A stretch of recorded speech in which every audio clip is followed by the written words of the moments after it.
Welcome to the channel. Like and subscribe on your way in. Warning, the following video contains explicit language which may be offensive to some viewers or inappropriate for children. The content within this video is intended for mature audiences only. I've said this many times. He's going to be my bitch if he ain't unalive before I get to him. Wow, I guess your boy didn't like my last video, cause now he's out here wishing death on me. Just proving even more that he's a fraud when he says he's a man of God. But you're gonna learn all about it in this week's episode of Big Mad. Episode 36, Jediah Brown, Messy and Zesty and Harvey. Now when we last left off, your boy was down in Flint making an ass out of himself by dragging a casket down to the mayor's house, which resulted in this. You're under arrest. I'm under arrest? Yes, sir. Why would I be under arrest? But you know what I always say, you can't keep a good fraud down. And while your boy was locked up, he was thinking up another grift. So he went and got his mother and jumped online and pulled this shit. You've seen this tonight. We're gonna bring Flint to prayer, but a different kind of prayer.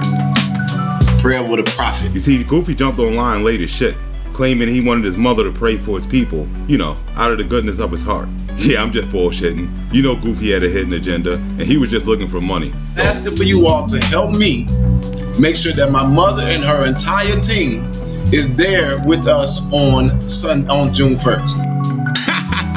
It's just like his family said. They are scammers. And they needed the money so bad, this bitch even started speaking in tongues.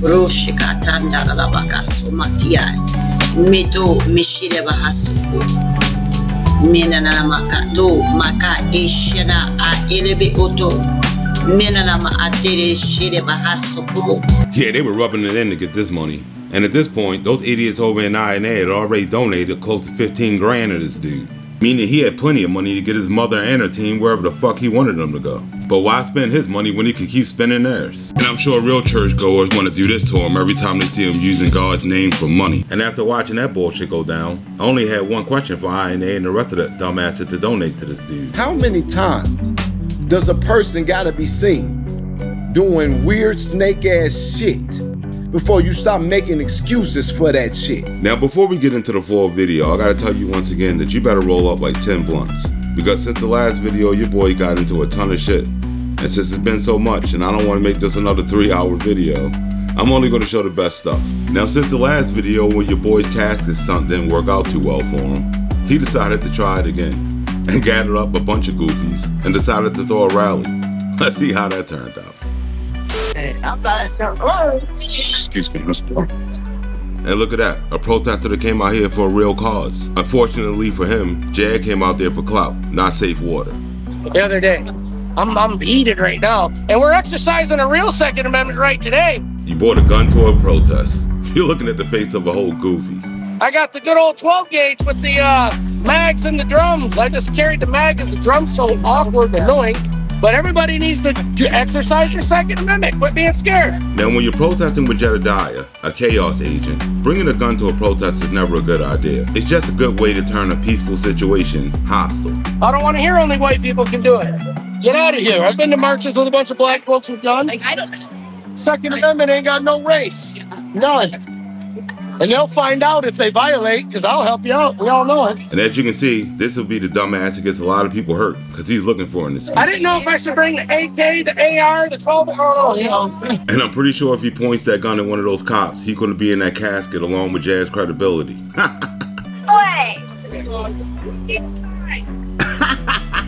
These dumbasses really put on suits. This is the definition of activist, because this shit is all a show. Now this protest is pretty fucking stupid. It's not organized at all. And walking down the street with a casket is one thing. But now you got cars driving in the street, slow as they want, impeding traffic.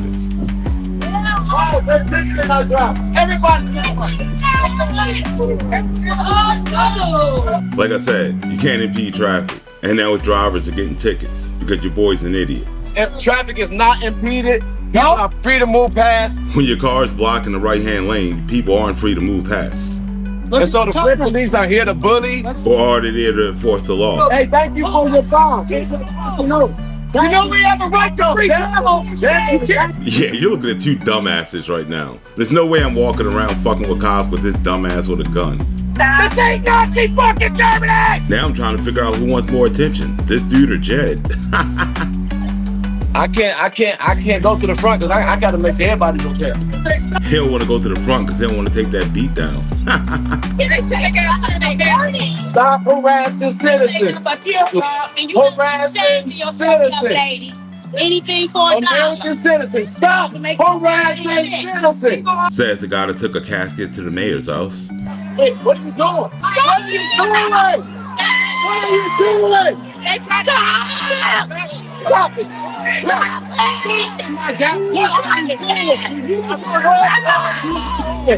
Now this guy could have did what his wife did and peacefully got out the car, but he wants to put on the show. What's your reasonable, articulable suspicion you have of a crime he's committed? Stop! Hey man, you know what? I'm not gonna sit here. Police brutality! Police brutality! Bro, I'm not gonna watch this, bro. I'm not gonna watch this. Police brutality! Get back. Look at this. Look what these fucking idiots did! Look what they did! Look what they did! Put the public at risk!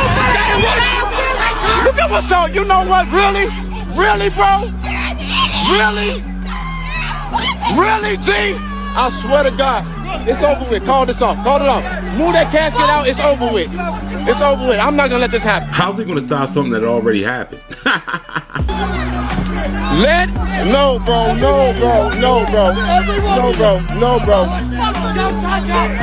Don't touch us. I swear to God. Now this stunt, just like the rest of them that he tried to pull, accomplished absolutely nothing. For the people of Flint, that is. Because your boy got exactly what he wanted, publicity.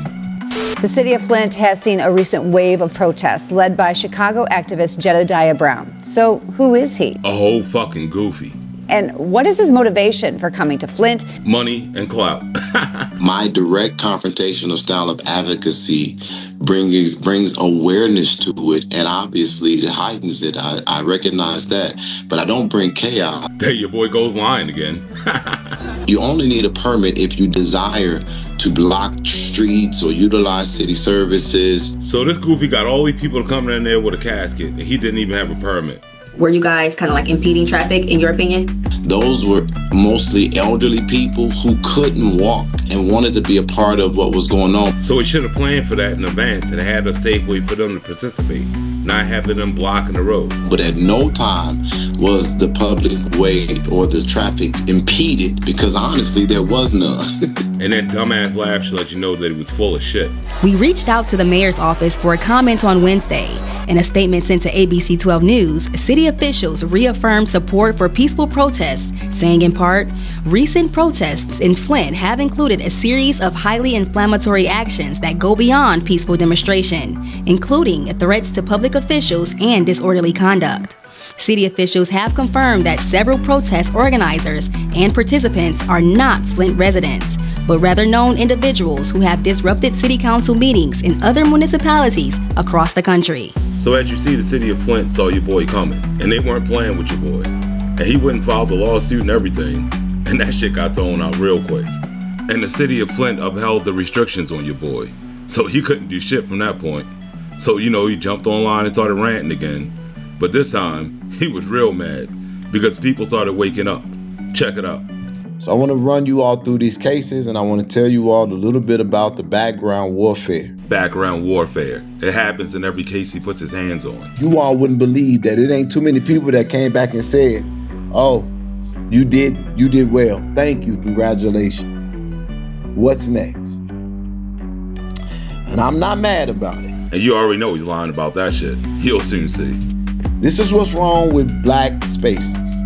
And we all know how he feels about black spaces. Every time I try to help ungrateful ass niggas, black folks. This is what people are telling me now. Look at them trying to steal your thunder. Look at them now, they trying to out-organize you. Look at them. Now they don't need you no more. Nobody needed them in the first place. All it takes is for one goofy to call him down there and your boy will come running as soon as he smells the scent of money. Y'all, we gotta kill the rumor mill. Because the rumor mill is what's going to kill the movement. What he meant to say was, the truth is what's going to kill his grift. I got people talking about who they can and cannot trust amongst the ranks. I've expressed this so many times since I've been in there. I don't care about who wants to do something against me. You can't. Man, this dude is pathetic. You ain't got to worry about me saying something that I ain't willing to repeat. Well, if you're a part of INA, can you ask your boy to repeat how he likes to defend sexual deviants who like to go after kids? It can be known when we found it out, we dealt with him, and now anybody who approaches him, you gonna have to deal with me. Hey, INA, that's your boy. And it's hard for me because I can't get on here time after time. I need resources because you got content creators and people online that they make it about clicks, views, resources, and attention, and it ain't never that because they don't have to deal with the brunt and the weight of what is behind the scenes. And guess what happens if I cannot deliver? They invalidate my efforts in that region. What if what happens when you never accomplish shit but grifted and bringing chaos? So you take that frustration and that aggravation and that weight. Still know I got to travel there. I got to pay for my own stuff that's going on there legally. Now, I'm trying to paint a picture here. Now, hold on one second. Yeah, and I'm sure he used all that bullshit he's talking to paint that picture. But don't worry, he's about to give his grift away right here. You got a nice ass room. Yeah, this is. That's sweet. Yeah, of course. What the fuck? Don't come in my shit. Your room ain't nice. Not like this. What the fuck? You got a better room than me and John. Now that's funny. I'm dead. Well, that doesn't make my case now, does it? Now, I ain't saying that I don't live right. So this fool staying in fancy hotel suites, all while trying to tell you that he's having a hard time getting resources. I guess we see where that 15 grand in super chats has been going. And I got another question for INA. How many times does a person gotta be seen doing weird snake ass shit before you stop making excuses for that shit? But who are we kidding? Those brain dead dumbasses that keep donating, all the while saying, I don't think that my money went the wrong way. I'm sorry, JT had to bring me something that he come in here ranting and raving about how my room is better than theirs. Of course, I'm not.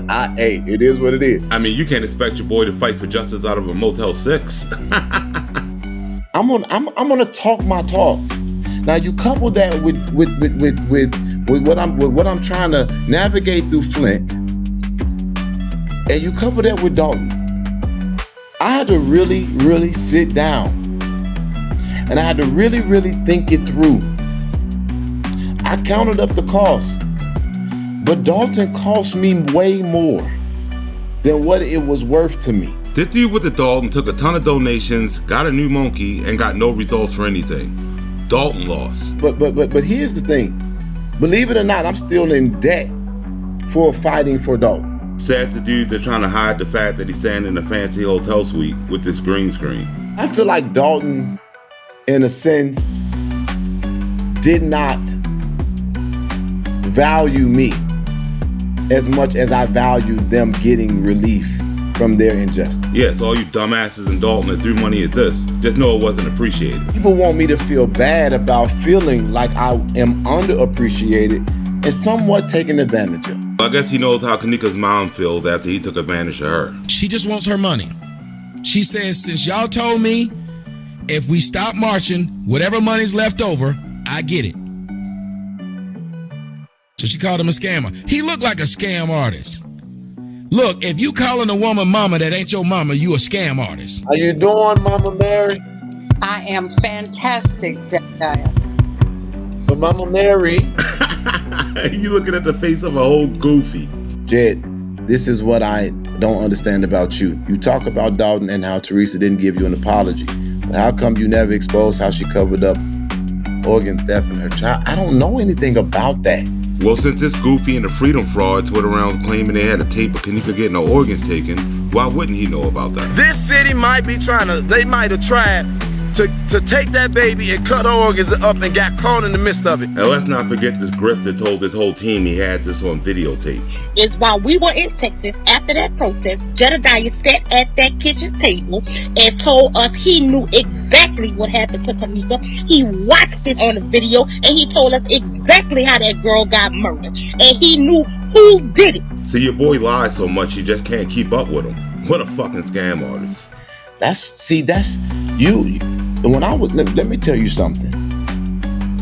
When I got done with Kenneka Jenkins, that's when I learned to get an investigative squad. Nah, this goofy had an investigative team on the Kenneka case. It just turned out they were a bunch of scammers and dumbasses. And we're gonna learn about one of them during this video. Jesus, I need wisdom to effectively communicate and articulate. Or does he want to investigate and lubricate? Jedidiah probably about to crash out because I need to free myself today. I am being expected to solve everybody's problems. And when I don't, people don't realize that I am just one man who got to figure out my own stuff. And I am not able to do all of this stuff by myself. But I am responsible for it all. But I am not thanked for it all.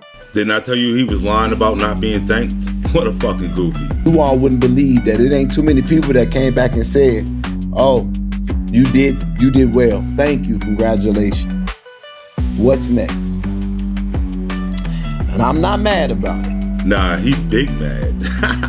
Okay, and so taking it to a more specificality, the problem with Napoleon Harris for me is that Napoleon Harris has done so many things that are offensive, but he continues to be given a pass. And as you'll soon see, him and Jedidiah are two are the same. Jed always seems to get a pass for all the offensive bullshit that he does. And Napoleon is a crook just like Jedidiah. Is there a Tiffany Henyard 2.0? Her successor as Thornton Township Supervisor is off to an interesting start. State Senator Napoleon Harris helped engineer her ouster and took the supervisor's job for himself. Help me understand why you're still taking in Tiffany Henyard type money. There's a law on the books that we cannot change anybody's salary. But that's the state law you proposed last year. No, that's not what I proposed. What did you propose? That state law been on the books. I didn't propose anything. So Harris told me it wasn't his state law that ultimately passed, but take a look. Here's the language in Harris's bill, and here's the language in the one later advanced and passed by a different legislator. It's identical. And did we mention it was buried on page 90 of a bill that originally focused on Crohn's and colitis disease awareness? Napoleon Harris is on track to collect nearly $380,000 taxpayer dollars a year from his two supposedly part-time jobs. Now, since Andrew Holmes never got arrested, and Finea Dukes never got justice, and Tiffany Henyard getting ousted seems to just make things worse. What did he do for Dalton or Thornton Township at all? That man walked into my church when I was a young pastor, didn't know who he was. And he stood in front of my church, did not ask for, didn't invoke for it, and he made a promise. More like he and Jed made a backdoor deal, pun intended, that didn't work out for Jed. We had him come in our church, stand in my pulpit, and said to me, I'm gonna get y'all a church. You see, back in the day, Jed thought he was gonna get a come up by trying to team with Napoleon and tell his people to trust him. It just didn't work out. As a young pastor who let a politician in his church, you all don't know what I went through. When my church was like, where is the man who had us all excited and happy and praising God that you let in there? And why would you let politicians come in our church and do that? Or were they mad because you raised resources for said church that never got built? That's why you see them bragging online saying shit like this. That's what happened to your kids, mama. We don't go to church no more. So the next time you see them come online trying to use God's name for money, tell them to fuck off. Y'all wasn't there for that. So then when he popped back up while I was fighting Tiffany Henyard, I never talked to him. But what y'all don't know is that I kept asking for conversations in the background, not about his aspirations for supervisor, but if I'm gonna stand with you in clear conscience. The only reason you would want to stand with a dude who you know for a fact is a crook is if you wanted to make a backdoor deal. But guess what? Napoleon is not available to talk. Oh, he don't want to be involved in nothing. He's unavailable. Wait a minute. I can't talk to him about a promise he made to me years ago that I'm not mad about, but I just want to clarify and get understanding he is that unreachable? Where is he at? In Springfield? No problem. I'll go down there where he won't meet with you. Damn, but I couldn't come online and say that to y'all. Yeah, because if he would have told his audience that he tried to make a deal with the dude in the past, they wouldn't have believed his bullshit in the first place. Because if I would have came online, you just mad about something for yourself. No, that's exactly what it was. I literally could have just gone, if I was that butthurt about it, and been the problem for him all these years, but I never said nothing because I moved on from it. Along with all the donations he took for that fake ass church. It was hard for me, man. It was hard for me because I kept telling Tiffany, I'm on your ass. If you be responsive, we could try to figure this out. Her position was, I'm not engaging you. So now Goofy just admitted that Tiffany Henyard went out of her way not to engage with him, proving her lawyer's point when he said that Jed went out of his way to harass, stalk, and bully this woman for likes, clicks, and money. Jedidiah Brown is not just some random citizen who has an opinion. This is a person who's created a whole social media campaign for himself by essentially stalking the man. My mama would pray and said, my heart goes out to her. I said, forget that. She a bullhead. She don't need nobody to have. So when she would say, oh, this is unfair and this is unrighteous, I had two options. If I echo it, then they're gonna say I'm compromised. I don't know what homegirl's so mad about. The evidence of him being compromised has been here since day one. And then the second thing is man, if I say something, then I might undo the progress. Here's another definition of activist. All he's doing is putting on a show while saying a whole bunch of nothing. It's a horrible place. So I had to get on here with y'all, and I had to sing, and I had to smile, and I had to dance. But I wanted to scream out and say, y'all, we need to pause. Something is wrong. So basically, he came online every day begging for money while being fake and lying to his audience. Something ain't right. But I couldn't do it. Couldn't do it. Y'all would have never let me do it. So it's his audience's fault that he had to come online and be fake and lie to him. Because everybody just wanted Tiffany to be destroyed for whatever reason. That was never my goal. The mayor even went so far as to pursue a restraining order against him at the beginning of January. And this is the guy that came into town hall and had this interaction that led to the violence. Looks like that was your goal to me, even though you were supposed to be there to get Andrew Holmes. What happened to that? I literally am thinking about putting every mobile resource that I have on him until I get an answer, and I'm literally talking about within the next 5 days. And to this day, Andrew Holmes is still out here chilling because your boy's been doing his Andrew Holmes grift since the Kenneka case, where he said he was going to get him locked up then. The truth is, Andrew Holmes, you're bogus. And to this day, Fania Thu still didn't get the justice she was promised. She's just used as a prop for Jed to make more money. I know what Fania's going through. I know what she's going through. I know what she is processing through. And she's going to keep processing if she's waiting on this fraud to get her any type of justice. If I was doing this for like clicks and views, let me let you know something. The news just told y'all a couple days ago. Tiffany is still a high ticket item. I still got a lot of tea on Tiffany. No, he doesn't. All he has is a bunch of lies and gossip. If he had any real tea, he would have put it out a long time ago. I'm not reporting it because Tiffany's destruction was not my goal. He's not reporting it because he's full of shit. And yes, you're looking at the face of a zesty ass Goofy. It was addressing the injustice of a village who didn't even give a damn about me if I lived or died, was rich or poor, sick or in health at the end of the day. No, at the end of the day, they gave this dude a brand new monkey at 15 grand. And as you see, he don't appreciate none of that shit. But check out the performance he put on when he wanted to get the money out of their pockets for that new monkey. Chance to be telling the total truth. You are giving me what looks like to be $1,100 in cash out. My team have also given me $1,000. And now you see how he really felt about her. Village who didn't even give a damn about me if I lived or died, was rich or poor, sick or in health at the end of the day. And I told Dalton that he was playing them for fools in the first video I made on him. And here we are. So what would I look like, a toddler, if I got up there and said, how the fuck is Kimberly Christian up there singing when she tried to sabotage the whole damn thing? Yeah, your boy's still bitter that his former super producers out here exposing all his backstage antics. She is now telling y'all the inner workers of INA. Something that happens in every team he ever forms. They always fall out and they always expose each other. I just listened to somebody send me a clip.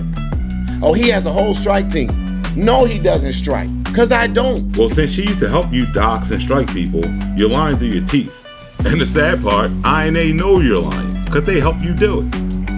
But I got a lot of people in my team, and you don't think that I got a cyber unit? People who monitor what's going on in the cyber, they tell me what's going on because I'm not watching this shit. Why is he lying to his audience? He watches every video I ever put out about him. There's now somebody who put out a video called Monkey Business. And I saw the video this morning. I even commented in the comment section because I don't give a fuck. Think about these people. Like I said, the face of a lying-ass goofy. Because I'm just an advocate. An advocate can't have emotions. An advocate can't cuss. An advocate, fuck y'all. Homegirl is big mad. I don't want to be that kind of advocate. I'm this kind of advocate. Stop telling me what I can and cannot do, what I can and feel, can and cannot feel, what I can and cannot have. Kiss my dick. Zesty. Hey, INA, he's talking to you. Now give him some more money. So make me look like an ass. You don't need any help. You do a good job of that on your own. The community didn't know what they was coming or going with as relates to fighting. They were showing up at the meeting, but the meeting ain't the way to fight. That ain't the only way to fight. Oh, remember he said that, because that's going to come in handy later. Y'all don't know that I was sitting inside of a room with the gang leaders in Chicago, and they was telling me that I had better stood down on J.B. Pritzker, but while we was in there, it was almost a gang war in the room. And just know if you believe that bullshit, you're a whole goofy. People are asking me to go to Harvey. And trust, Harvey could have wished this dude never showed up. Mayor Christopher Clark said, I was a fan of yours until I saw how you treated Tiffany. Yeah, and that goofy just as corrupt as Jed. But let me show you a little bit about him real quick. Some of the frustration in Harvey is over the mayor's plan to collect on delinquent property taxes. Some of the business owners we spoke to today say their business licenses have been withheld in exchange for a fee, calling the program extortion. And trust, that's not the last time you're going to hear the word extortion in this video. Pastor Jonathan Johnson says he was in disbelief when he was told his church would need to register for a business license. It was almost $700. I said, where did this come from? We are federally and state exempt from taxes, and I really do feel like it's more of a dictatorship here in the city of Harvey at this point. How dare you send your police after peaceful... Minutes into the city council meeting, someone in the audience was removed by police at the direction of Mayor Clark. Officers handcuffed the man and led him out of City Hall. And as you see, just like Jedidiah, this mayor's on some bullshit. I'm calling on every state official. We need help. We need strong oversight. Somebody most definitely needs to go down there. There's a lot of shady shit going on. The former head of internal affairs, Olivia Cobbins, told CBS 2 exclusively she was hired to crack down on corruption, but quit her job in disgust. I couldn't stand in the position that I was in as a woman and as a police officer and see the level of corruption and misconduct in Harvey. And trust me, all of it's going to get put on full display tonight in this video. He said, I watched you. And he said, one thing that I know about you is you just want to get down to the bottom of the truth. So Christopher Clark said, you got the story about me, but I opened up the government of Harvey and you tell me what you see. And this would mark the start of Jazz Grift, because he's full of shit right now. He made a backdoor deal just like he did with Napoleon, and you'll soon see the results of it. Christopher Clark said this out of his mouth, and I quote, he said, the one thing that I noticed that Tiffany didn't do that she should have did when you came to her town was had a conversation with you, because you only want to get down to the bottom of the truth. And he said, and what I know about you, and that's what I said, oh, this man ain't no dummy. No, the dummies are the people in INA who couldn't see that this dude was setting them up for a grift. Because if he claims to be an investigator that's out for justice, he would never team up with Clark, because his so-called investigation skills would have showed them that Clark was a crook. But what he's doing is the same thing that he did to his congregation when he teamed up with Napoleon. And soon enough, INA could be sitting there just like them, saying this shit. As a young pastor who let a politician in his church, you all don't know what I went through when my church was like, where is the man who had us all excited and happy and praising God that you let in there? And why would you let politicians come in our church and do that? You see, Jad likes power, and the only way for him to get it, because he's a nobody, is to team up with somebody with power, and that's a politician. He said, what I know about you is that when you find out the truth, whoever not telling it, that's who's in trouble. Says the dude that's been lying for money his entire life. I said, game on. I saw this gonna be, oh, this good, this different. The moment that I got on that man on my platform, here go the same motherfuckers Just like Dalton, come with the town, come help us out. This man is this man is that. Oh, now I'm a what? I'm a sellout? See, your boy brought Clark onto his show. And since a lot of people already know Clark's a crook, they started looking at your boy funny, because they smelled the grift coming. And your boy crashed the fuck out. I'm gonna be honest, they pushing me more to see right now, they're in the comments. As you can see, Goofy so mad he's spitting all over himself. This is what you can do. Hold on, let me take you off the screen. You can shut the fuck up. See, your boy gets big mad when you start fucking his grift up. How many mayors? And I don't have to run proxy for nobody, but this is weird to me. At the moment, I'm wanting to open comments, but it look like a bunch of mad ass people that don't know what progress look like. Shut the fuck up. And the funniest part, the Goofies over at INA give him money to talk to them like shit. Y'all stop being assholes, and maybe we can move the city of Harvey forward. I can't even talk about budget or nothing because you're mad ass. And some of y'all in the chat, you always complaining about some shit. And the only reason he's crashing out like this is because he already made a side deal and they're about to fuck it up. What you doing with the INA money? What the fuck you doing with the money on your show? Don't expect that zesty fool to be transparent about none of that shit. I would not let somebody come and be a guest, especially somebody like this, and we just be fucking idiots in the comment section. No thank you. And guess what? I'm coming if you like it or not. Yeah, because the scent of money is strong in Harvey. The man is actually talking. What do y'all want? Sis needs to calm down, because she big mad. But I'm definitely coming, because my family got to deal with y'all mad ass bullshit. Yeah, you'll see more about his goofy ass family members later in the video. She's taking 35%. Pause for a second. You got to forgive me. Let me say this, because now I'm really frustrated. Don't tell me how to run my shit, Lady Luck. And in typical Jab fashion, he's about to go off on a female again. You the one that I was talking about. What you doing with the money of INA? It looks weird when you're raising thousands of dollars and we don't know what you're doing it for. I want you to show me your records of what you're doing with the money from your show. See, when it comes to being transparent of what he's doing with that money, he's going to keep deflecting, just like he did in the Kenneka case when they wanted to see the ledger. I also told Sheena, don't release the ledger. Don't release the ledger.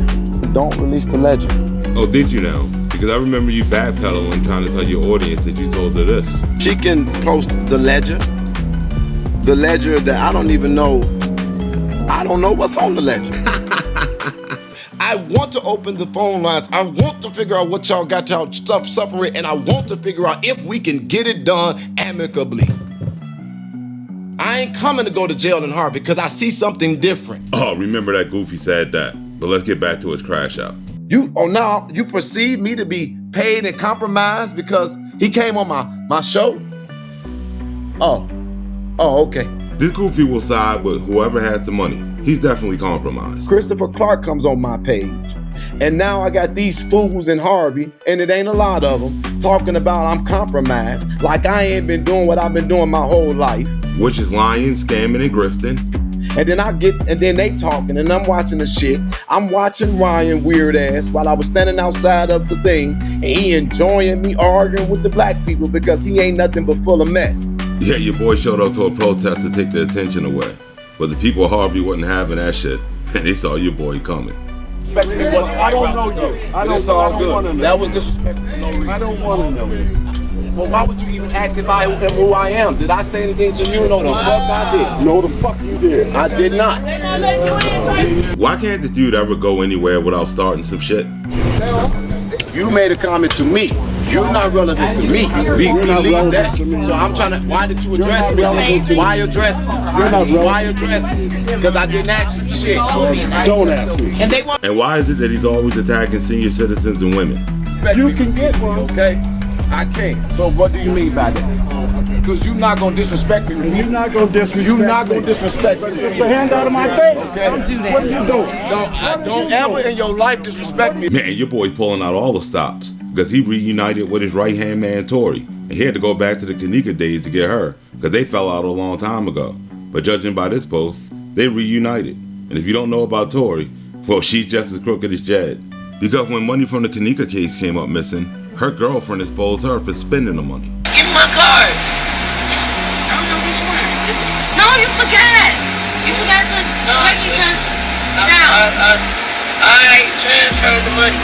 Now here's Tori's girlfriend trying to figure out why she's trying to spend money off of the Freedom Fund credit card. Okay, so which one are you using?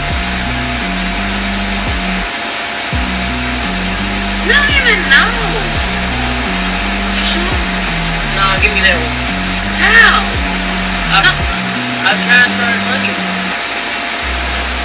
Which one is that? This is my account. So how you transfer? It's TCM. I transferred it into our account. But why are you using that one then? Yeah, she was caught red-handed transferring money out of the Freedom Fund into her personal bank account, and her girlfriend wasn't down with that shit. And when they got home, that shit blew right the fuck up. Goofy. It don't matter. Bitch, you on Facebook to help you out. That's why you call yourself trying to help others. That's the only reason you're doing it, Goofy. Because you want others to help you. Now here's Natora and her girlfriend breaking up over her being a scammer and a bad mother. Goofy as hell. I wasn't even thinking about that when it first started. What? You weren't thinking about it when it first started? I bet you wasn't. I bet you wasn't. Your ass was. And now she's being called out for using the Kenneka Jenkins case and the Shamaje Crosby case for her own gain. I wasn't thinking about that at first. Oh, you just thought of her. Goofy. And as you see, they've been known goofy since way back. End your relationship because of Goofy. Easy. Just like yesterday, you sat in the room for 2 fucking hours, and then when I asked you, could you get the food for the kids, you ain't want to do it. Yeah, your girl Natora is not a good mother, but we'll get more into that in a second. I done seen you post online with more times than even clean the dishes or do some fucking shit around the house. This fraud sitting in the dirty ass house scamming all day. I see why your ex-husband cheated. I do see why. I mean, I'm sure her ex-husband didn't want to be with a dirty ass scammer. Just so you can get what the fuck you want out of everybody. Nobody's gonna donate to the Freedom Fund to help Tori get a lawyer. Nobody's gonna donate. I'm gonna help with the Samaje case, so therefore I can throw my case in too. Yeah, they were taking the donations out of the Freedom Fund and paying for Natora's lawyer because she shook her baby, and the baby had to get taken to the hospital for blunt force trauma to the head. I need to give our money to the fucking Freedom Fund. I wouldn't expect you to. Excuse me, Yeah, I bet Jed did tell her not to put her own money into the Freedom Fund. But why would they help out? And according to you, that's how he's taking his trip, huh? Because he ain't got no job. That's how he's taking his trip. Goofy. And as you can see, shit ain't changed, because your boy's still hustling for flights and expensive hotel suites. Well, that doesn't make my case now, does it? Now, I ain't say that I don't live right. Fucking fraud. That's what the Freedom Fund is for. Oh, that's what the Freedom Fund is for, to take trips for us to travel. Girl, shut the fuck up. Yeah, that definitely wasn't what the Freedom Fund was for, and other activists called them out on it. People that was donating for the Kenneka situation, the protesters that was getting locked up, that fund was going for them to get out of jail. That's what people were donating to. I got so many people inboxing me right now. That's where their money was supposed to go to. You did not tell the people that this Freedom Fund was going to actually help you eat, help you go travel here, help you get a hotel. You gotta be, when you're taking money from folks, you gotta be transparent, and you gotta be totally honest on what the fuck you're doing, or you misleading the people. And again, it's 2025 and nothing has changed. So people pay for you to travel. You think girl, get the fuck out of here. Who do you think pays for the lawn ticket? What? Who do you think pays for the lawn ticket? I wasn't aware that's what the Freedom Fund was for, honey. Yeah, now they ordered people to donate it. And let's not forget about Tori's most recent scandal when she tried to hustle Amazon over a race hoax. We were put in a predicament where we still were in fear every day following the situation. Tori Davis is one of 26 employees that have filed complaints against Amazon with the Equal Employment Opportunity Commission. She and others claim that specifically black workers have been victim to a work environment that's unsafe and riddled with racist conduct, including white workers wearing Confederate flag shirts and a racist death threat written in the bathroom of the facility. You ever notice that when Jed and his group of frauds ever get a real job, they always end up trying to sue him for some type of discrimination? And just like the bullshit lawsuits Jed put out there, this shit went nowhere. So I'm going to advise all of you, just like I tell everybody else, whenever you see Tori or Jed around, hide the money, y'all. There's poor people down. With your broke ass. But let's get back to Jed and the fuck shit. Yeah, on my soul. You want to stand behind me? I don't know who the fuck he is, but that ain't right. You want to stand behind me? Whoa, looks like Jed and his boy toy are out here about to jump on a senior citizen. What a bunch of goofies. Now let me be very clear here. I have talked to both sides of this. I have called the mayor and I called Kobe. I'm talking to everybody now so that they can hear me. I talked to both sides. He lives in I'm not talking about him no more. I'm not talking about him no more. I am. Oh, Tori's got that look in her eyes, and we all know she has women and children first. I was not working because you want to argue. He's been weeks and months. I'm a whole woman. I'm a woman. This is what we do not need to be doing. This is not important. We are talking about that women in jail. Like I said, wherever Jed goes, this type of bullshit follows. Well, that's the only thing y'all think. Stop with that profanity, child. As I said, walk away. As I said, he is an elder of What you gonna do? And now we got this gang of goofy women ready to jump an old lady. But there's nothing new, because he did the same thing to Pete Rico when they were supposed to fight. Oh yeah, me and him were supposed to meet up to fight each other. But what the fuck I look like? Meeting up with a motherfucker who got 18 women with him when it was supposed to be in a one-on-one. And what I look like meeting up with a grown-ass man who needed a 19 to 20-year-old to fight his own fucking battle. And as you can see, it's 2025 and ain't shit changed. What the fuck did I say?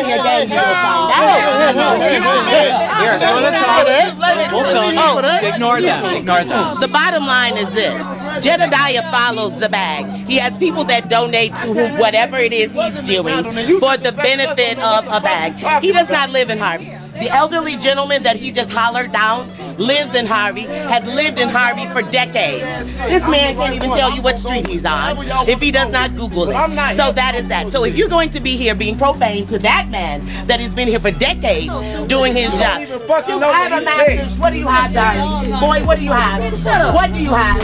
Your bitch is at home. She birthed you. She's at home. She birthed you or he's in the grave. Walk away. Anyway, as I was saying, that gentleman is who we should be listening to, as are you, Ryan. You live here. That is somebody who just makes noise.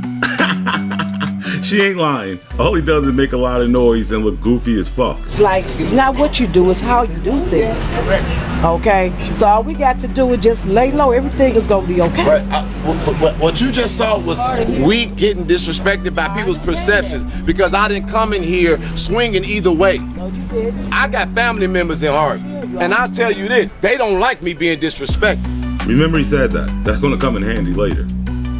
And I said it with my whole, I said it flat-footed. So when they tell me, don't come in Harvey acting like you don't know, now y'all can truly kiss my ass. Because I got more relatives in Harvey than I do anywhere in Calumet City, and they will not fuck around with people trying to play with me. I put my whole life on that.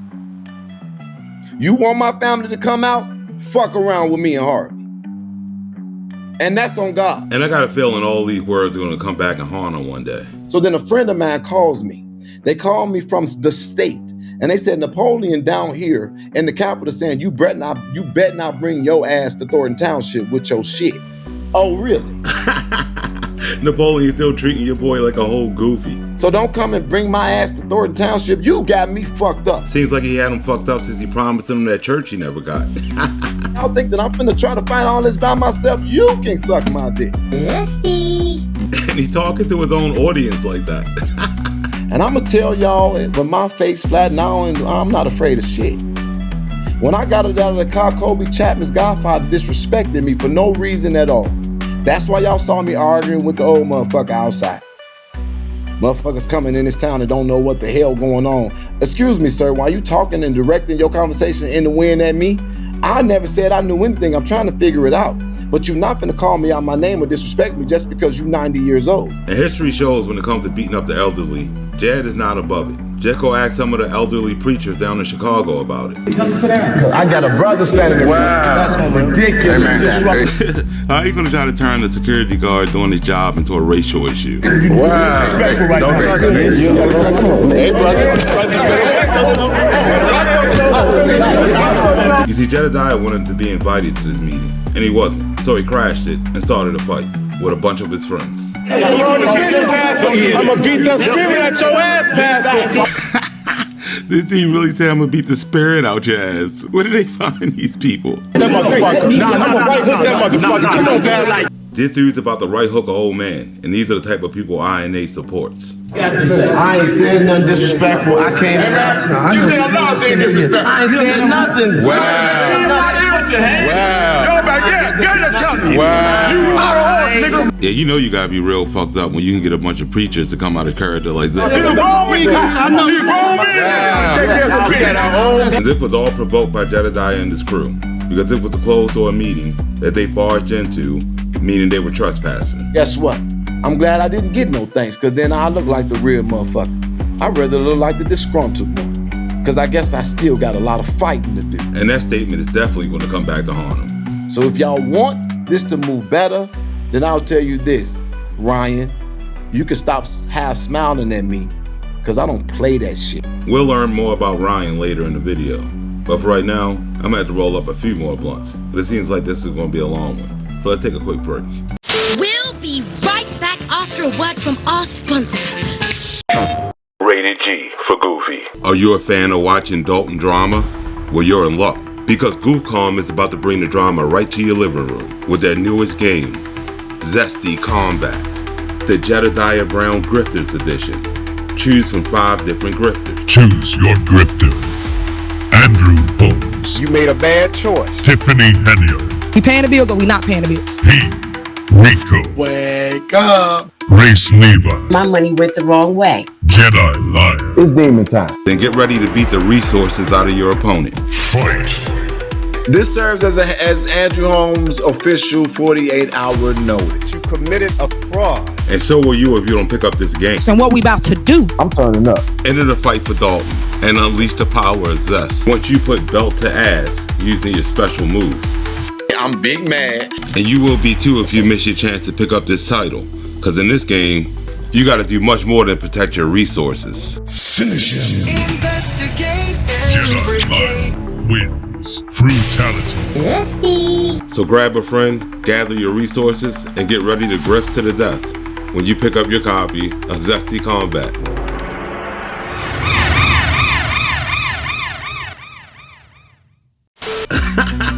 I bet a bunch of you are going to pick that one up.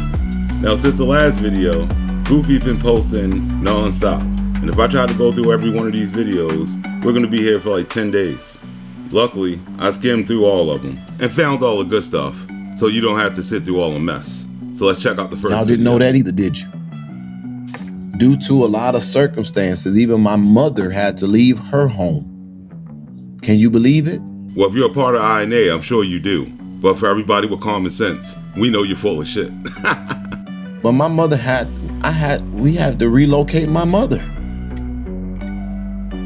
Do you know how stressful this shit is? And if you can't tell by the grin, this lie is so bad he can't even keep a straight face. Imagine having to look at your mom and say, I gotta put security on you. And I gotta, and her having to move from where she lives. He needed to take donations to get a bus to get his mother somewhere. Yet, now he's got money just to move his mother out of a house and get security. Come on, people. And then people wanna call you out your name because they don't like or understand your approach. Bitch, please. This dude hates my approach and calls me out of my name all the time. I guess he just doesn't like it when you do it to him. I don't give a fuck if you 90. If you run your mouth, you could be... What is your boy's beef with the elderly? He just sure likes to beat on them, doesn't he? Fucking call me no sellout. Bitch, please. And if I did sell out, I don't know y'all. You ain't feeding me. You ain't fucking me. You don't even fucking care about me. And I don't have to be on your side. Yeah, spoken like a true sellout. I'm not required to be on your side when I come into your city. I can work against your ass. Trust, he's gonna put that on full display in a little bit. I don't have to fight every government in America because some people complaining. I'ma follow the facts. And he knows that lie was so bad, even he had to laugh about it. I'm not faking, y'all. He's laughing because he knows full well he's getting away with playing in everybody's face. You know what? What if I I want to go into a city and oppress some people. And now your boy's giving his whole grift away, because that statement's definitely about to come back to haunt him. Why am I required to always be outside? What if I want to go into a city because, hell, I got access to a lot of shit? Oh, he definitely has access. Something the city of Harvey is definitely about to find out. What if I want to go to a city and I want to be a part of an administration? I can't get me a job. Now you see why your boy was so quick to hook up with Mayor Clark. You know, they say a lot of truth is said in jest, and your boy definitely is getting himself a job. I messed up the whole broadcast. I promise y'all this wasn't the way it was supposed to go. More like he just foreshadowed what's going to come. But we'll get to that soon enough. But for right now, let's get to your boy's next crash. This morning, I was given a briefing about my former producer. Now, remember I told y'all, hold on. There your boy go choking on them lies he's about to spew. Something got caught in my throat. All right, so, and you know, that's probably her somewhere with a voodoo doll. I mean, his mother speaks in tongues, so I guess anything's possible. I'm so sick of this tar baby. Man, this dude hates black people. He had to pull that insult straight from the plantation. Jed, that's very ignorant to call her out her name. You always do that. It's very childish. And so what? And this is why nobody ever takes this fool seriously, because he acts like a child. So this woman is literally on Twitch, you know, making my ass twitch. And she's on Twitch, and she's also giving all of the information from our chats. You know, the same thing he does to every team he ever hooks up with. We make all these rules about what is proper and what's not touchable. Well, in war, everything is touchable. See how delusional he is? He really thinks he's in a war. This is just YouTube, bro. And literally, she has committed an act of war against INA, and I accept the challenge. She better look out, because Goofy's gonna gather up a bunch of other cosplayers. They're gonna put their costumes on to come blasting at her. And so literally she goes on there and she's telling people, oh, he has this team and he has that team. Yeah, we did have all of those teams. Now we said he did have the teams, because the liar just said before. Oh, he has a whole strike team. No, he doesn't strike, because I don't. Dude can't keep a lie straight for shit. Great, I'm glad that you, and I think that's supposed to be like a slight or something, but no, it's also pussy, because she know that she ain't about what she try to act like she is. She had a bodyguard when she came to the Thornton Township meeting. So the dude that walks around with a bodyguard every time he's in public so he can look like a tough guy is now telling you having a bodyguard is pussy. Good to know. But that hoe left early because she knew that it wasn't nice. It wasn't a good time for her to be around. And you would think he would learn his lesson from making threats online, right? The people that are in INA, there are two levels of them. And then there's a very, very, very much so sophisticated level. If anybody over there was sophisticated, they wouldn't be dealing with this grifter. These people's identity and them being able to keep that private is their prerogative and their choice. Sad the Goofy who took that prerogative and choice away from a bunch of other YouTubers when they didn't want their shit out there. Lolita, the resident in Indiana. Second address is identified in UR.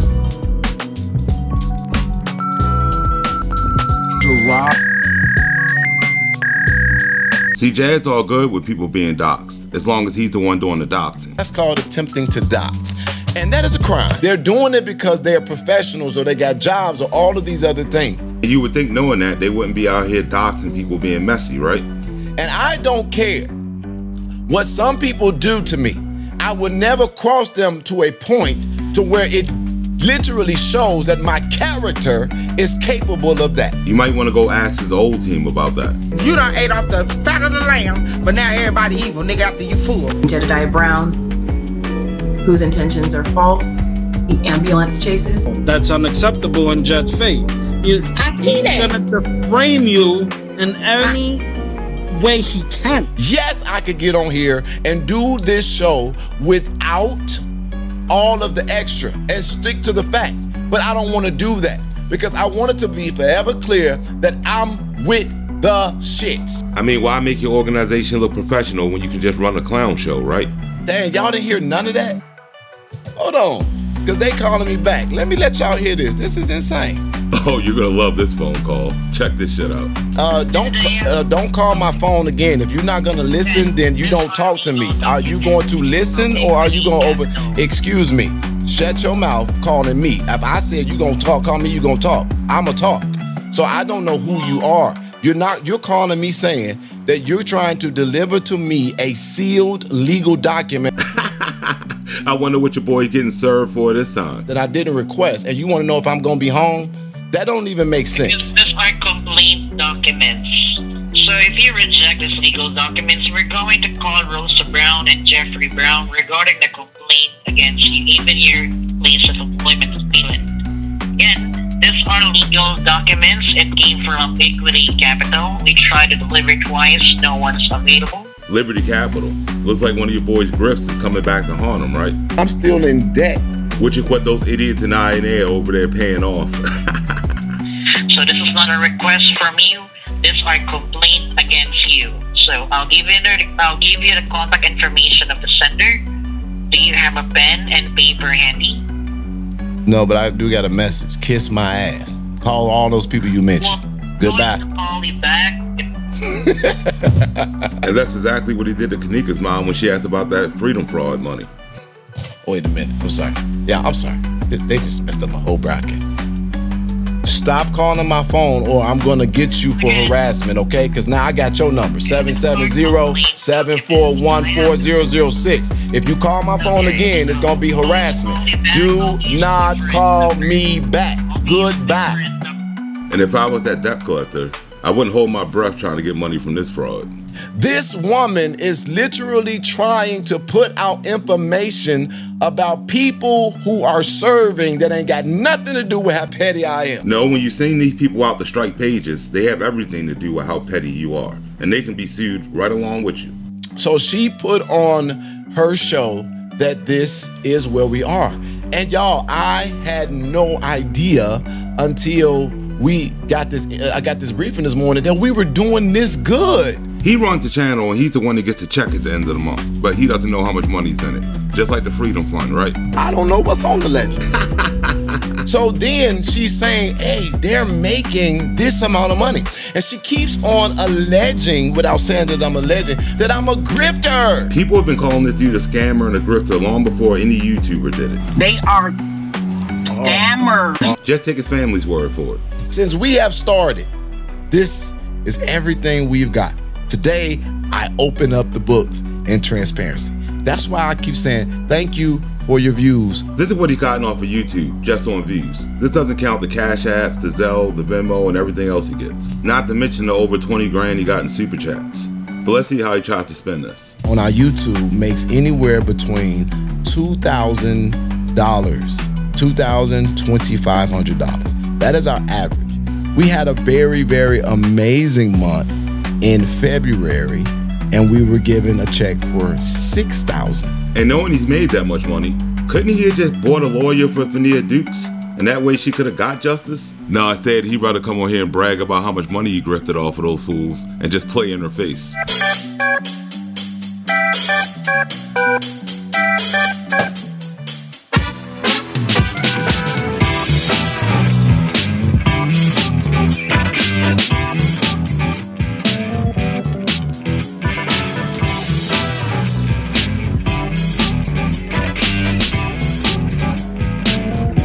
And that was this week's Moment of Zest, brought to you by the people whose money went the wrong way.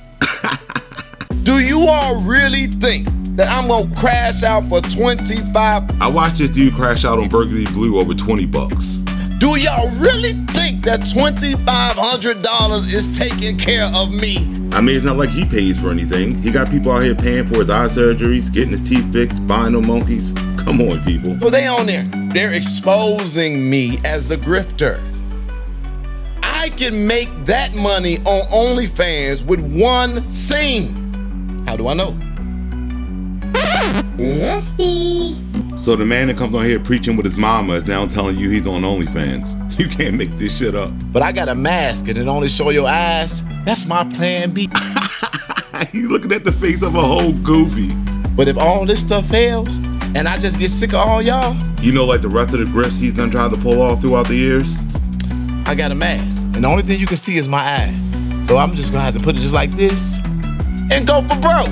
Excuse him, he meant to say he's gonna do it like that because he's broke. I'm on demon time now. And now, I want y'all to know, because she's acknowledged it, I have full teams who handle things. We consider that an act of war. I am instructing my cyber squad. Find everything on fat ass. And he's gonna end up getting all those people sued when their names come up in discovery when somebody sues his ass. I don't, but I like the justice movement of Iron Name Black. It's just too much feelings involved. Okay, we'll go find somebody that'll lie to you. I mean, they're on his page. They already found somebody to lie to him. That's it. Let me tell you something. I have the right to express myself because that's all I get. I don't get money. Says the grifter who just bragged about all the money he gets. I don't get fame.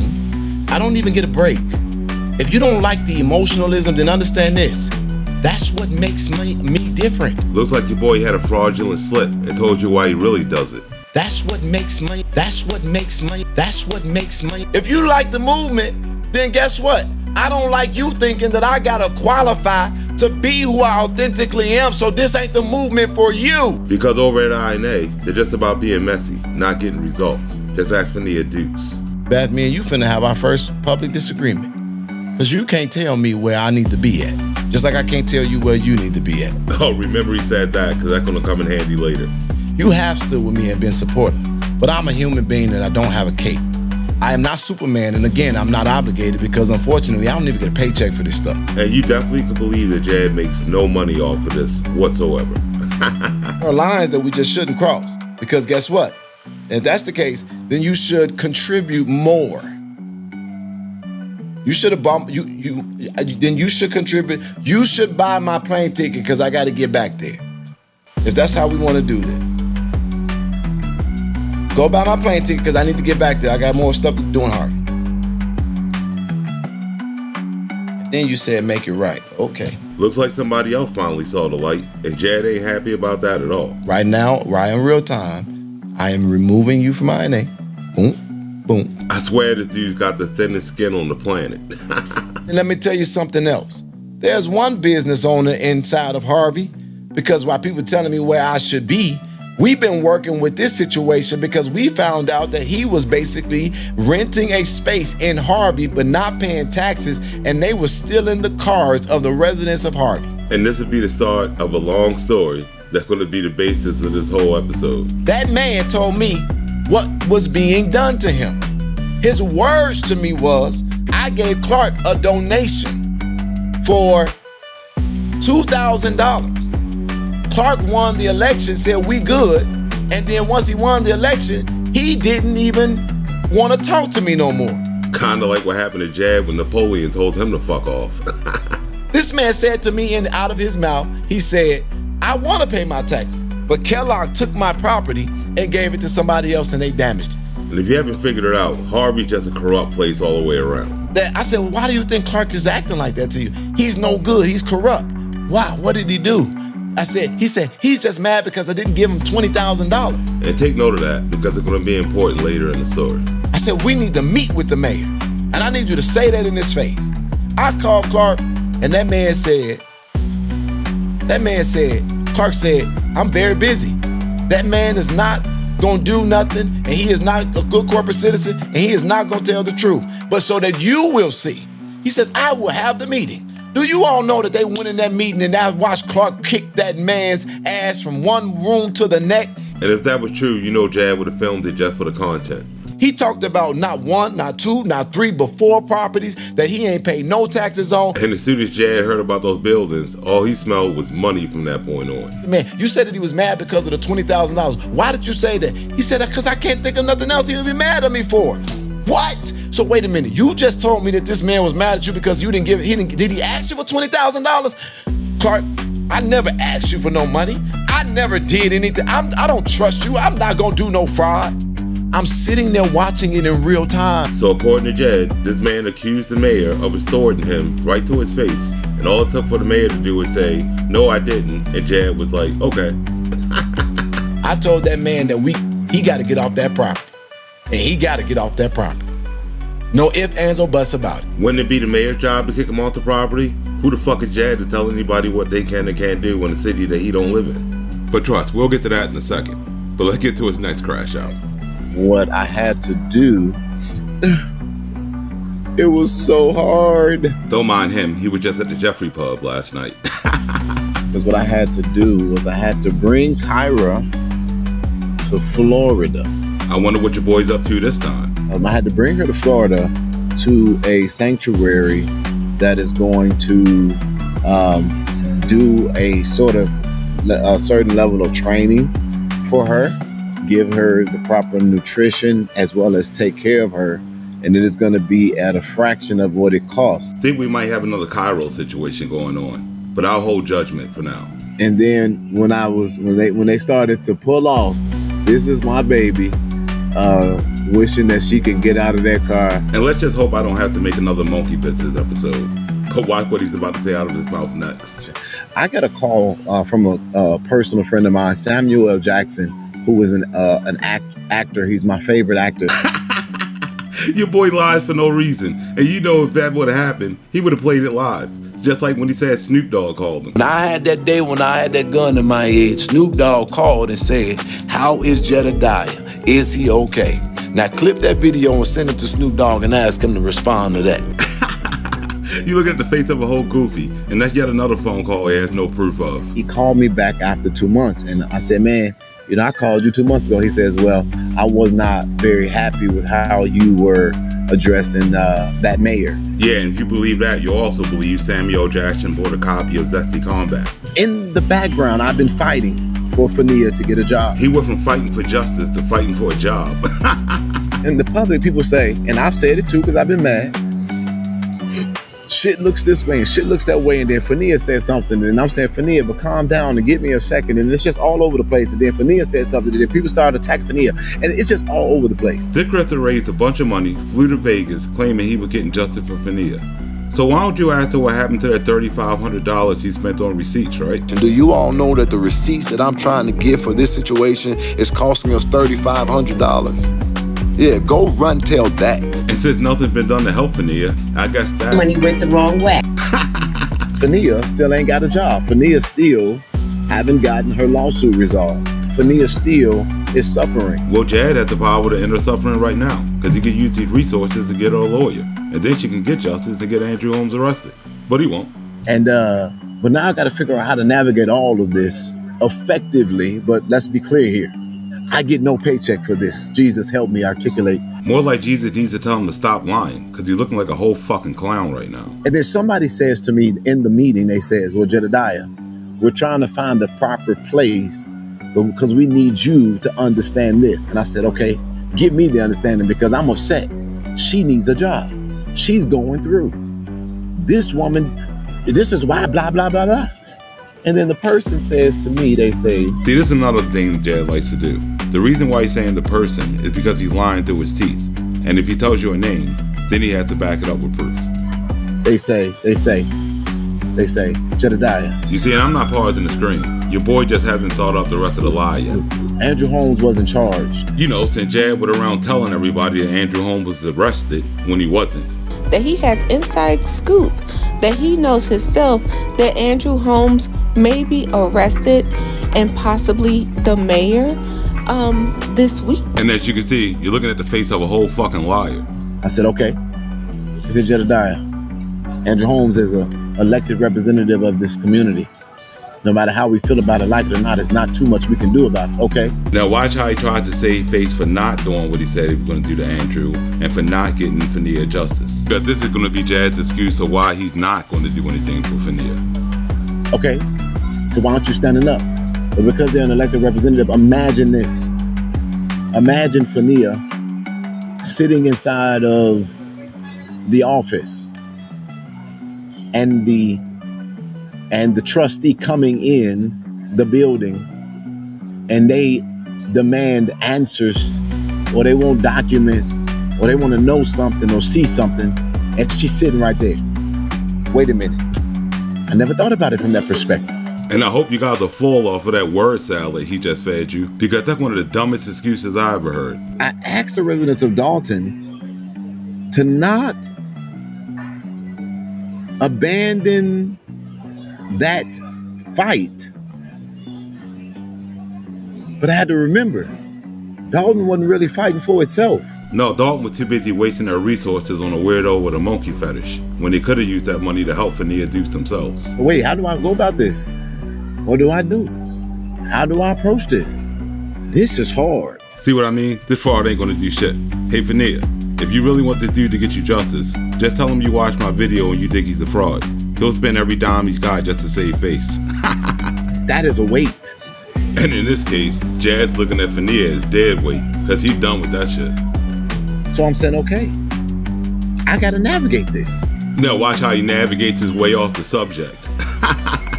So then you have Beth, who was one of the few people. And now we talking about Beth. You looking at the face of a whole goofy. So Beth was in the comments of the broadcast, and she's saying, you should have been at the meeting at Harvey. Okay, Beth, that is your opinion. You should have been at the meeting at Harvey. Okay, Beth, I couldn't be there. You should have been at the meeting of Harvey. Okay, Beth, I was not even in town. I didn't know about the meeting. That was wrong. You should have known. And it sounds like people not taking care of. Wait. How many times do I need to give you an answer? Beth, I said that I can't be there. As a matter of fact, now I'm an escalator. Beth, I didn't want to go. Beth, I didn't have to go. Well, at least you told the truth for once. Because you all wasn't there. And I don't talk about things that's going on in the background. Now spark up why he talks about what happens in the background.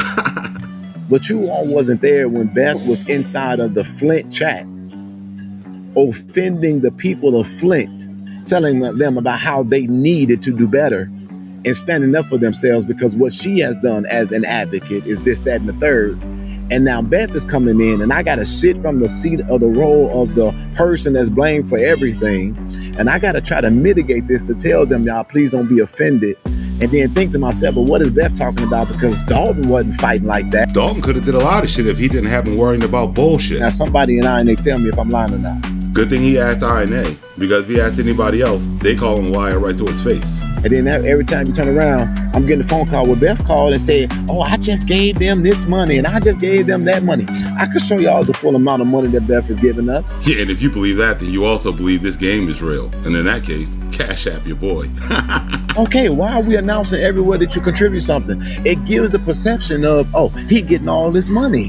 What we're doing costs thousands and thousands and thousands and tens of thousands of dollars. And just know none of that money going to Vanilla Dukes, and he ain't going to show you what he's doing with any of it. And Beth gave you this, and Beth gave you that, and Beth, wait, what? Yes, but we do need to get this. We still need these resources because this is happening and that's happening. Wait, but Beth just said she gave you this. Oh my God. And this is the real reason he's mad at Beth, because she realized she was being used, and now that she's speaking out, she's fucking up your boy's pockets. And when that happens, well, his ex-teammate said it best. That's unacceptable in Jed's faith. He's gonna deframe you in any way he can. And now Beth is among the many that knows that firsthand. Yes, Beth gave us that, but she gave us that probably a month ago when this was happening. Wait a minute, Beth is in the chat and everybody is pissed off again. And what did she say? And okay, hold on. So I'm just like, I think what he's trying to say is he was big mad. They're telling Beth, he used you. Give us all of the screenshots and all of the chat so we can see what's happening. Because that's what they own. They don't give a fuck about Beth or anything. They gonna try to use it because they're trying to validate their bullshit. Nobody needs to validate anything on a well-known liar. So when I go into a city like Harvey, I think about things like that, what I'm watching and what I know. I told you all about why I have my perspective. I explained it. And I'm not going after Clark like I did everybody else, because guess what? It ain't check out so far. But you sold the people out. How? At this point, you gotta be a real dumbass or just a for the culture member to not see that this dude's a grifter. If one side says I'm not talking to you because you didn't do it the way I wanted you to do it, and it's only one side talking, guess what? I only have one perspective. That's Clark's perspective and the facts. So guess what's happening when I get there? I'm going from Clark's perspective and the facts. And since Clark is just as messy as he is, I guess we got a match made in heaven. But guess what happened to me? He chose Clark. Because as soon as he saw Clark, he saw money signs. I've had to solidify myself and stop refusing to take the blessings that people have from me, because I am not super rich. Oh, he's not super rich. Remember he said that. Can I stop talking extra about people? No. Because if he did that, he might look like a professional, and we know we can't have that. But not even having been in Harvey, that long. I have done so much for them in this small amount of time. But when do I get my appreciation? And here Goofy goes again looking for appreciation and credit. You know, the thing that he said he's not in this for. I mean, he even brags about not wanting credit in his goofy ass theme song.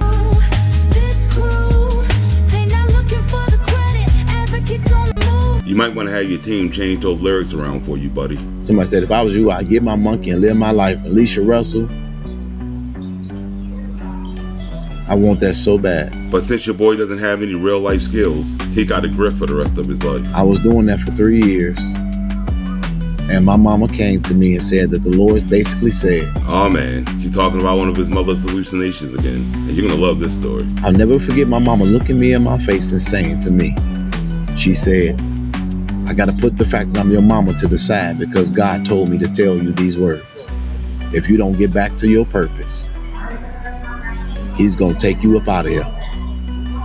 And that God said that he allowed you to live your life the way you want to live it. And the time for you to get back to what he called you to is now. My mother looked at me and said those words. And since his mom's a known liar, I guess he doesn't have anything to worry about. And then one day I got a call that I needed to go to Doxing. And I went. And I ain't been able to sit down ever since. Which is the same reaction he has every time he leaves the Jeffrey pub. If I sit back down, I'm afraid of what God would do. True story. If he was worried about what God would do, he wouldn't be out here scamming the way he does. And if you thought that story was bad, listen to this bullshit. There has been, in the last 48 hours, quite a bit of a stir. I mean, isn't that just a normal day when it comes to this dude?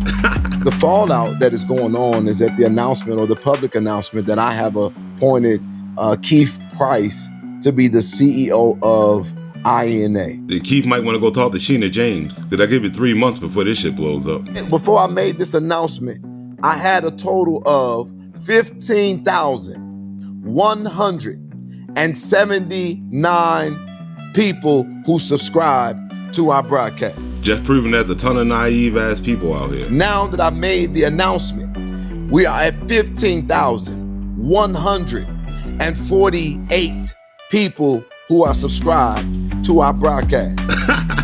Looks like a few of them woke up.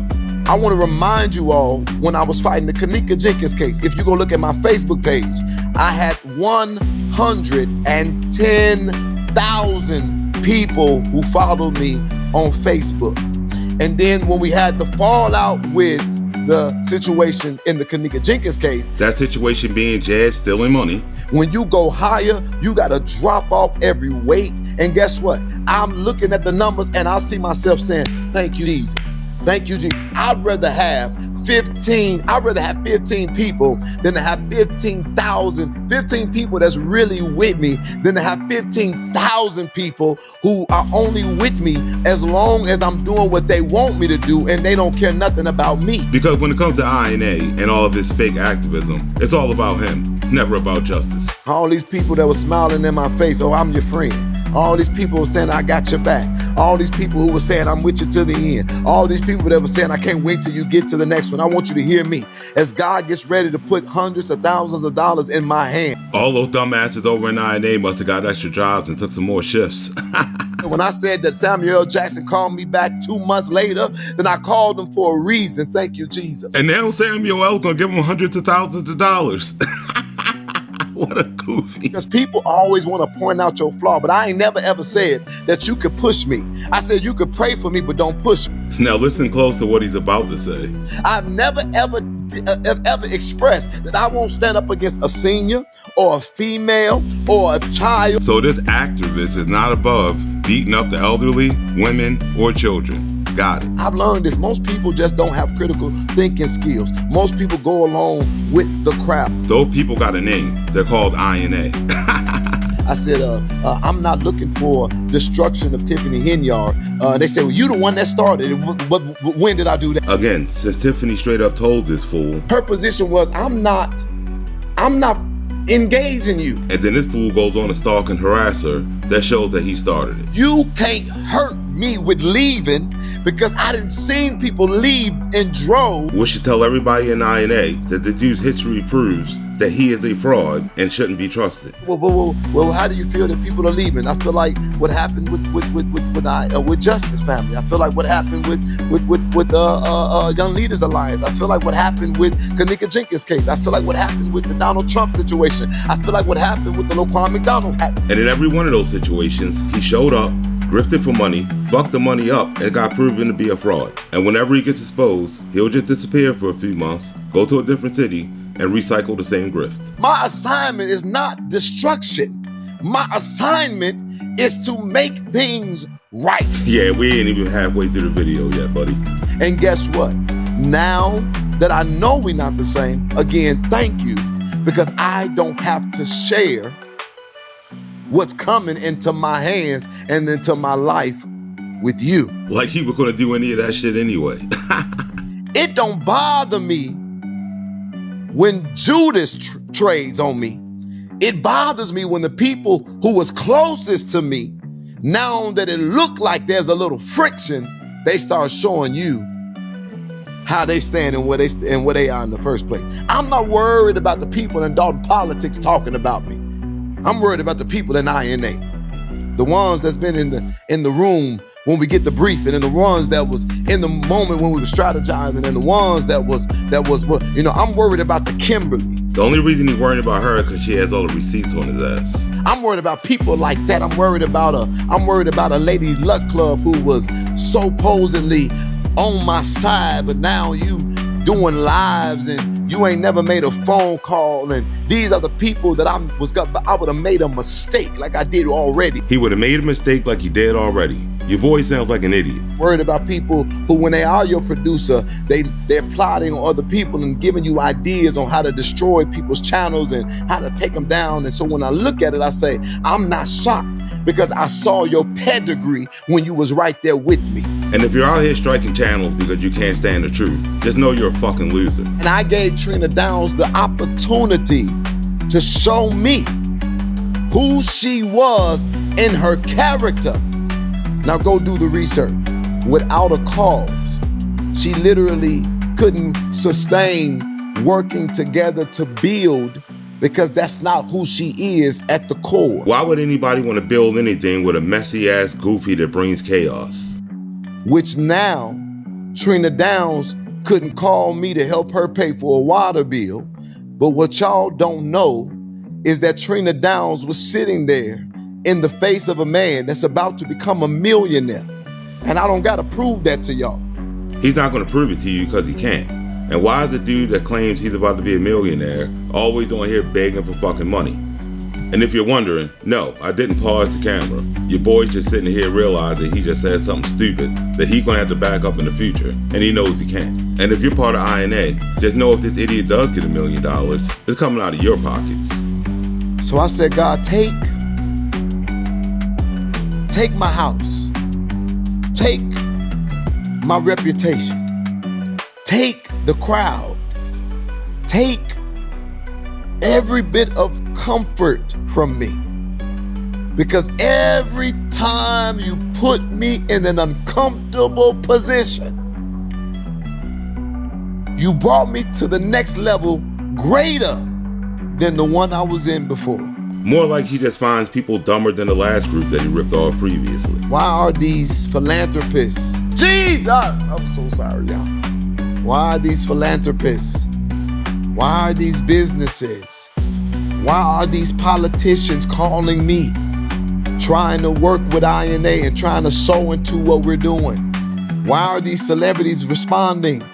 It's the same reason why when I came into Dalton, I came in there broke, busted, and disgusted, and then I left there with tens of thousands of dollars that I could take to the next city. And here I thought he was trying to raise money for Phineas Dukes. I guess not. Am I making any sense to anybody?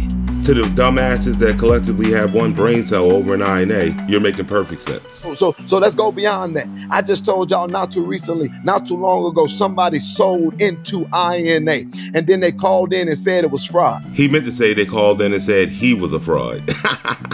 hear the words that's coming out of my mouth. And I had to report to INA that all of our accounts in that bank was stunted and stopped. And now your boy trying to pull a grift that another grifter I know is doing right now. I called the bank, and the bank told me that my personal account, as well as the independent Frederick Douglass Marcus Garvey Academy account, have both been frozen. This is Umar Johnson. He has a group called FDMG.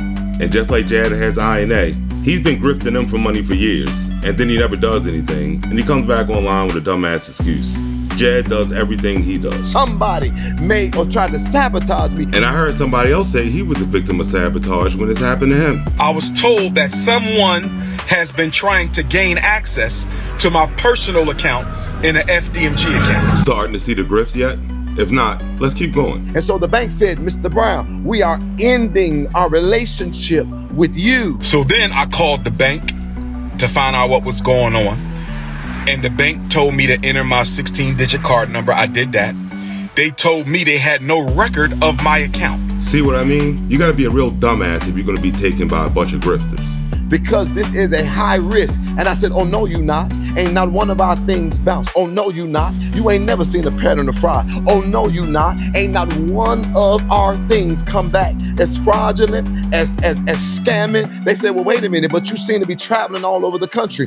Google me. And if they did Google them, all they will find is a ton of evidence of fraudulent behavior. I said, Google me.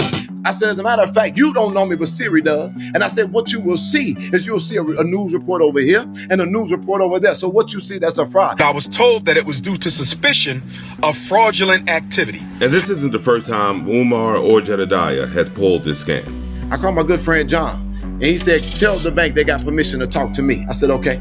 And John calls, and this is why this white man is my friend. And we all know this racist only likes white people when they're doing something for him. He'll never mount to anything but a man who literally cannot find a way to support his cracker wife. And I'm sure the only white people that don't mind being called crackers are the ones that are a part of INA. He says, how you doing? My name is John. And he said, I'm with the Mental Law Group. And why they would put their name behind this goofy, I don't know. Mr. John got on there. He said, well, about what time today will you all be releasing Mr. Brown's money to him and all of his accounts? And they say, wait, who are you? He said, I'm John Groff from the Mental Law Group. And she said, okay, well, let me, she said, let me put an escalation on this. I swear his followers got to be the most gullible people on the planet. And I ain't gonna tell y'all all of the background. Because he hasn't come up with that part of the story yet. I got a call from somebody. Y'all ain't got to believe me. But they're dumb enough to do just that. In what I sent them when another advocate in Chicago, which is where I'm from, went into the lobbies of Chase Bank and they stopped the banking of what was going on in Chase because they was able to find out that Chase was connected to slave owners. His name is Jamal. Now, I ain't got to be jealous of Jamal. Thank you, Jesus. This dude's been jealous of Jamal since the Kenneka case because he was able to get his own community center without grifting for it. And he was jealous of the clout Jamal and the rest of the activists were getting during the Kenneka case. Again, I said the proof is in the pudding. What kind of family gonna let y'all see this videotape without them seeing it and speak on their baby? That was weird as hell. Here's your boy crashing out because Kenneka's mom called him and Andrew a fraud. Everybody wanna tell Jedidiah, don't be confrontation. And since people are telling them the same thing right now, you see nothing's changed. And the truth is, Jamal, you're bogus. The truth is, Andrew Holmes, you're bogus. The truth is, Larry Rogers, fuck you.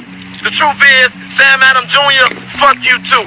All y'all bogus. And all y'all Sambo niggas that's been capitalizing off of black pain in the city of Chicago, guess what? If I'ma go down, damn it, I'ma go down telling the truth. Why didn't he want to tell the truth 8 hours earlier when he was standing right next to Andrew Holmes, clout chasing off his name, trying to get on the news? What a fucking goof. It's real strange that you driving a motherfucking Jaguar and you building a community center bigger for your ego. Remember he said that, because that's definitely going to come in handy later. Go, bro. You got that community center for your ego. You know what? Guess what? You had a community center that was donated to you. It was called the Dream Center. Did you tell everybody that? But it wasn't big enough for your ego. And trust, though this clip may be old, this is called foreshadowing, because it's definitely going to come in handy later. But we wanted to just go along and get along and be quiet. But no, thank you, Kenneka, because you done brought the nigga out of me. And now he's using a dead girl's name to push his mess. Classy. So then I get a call. They said, Mr. Brown, how you doing? I said, how you doing? They said, this is such and such and such, and I am the VP of this, that, and third. And you notice whenever your boy tells a lie, he makes sure he doesn't use any names or any real locations so you can't look it up for yourself. I wasn't gonna tell nobody this. He said, we value those that bank with us. And also, now if you're hitting a blunt, stop, because you're gonna choke when you hear the dumb shit he's about to say. It has been brought to our attention that you do a lot of great work in the community. I'm gonna run through this house. That's right, people. The bank unfroze your boy's account because of the great work he does in the community. This house, that's what I'm talking about at church. He said, Mr. Brown, it's been brought to our attention that about the work that you've done in community. And we love community parties. He said, do you have a 501c3? I said, no, I don't have a 501c3. What's he mean he doesn't have a 501c3? Because I remember some goofy telling me this a while ago. Because I've been an owner of a 501c3 for a long time. And let's hear that one more time for INA. Because I've been an owner of a 501c3 for a long time. But now here in 2025, your boy's saying he never had one. So ask yourself this. Is he lying then or is he lying now? And for INA, I got one more question for you. How many times does a person gotta be seen doing weird snake ass shit before you stop making excuses for that shit? But I'm sure those dumbasses over in INA will still keep donating to this goofy. And he said, how about this? Instead of us fighting, how about the bank? Like most things Goofy does, he's making his lie up as he goes along. That's why he ran off the screen, because he ain't got shit to say. And when he comes back, he's gonna prove my point. I don't need to tell y'all the rest of INA's business. You looking at the face of a whole fucking goofy. I want to tell my mama. I hope it's going to be to stop scamming. Pack your bags. Because INA's about to get ripped off. Because I perceive not too much longer from now, I got a desire in my heart that I ain't been able to do. But not too much longer from now, mama. The fake crying is too much. Your boy's an activist. Pack your bags. I'm gonna leave it at that. Yeah, because your boy's working on the grift that we're gonna get to later in the video. And since we're already an hour and a half in, it looks like this is gonna be another 3-hour situation. So go roll up about 5 more blunts. Probably take a word from our sponsor. We'll be right back after a word from our sponsor. Welcome to Scamville, where they say a grifter is born every day. What's up? How you doing? This is your boy Jedidiah. Meet Jedidiah, known scammer, whole goofy. And his partner in crime, the Prince of Pan-Africanism, Dr. Umar Johnson. Join them as they get fully exposed while trying to scam the town for money and Scamflix's newest show, Grifters. Join the fun as you watch these goofies lie their way into the people's hearts and then into their pockets. All of our accounts in that bank was stunted and stopped. Dr. Umar has access to no money right now because my personal account contains all of my money. Laugh as you see these goofies scam a bunch of idiots out of their money. I don't think that my money went the wrong way. But once the people of the town start to get hip to their scams, they soon learn the hard way that grifting ain't easy. This should be a prime example of why Jediah Brown shouldn't be trusted. Need to change your name to the Prince of Panhandling. He only targets like elderly and super lonely people. But be careful when exposing that grift, because these activists attack. Jediah Brown, he needs a lot of psychological help. For my loyal supporters, if you can spare a few dollars, so run and gather up your resources. Stop jumping on these apps, begging us for money, so we're not giving you shit. And come laugh at two goofies as Jedidiah and Umar battle for resources and Scamflix's Grifters. Jedidiah and Umar, kings of the grift. I'm having way too much fun with this shit. But now that we're back to the story, we're gonna have to head down to Harvey and hear the story of Hassan in this week's episode of Flops. Due to the graphic nature of this program, viewer discretion is advised. I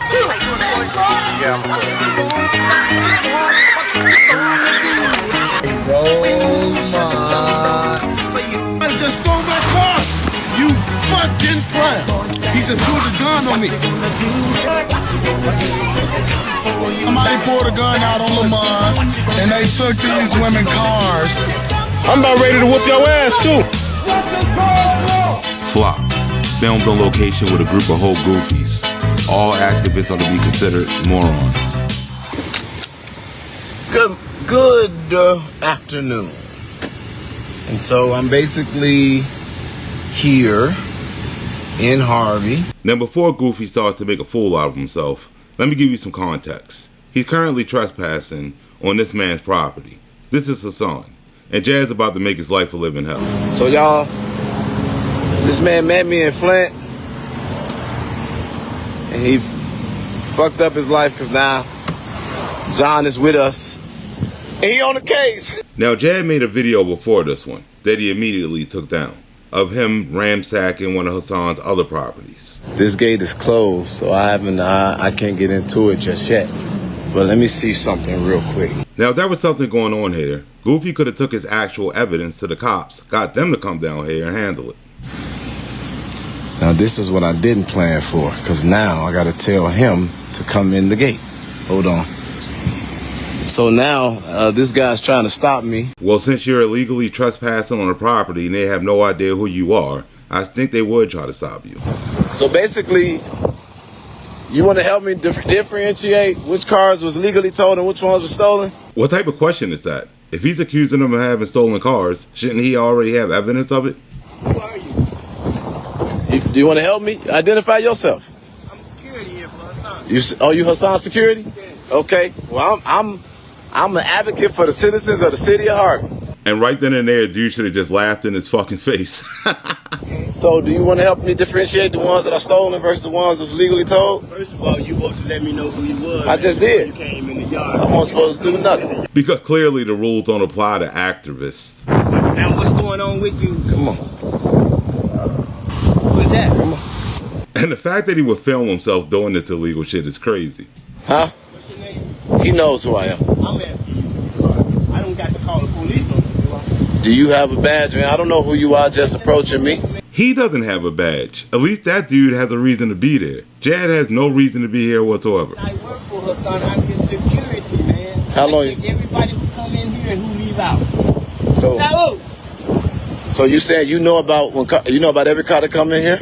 The guy never said he checks every car that comes in there. He said, how long? I take everybody who come in here and who leave out. Clearly he's checking names of people or IDs. No, I don't know about every car. You got to. You're standing right there. I swear Jad is annoying as fuck. I am to check who comes in this yard, sir. So when everybody, oh wait, there go my good friend. There go my legal friends. If they were his legal friends, they would tell him, let's do this a different way because we're trespassing. But since they're dealing with Jad, I don't think they're too bright. Do you check every car that comes in? I don't check every car. So they just... I need to know who they are. I just told you, I'm an advocate. So basically, the stolen cars that come in here, I was wondering if you could give me a list of those. Now, if he's accusing these people of having stolen cars, shouldn't he have proof of stolen cars? Because that'll make you an accomplice. You know that, right?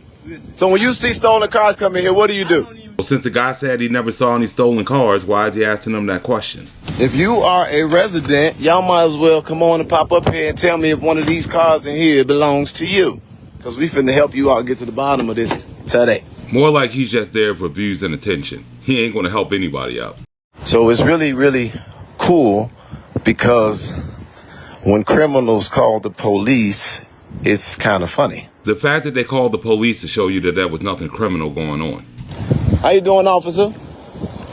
This hard-working black man might be just doing his job. I don't know. He might not be in on it. But basically, just like over there, this property, huh? I don't know what's going on. Okay, well, my name is Jedidiah. I'm an advocate. And so parcels of this property belongs to the city. They have put a gate around it and claimed it as their own. They've been able to do that for about 11, 12 years. This property here, as admitted by the owner, Hassan, it has also served as a chop shop. But he claims now that it's being exposed that he is not the person that's doing it. He just rented to the person that's doing it. And now we're just feeding the cop a story with no actual evidence to show. So yesterday, the police had to respond to a call from them again because I'm on city property, which I know where it is. And they called the police, giving you guys the opportunity to come in and see what we're trying to tell you about. So welcome to the yard.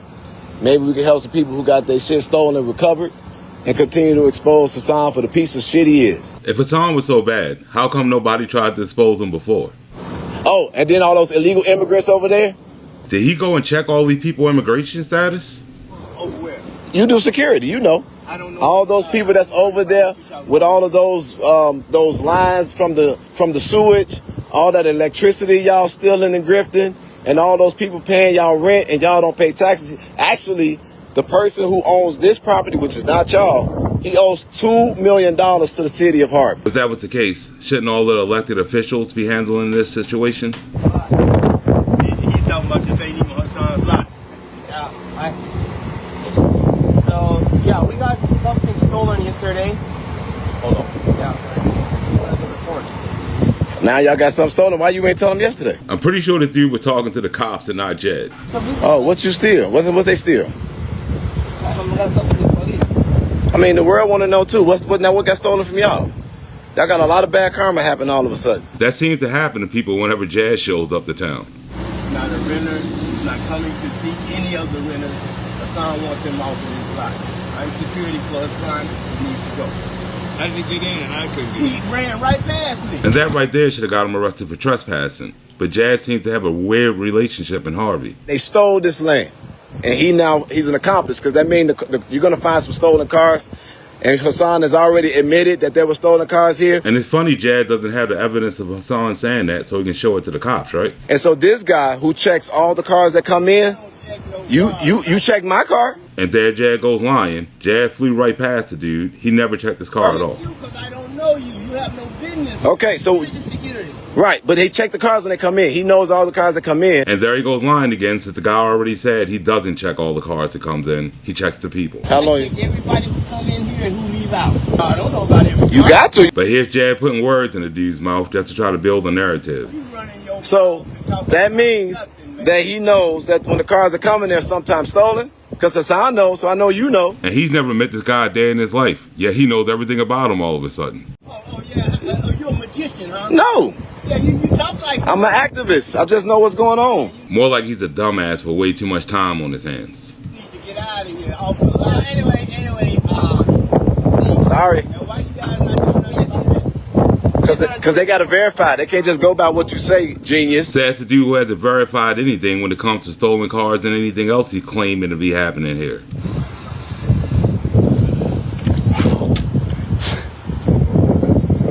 I don't think I can get it. The drone just attacked him.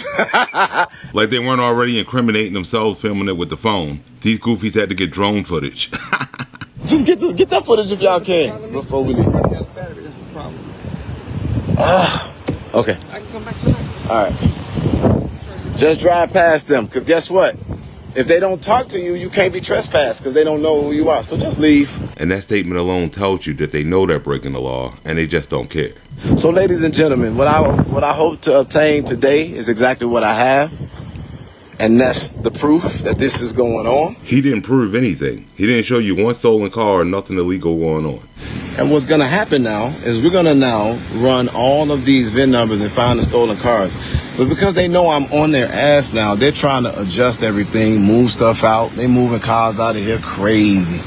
And we just basically getting I'm getting the stuff before they try to move it. So when I come in here next week on the city-owned land and we get the city to do their job and take it back, we want them to make sure, we want to make sure that all the stolen cars that's going to miraculously disappear don't disappear. The question you need to ask yourself is, who giving this goofy the power to do any of this since he's a nobody? But you cannot trespass me if I'm not talking to you. So we're going to go. We don't need anything here. I got enough. I got a visual from the sky. And if this ain't the face of a whole goofy that's taking cars playing way too far, I don't know what is. Basically, John is these are rich white people. Which are the only type of white people that he won't disrespect. That I have brought here. They're new friends of mine because of the work we're doing in Michigan. And I'm going to get them to make an investment into you all city. And so we're bringing some millionaire developers here to Harvey. And the hope is that they will, based off a relationship, overlook the amount of the cost that it will take for them to basically get you guys some viable businesses in this community. More like this grifter just sitting here looking for a kickback. Well, see, I'm not on no weird shit or no weak shit. I'm on some real shit. Expose the people who doing bad. Eject them out. Get the people I know that got money to invest into y'all. and keep on going from there and telling y'all the truth. Trust, the shit with Hassan only gets worse. But we're going to visit this more later in the video. But for right now, let's get to his next crash. All right, so anyway, because we poor over here, believe it or not. That doesn't have anything to do with the story. Just had to leave it in there for later on. And Harvey is that there is a lot of people who are not compliant with the government. So shouldn't the government officials be handling this and not some goofy? The first business that we went to go check out was occupied by Hassan, this guy named Hassan. And so we went there, we made contact. It wasn't a great contact at first, but it transitioned into one. And trust me, your boy's lying through them fake veneers. Hassan wanted to explain to us how Mayor Clark was the reason why his businesses were failing. But since Jad came in here with an agenda, you know he wasn't trying to hear that shit. He basically either owned or made a deal with somebody who owned a parcel or places of land, and they get in it, and then what do? They stop paying. And even so, if that was true, there's still a job for the people in charge, not some goofy. Hassan in particular, ladies and gentlemen of Harvey, hear me, used to pay off the inspector that was working under Kellogg. I have proof of that. And if you expected him to show you that proof, don't hold your breath. They had interactions with the mayor of Harvey, the then mayor Kellogg, that I cannot say I have proof of, which is why I won't repeat it, but it is alleged, AKA Jazz making up some bullshit to fit his narrative, that they engaged in unlawful practices that allowed him to entrench himself in the community. Yeah, too bad he can't prove that, right? Mr. Hassan told me that he paid $2,000 to Mr. Clark's campaign, but Mr. Clark was mad because he wouldn't give him $20,000. Sounds to me like they're just trying to shake this old man down for money. And I was like, so you didn't give him $20,000 and what? He won't give me a business license. They weaponize their police. They do this, they do that, they do this, they do that. Trust, that's gonna get put on full display later in the video. Started doing the research, and I found out that the stuff that he was saying to me did not add up. And so then I asked Mr. Clark, because as you know, Mr. Clark said that he would be responsive to me. Could I have a meeting with him? The question that you need to be asking is, what is this goofy getting out of this whole deal? I brought Mr. Hassan into that meeting. And I'm sure to Hassan it felt more like an ambush. Clark didn't want to meet with him because he felt that the man was a liar, not a good corporate citizen, and basically he would try to say stuff happened that didn't. Sounds like a bunch of excuses to me. And I'm going to say this. Clark handed both me and that man our ass because I was defending him based on what he said. Too bad he has no proof of any of this. This is all I remember. I said, why did you think that he was mad at you for not giving him $20,000? He said, that's all I could assume. What else could it be? You lying piece of shit. I guess it takes one to know one, doesn't it? He said, do you have a 501c3? I said, no, I don't have a 501c3 because I've been an owner of a 501c3 for a long time. And all I can say to that is, you lying piece of shit. So what has happened is that the city went on the lot of the Bob Chevrolet on 142nd and Center, and they towed all of the stuff out of there. And because he was a squatter protected by Illinois law, he went to a court and got a temporary restraining order against the city of Harvey. And therefore, the city of Harvey could do nothing. Yet this goofy's able to go harass this dude and the cops just seemingly do nothing about it. Weird, right? So Hassan, I said, you got to get off of the land that you don't own. Simple. All right, I'll get off of the land that I don't own. So they couldn't get the dude off the land for 12 years. The judge just tells him to get off and he says, okay. Come on, people. I said, all right, so how long is it? He said 2 weeks. So then it came a 2-week period. And I said, Mr. Hassan, are you off of the land? He said, no, it's going to take me a month. I said, no, fuck that. You bullshit. We live there now too. We are now co-squatters. And I hope this goofy doesn't think that shit's going to hold up in court. And this is how this has happened. So basically, we were going there 2 days ago to look at everything that's in the property, to get it assessed, because I'm also working to try to line up developers to come and take this land back and do something with it so that it could be on the tax roll. So let's see. Hassan has a restraining order on the city so they can't get on the land. He said Clark wanted 20 grand from him, he didn't give it to him. And since Clark can't get the land himself, Jad conveniently can just walk into this dude's land and do whatever he wants. Sounds like Jad made a side deal for this land, you know, since he already got developers set up. So this is what y'all government faces. The court puts a restraining order. Nobody wants it because this might not be of value to them.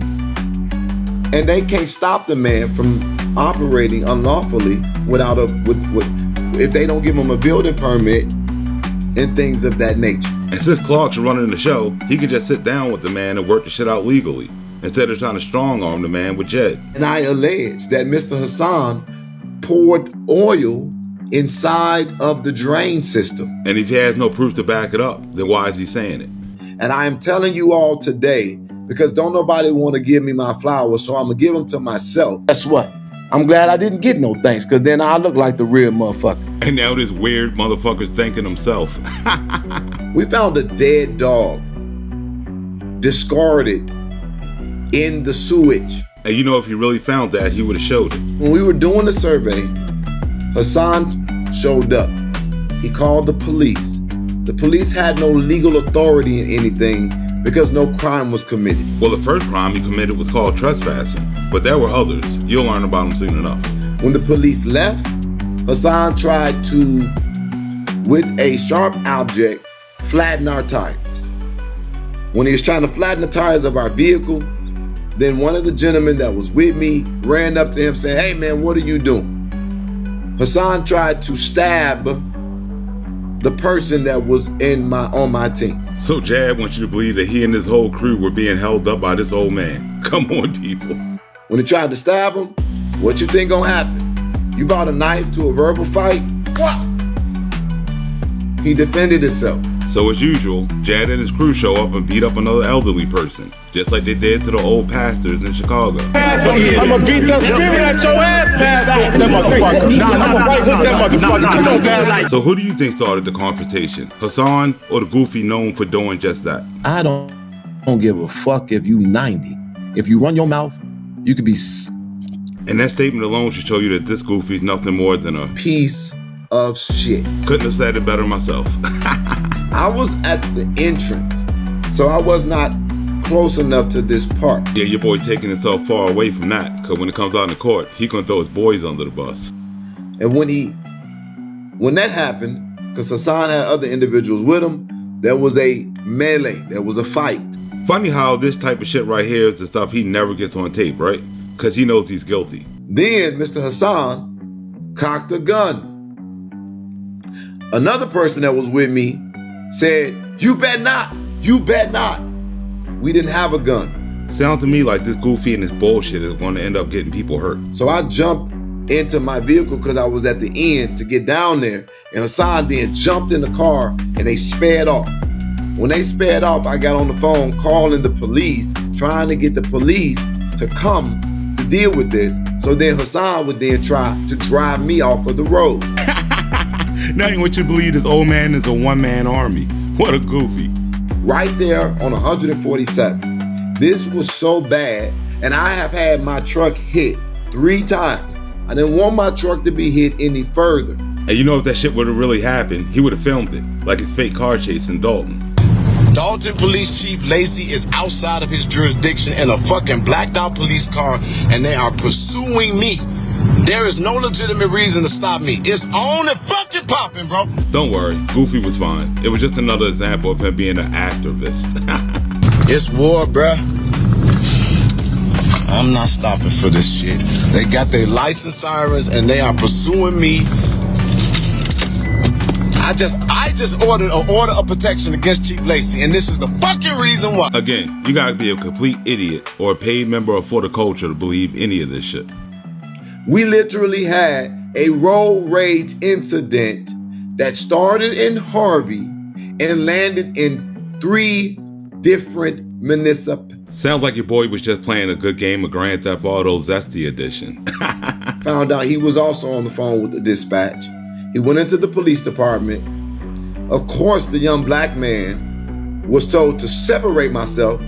He said that I was stealing his stuff, the audacity. Says the known thief. I went to the other property, surveying the land, and I encountered Mr. Hassan again. He pulled out a gun and he told me, you fucked with the wrong one, and that he was going to kill me.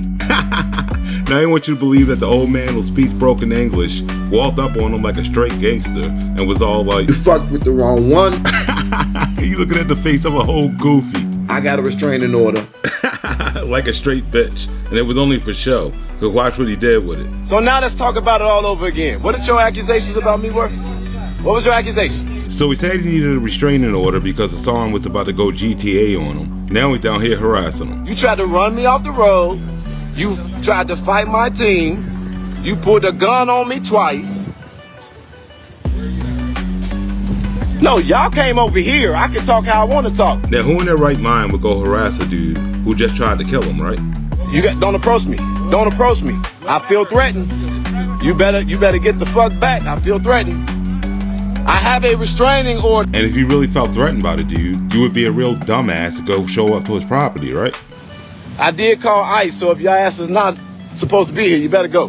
Funny how your boy can do all this, but yet he couldn't get Andrew Holmes arrested. He pulled a gun out on me. We got a restraining order for that. He pulled a gun on me and my crew twice. He attacked my guys with his guys. Got his ass whooped because we gonna defend ourselves every time. And how come the only video footage we ever get is Jed and his crew attacking people? They pulled up at another one of the sites and I was there. And they say, why y'all in there just stealing stuff? I said, man, we don't steal. Don't mind him. He thinks if he keeps telling himself that, one day it'll be true. She was like, please, please, my things, my things. And I said, what is yours? Get your stuff. I'm not trying to stop you from getting anything. And so then I started approaching her because I was trying to tell her, we're not thieves, we're not gangbangers. If you're hearing that, it's a lie. And they just took off. I'm like, what the hell is going on? So my mind was like, oh my God, these people really think I'm criminal. When you feel the same way when a bunch of goofies come to where you live and start fucking everything up? I took off after them. This dude is a complete piece of shit. But they took off and I took off. And I'm chasing these people through the streets of Harvey. And imagine if one of those people got hit by a car because of this goofy and this bullshit. This dude is dangerous. And they was like, oh, So this dude clearly terrorizing these people. Then he has the nerve to say, oh my God, these people really think I'm criminal. More like a domestic terrorist. And they said, gangbanger, gangbanger, gangbanger. No, dummy. Citizen. More like whole goofy. They was like, you're taking my things, you're taking my things. No, I chased all you dumbasses because I want you to go get your stuff. And at this point, you already know he's lying. But we'll figure that out later on in the video. This woman right here keep calling me a bitch and all that other stuff. But she gonna stop playing around with me on my mama. Because we all know this sissy won't hesitate to hit a female. I've never ever expressed that I won't stand up against a senior or a female or a child. He just won't stand up to a man his age in a one-on-one because he knows he'll get his ass whooped. My gang of do-gooders, they on their way. I'm taking this illegal bullshit-ass gate down with this fucking illegal-ass barbed wire since you won't allow on me. And under whose authority is he going to do that? Because that's called property damage. And I asked you again, what did you take and pay $5,000 to me for?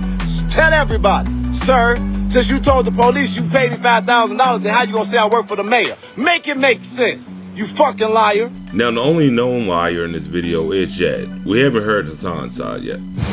Which one of y'all he beat up? I would love Jed to go to court and tell the judge that this old man beat up both his bodyguards in a fight. Those are the two people that they tried to attack. I'm just gonna say this for the record. You may not want to do that. I know I'm little, that's because I never eat. But them guys a little different. And I'm gonna just put it like this. I've watched them work. They definitely know how to defend themselves. Yeah, remember he said that. That's gonna come in handy later.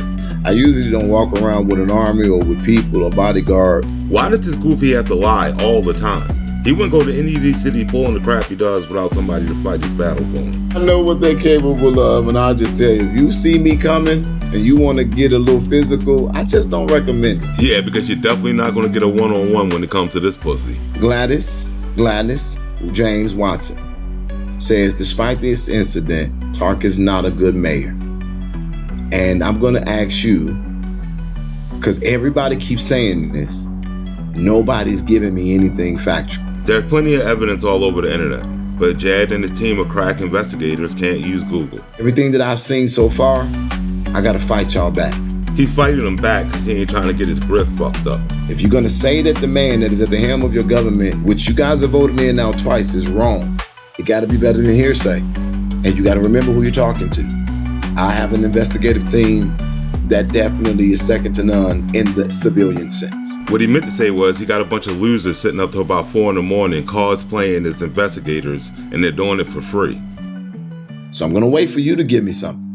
Because so far everybody that have told me that, they have either nothing, stuff that has not checked out, or something that I can turn around and say, you are trying to put a spin on it. Looks like he's trying to put a spin on it so he don't fuck up his relationship with Clark. Now, Lord, ladies and gentlemen, please hear me. Again, I'm not here campaigning for anybody. I'm just giving facts. Keisha McCaskill, weave head ass. I don't even have to do that. I just don't like her. Because I got a lot of information about Keisha. See how quick you're trying to take the heat off of Clark and move it to somebody else? Because your boy's covering for him. The McCaskills, when I start talking about that part of Harvey's grifting, you all get ready to duck, and y'all finna put her as your Cook County Commissioner. The fuck you ain't? Yeah, we'll get more into that later in the video. I got an inbox of tens of, and I literally can say thousands, believe it or not. Oh, trust, none of us believe that bullshit. Of people asking me to help them with their personal crisis, and I won't do it. Trust me, him not helping anybody, it's the best thing he could do for the world. And Kenneka Jenkins' mama fucked it up for a lot of people. I don't give people the opportunity to lie on me. Carisha fucked it up for a lot of people. He just called her Carisha. Her name is Teresa. He doesn't even know the woman's name, proving he was only down there to clout chase off of her daughter's death. That woman is a multi-millionaire. And everywhere I go, people talking about I'm stealing something from nobody I didn't do nothing but give my whole life for. And I am not going to allow anybody else that opportunity. So I want to say this to the people who keep on reaching out to me for personal trauma and tragedy. I don't respond to those no more. Because from the Kenneka case, Shamaje Crosby, and others, every time he showed up, he got caught grifting and kicked the fuck out. But y'all better stop letting people use y'all for sound bites. Ambulance chasing is doing the sound bite and not doing the case. They've been calling this dude an ambulance chaser since 2017. Jediah Brown, whose intentions are false. He ambulance chases. He goes after dead black babies for publicity. Fucking goofy. I'm a hell of an investigator now, not only because of my training from my previous career. He must be talking about when he was a security guard and he got fired for sleeping with the homeless people. That plaintiff had a sexual relationship with a male resident. You was fucking a homeless nigga. Oh no! You looking at the face of a whole goofy. And I sat here and I just asked Gladys, who made such a tremendous assertion. No, she just made a factual statement and your boy didn't like it. It's Glennis, not Gladys. I don't care if it's Genesis, Jen, Juice, Genis, Gladys, Grady, good night, and goodbye. And if you're a part of INA, just know you can get the same shit Glennis just got. If y'all want me to come and rap and get on the mayor's heels, somebody better bring me some facts instead of political spin. I've been doing this shit too long, and I know what real look like. See, the people in the comment section are asking him why he's defending Clark, and he's getting upset. I'm not finna just yell a motherfucker corrupt because everybody think it's cool and popular and somebody cute to you. And he defended Napoleon just like this when he thought he was going to get that church. I've called and talked to Clark subsequent to this. He says, I've heard a lot of things. He said, well, you're doing what Jedidiah does. You're shaking the city up. So Clark heard about the corrupt shit Jed's doing, and he was just cool with it. Okay. Why are you following me? Because I live here and you don't. Who are you? Don't worry about it, right? You got a lease? Yeah. Where is that? Where's your lease? And this is one of the only residents that stood up to Jed since he's got there. She'll be a reoccurring character. Hi, I have somebody trespassing here in a Yukon. Right here on 15320 Cooper Avenue. I need someone to come, not like last time. And this woman has called the cops multiple times, and every time they show up, they get in trouble, and they let Jed get away with everything. You could have just said you didn't want me here. You didn't have to. I did tell you not to be You here. said I a did tell threat. you not to be here. You don't fucking run where My I name be. is. And Goofy just proved that he wasn't going to leave even if she wanted him to. Understand that? That's so wrong to do. It's okay. You're You such be a- the first you a one. dishonest You be the bitch. main one. You be the main one. Makes you a dishonest bitch. And there's Jaz's trick. He likes to call females bitches so he can instigate a fight. Yeah, you a dishonest bitch. So why would you do that? Why would you do that? Yeah. You want to smile with me with your fake veneers and shit? She called your boy out. Get out of my fucking face. With your yellow teeth, you Hello? need some with your nasty Hey, at least I got real shit, not you. dog hair and weird ass bitch. Uh-huh. Lying heifer. Why is it he can only walk up and talk to people like this when they're a female? He never does this to dudes when he don't got his bodyguards around. Now the police must be involved with me, huh? Yeah, they are. Don't act like you want to get froggy. It's okay, I'm not getting froggy that with won't- nobody. that won't You work ain't well for nobody. you, trust me. You ain't nobody. You find out. Goofy's really sitting here trying to goad a female into a fist fight. What a fucking clown. You ain't nobody. You're trespassing. No, you trespass. I'm gonna call ICE and see how far that So what, goes. he thinks all Mexicans are illegal or something? Now your boy's just being racist. Huh? No, they have stolen stuff. They have stolen stuff. I'm looking they to steal stolen shit. stuff at the other location. Truck, we'll be back to this Hassan situation. But for now, we gotta go watch your boy incriminate himself. Cause his nuts crash out was pretty fucked up. Check it out. We come here today to take care of the business. Trust me, you better roll like 3 blunts in advance. And we're going to then end this live stream today with a 48-hour notice to Cook County Commissioner appointed Keisha McCaskill. And trust, it'll go unnoticed just like the rest of them. The gay man, Ryan, he said for me to go back to Texas. We don't want you here. See, now Ryan's another activist, but unlike Jed, he actually lives in Harvey. And he's been fighting against Clark's corruption for a while now. How dare you send your police after peaceful... Minutes into the city council meeting, someone in the audience was removed by police at the direction of Mayor Clark. And when Jed first got to Harvey, Ryan was willing to work with Jed to try to get justice. But then he saw through Jed's bullshit, and that shit didn't last too long. But we'll learn more about Ryan and Jed later in the video. But he was the #1 person that was trying to be my best friend and hang out with me. He kept on offering to hang out with me. And I just believe that Ryan was very indirectly clear that he was trying to have gay sex with me. And now that Ryan turned on him, you know Jad's going to frame you in any way he can. Without going into great detail, Ryan clearly had the hots for me. But I like my meat a lot more seasoned. Zesty.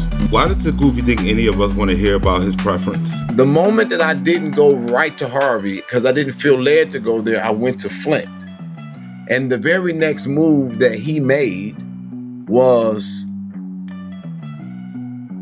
go and pair up with Conscious, who is a internet person, a YouTuber. More like she's Jad's worst nightmare. Why would you go and pair up with somebody who has one mission, which is to try to destroy the person that you were hoping will come to help your city with not asking for anything from you? That's because you're an opportunistic, weird ass motherfucker. He went to see Conscious because she told the truth about your dumb ass. And the only person that people call weird is Jed. I found to be interesting in our investigation is that Clark's testimony, and since Jed is Clark's bitch at this point, he's gonna listen to whatever he says, is that the reason why Ryan is or was a defector of his is because he asked to be the sole person handling the real estate of the city. Just don't expect this Goofy to show you any proof of that. The narrative of me attacking women is a lie. I don't look for weak people. I don't look for people who are vulnerable. Remember he said that. That's gonna come in handy for the main event. And I don't take advantage of people, nor do I nor do I hurt people, and nor do I misrepresent facts. This is the same dude that told everybody that his nephew was his son to get donations, then told everybody his nephew killed himself when he didn't. If you play with me, if you try to fuck with me, you will find out that I have been raised in Harvey, the south side of Chicago, that come from the Cook family, and definitely am a part of or been around a lot of street organizations. So now he's a part of street organizations. So the people weren't lying when he said, and they said gangbanger, gangbanger, gangbanger. So thanks for confirming what everybody said about you, Jed, and clearing that up for us. Next thing is that I will be presenting a plan to the board of INA with the hopes of opening up a business in Harvey, Illinois. What, you thought you were going to get to a video without him trying to grift? A restaurant serving soul food.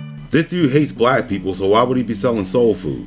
Some of the worst people to fight for is people whose skin look like mine. Y'all some of the worst.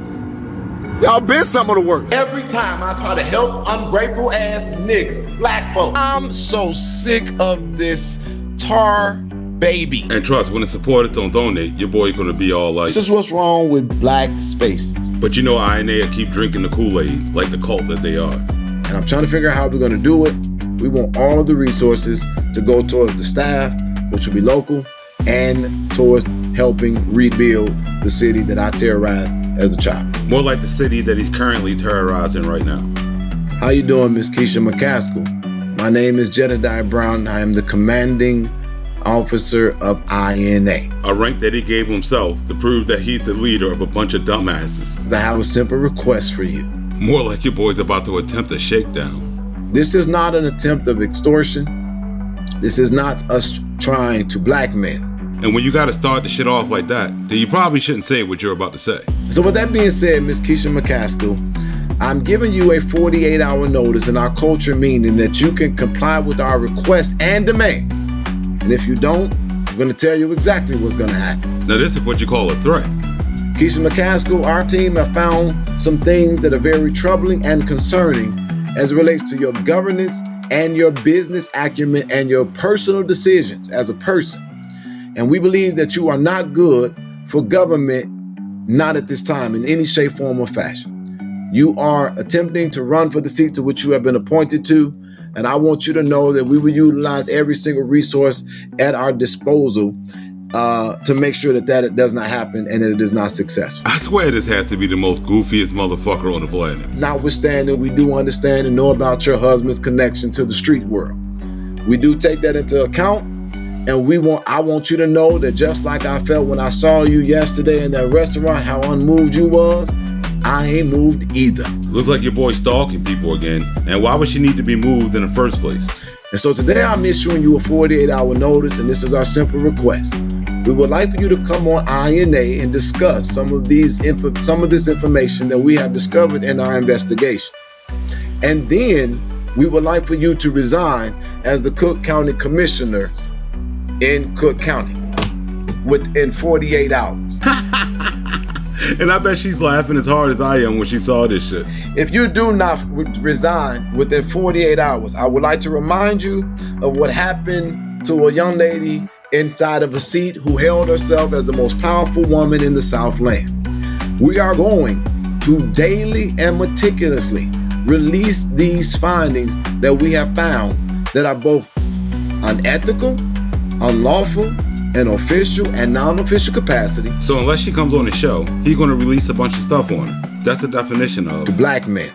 And we will be giving it to the public for their consumption. And we do not, I want to remind you, we do not just go on public record alone. Because when your boy doesn't have anything good on you, he'll just make the shit up out of thin air. But if some of this stuff gets out, I believe just like Tiffany Henyard today, you're going to wish you simply engaged. Because like Tiffany, you'll end up in a fist fight with this goofy because he likes to hit women. And I swung and smacked that hoe and then looked up and saw a gold hair fleeing from me, and I realized that I just popped the shit out of Tiffany. And this is the same goofy that'll tell you with a straight face. The narrative of me attacking women is a lie. Don't worry, Jed. INA believes you. Yes, you will power. But in Cook County, I wield influence. More like you gotta be under the influence to believe anything this goofy says. Keisha McCaskill, listen to me.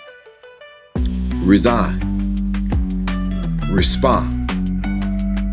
Or you will be the focus of the next several episodes to proceed you violating that notice. So her punishment is she's going to become the focus of a bunch of losers with too much time on her hands. Because I want to tell you all something that has really, really, really pissed me off.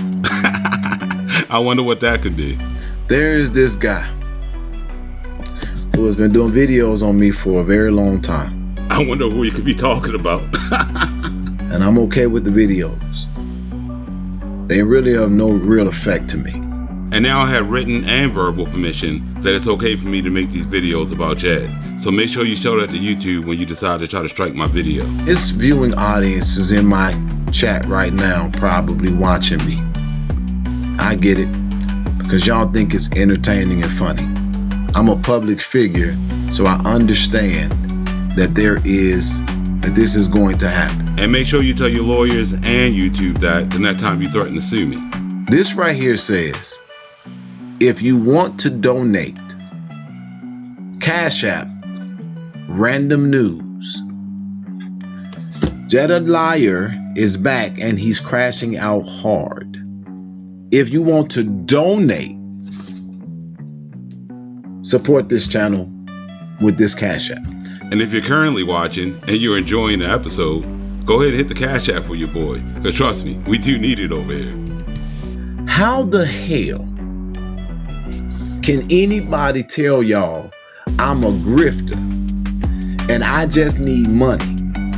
And literally on the videos about me needing money, they showing y'all how to give them money. I don't come on here coming up with random reasons for my audience to give me money. They can or they can't. Now, I ain't gonna lie. Sometimes the stuff be funny. I mean, my audience seems to think so. But this was the part, well, I ain't fucking with it. Because for me to get my mother to come on and to be willing to let God use her, me knowing what my mother goes through and what she sacrificed. I got to suppose that him and his mother's hustle got him big mad. For you to take that and try to put a spin on that, I want you to listen to me and hear the words coming out of my mouth. When I get done fucking you, Zesty. Pause, my dude. And the fact that INA ain't telling your boy he sounds zesty as fuck is crazy. Your family? And now he's threatening to fuck my family. Kind of like he did his. Family has been hiding incest and rape for generations. So now, is it another person in your family? You say that he probably had... He did. She absolutely told me he raped her. Marion Howard, my little cousin. And she's been outcast the family. She's the black sheep now. She hardly talks to people. Now he's a predator. Hey, INA, that's your commander. You gonna be the example of what it means when a man has a right to defend himself. And if this goofy claimed he knew who I was, then he would know that threatening physical violence against me would not turn out great for him. You can do whatever you want to do and say whatever you want to say, and you can take this and splice it. And there you're giving me full verbal permission again. But when I'm done fucking you, your family, and your future, you are going to have paid me every fucking dime that you have ever gotten off of my name and my work with your stupid ass followers and they low IQ.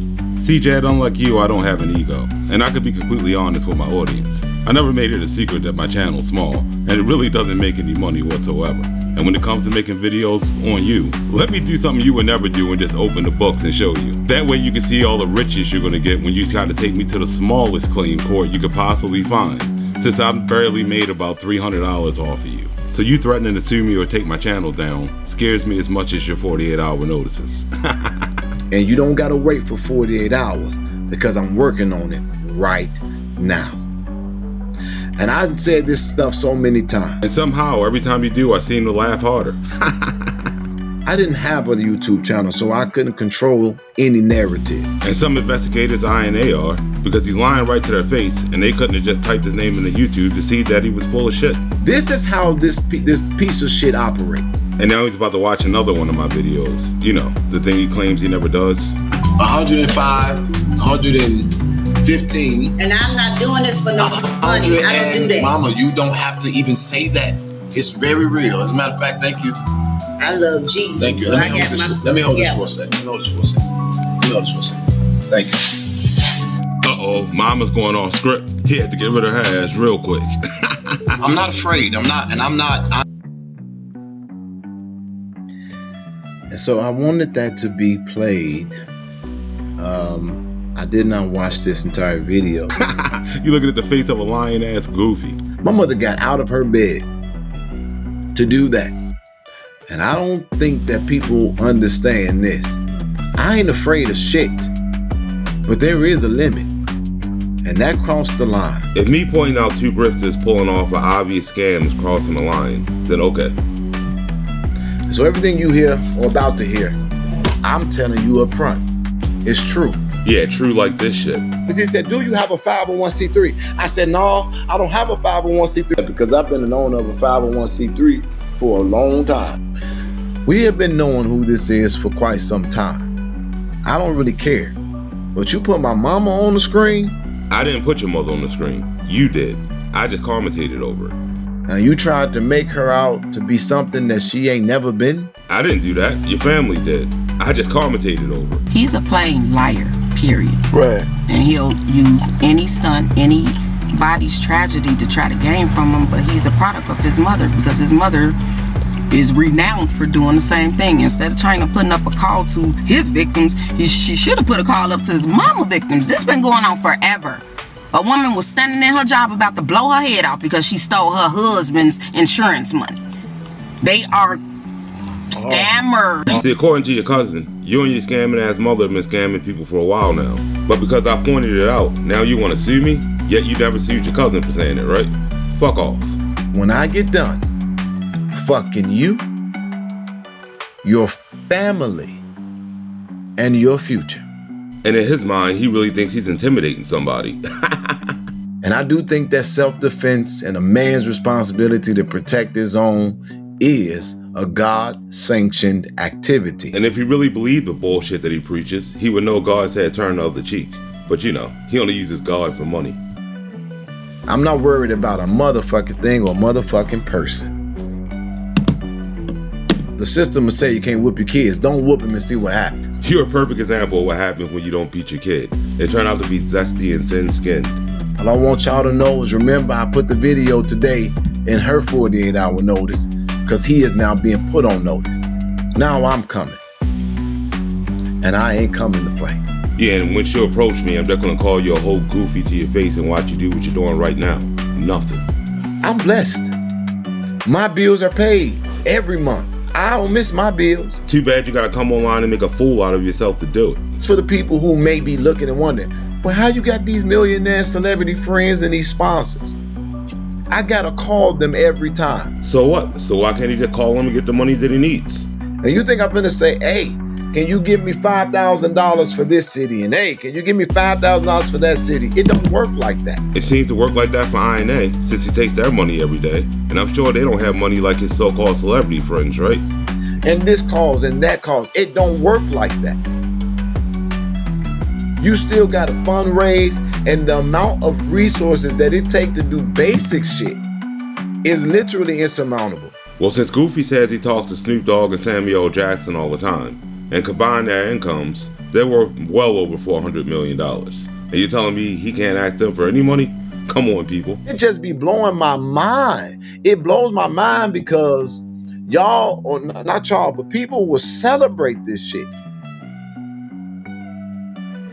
I be like, I'm a grifter, showing up and doing, and you talking about me with a Cash App on it. What do you need a Cash App for? All of the money I make off my channel goes right back into my channel. People can see that, judging by the quality of the videos.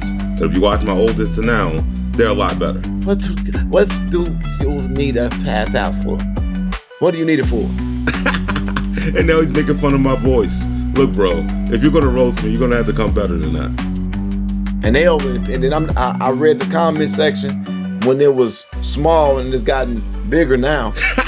And that shit got your boy big mad. And I'm just like, you did a good job, da da da da. And then this is what they do. The moment that I respond, I'm a bully. And the fact that the Goofy's in my comment section harassing my viewers goes to show how thin-skinned he really is. I've said this many times. He's going to be my bitch if he ain't unalive before I get to him. Wow, now Goofy's wishing death on me. And he's the one that wants to talk about people crossing the line. Now, though I might clown on this fool, you'll never see me wish death on this dude, cause I don't want to see any harm come to this guy. And no matter how much fucked up shit he said about me over the years, you'll never find a video of me wishing any type of death, harm, or anything to him, because I'm not a fucking psycho. And you need to ask your lawyer about making terroristic threats online. Because I do believe that you can't fuck with God and nothing happens. Which would explain the bad luck you seem to always have. That woman got a real gift. And she do too much for other people for me to let some fucking clearly fat, tongue-twisted poor bitch. As you can see, homegirl's big mad. And she talking a real big game right now. Play with my mother face and her gift. It's the only anchor I got to God outside of a personal relationship. I don't know how you're having a personal relationship with God when you're wishing death on people. But since you want to accuse me of playing with your mother's face and her gift, I might as well go ahead and do that. So why don't you guys roll up a blunt and check out this new video from the Karma Crew. This is what happened to your kids, mama. We don't go to church no more. We don't go to church no more. This should be a prime example of why Jedidiah Brown shouldn't be trusted. It's demon time.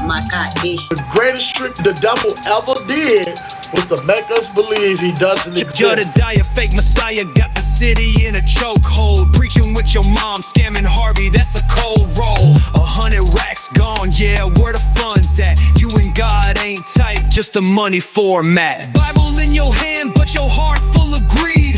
Preaching false gospel while the people still bleed. Zesty with the sermons, ain't no holy in the mix. Preaching for the bag, man, your hustle's a trick. Jedidiah, holy liar, God's name on a flyer. City's cash in your pocket, preacher for hire. You a grifter, no mister. Harvey's hope gone quicker. Preaching for a check, your soul looking sicker. Mom on the YouTube, tag team hustle. Preaching for the pesos, fake holy muscle. Shady schemes gleaming, congregation leaning. Jedidiah's kingdom built on cash, not meaning. Claiming you divine, but your actions so foul. Took 100K, left the city in a scowl. Preaching out of pocket, man, you fraud on the low. Jedidiah Brown, false prophet for the dough. Harvey streets weed while you stacking up a pile. Slick with the words, but your heart full of guile. Fake pastor antics, your hustle's transparent. Jediah buyer preaching scams, God's name apparent. Hide the money, y'all. There's poor people around. They are scammers. What you are is I'm gonna create a new word, an actorvist. You act like you give a fuck. You act like you wanna help. He's Brian in Boys Town. He's Brandon in Michigan City. Ask him who he is at the Jeffrey Pub. Everybody day knows him as a different name. The greatest trick Jedidiah Brown ever did was make the world feel bad for him, thinking that he'll take his own life. That devil was zesty as fuck. And then Jed, if you wonder where my cash apps goes, it goes to making quality videos like that. And look, if you got kids in the room, make them leave the room for this segment. Clark mentioned kids with Ryan, and Ryan spoke about him releasing confidential information. Did Ryan out himself? Oh, don't worry, I'm gonna get to it, cause he gonna keep playing with me. I'm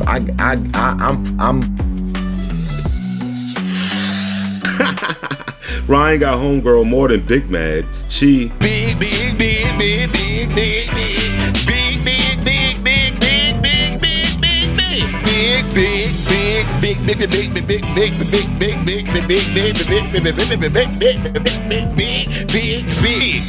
man.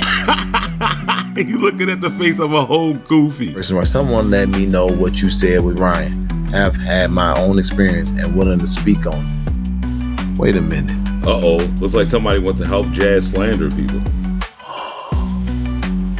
Carl. Why is he saying dude's name all zesty like that? He sounds like that cartoon from back in the day. Carl. You are more than welcome on INA right now. And let me warn you in advance that you're about to step into the zesty zone. Thank you, Jedidiah.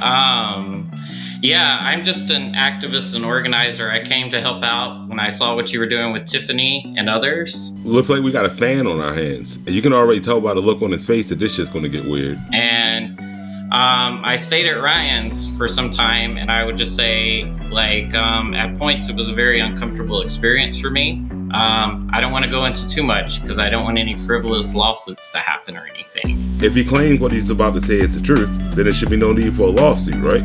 Sounds like your boy just about to make a bunch of baseless claims.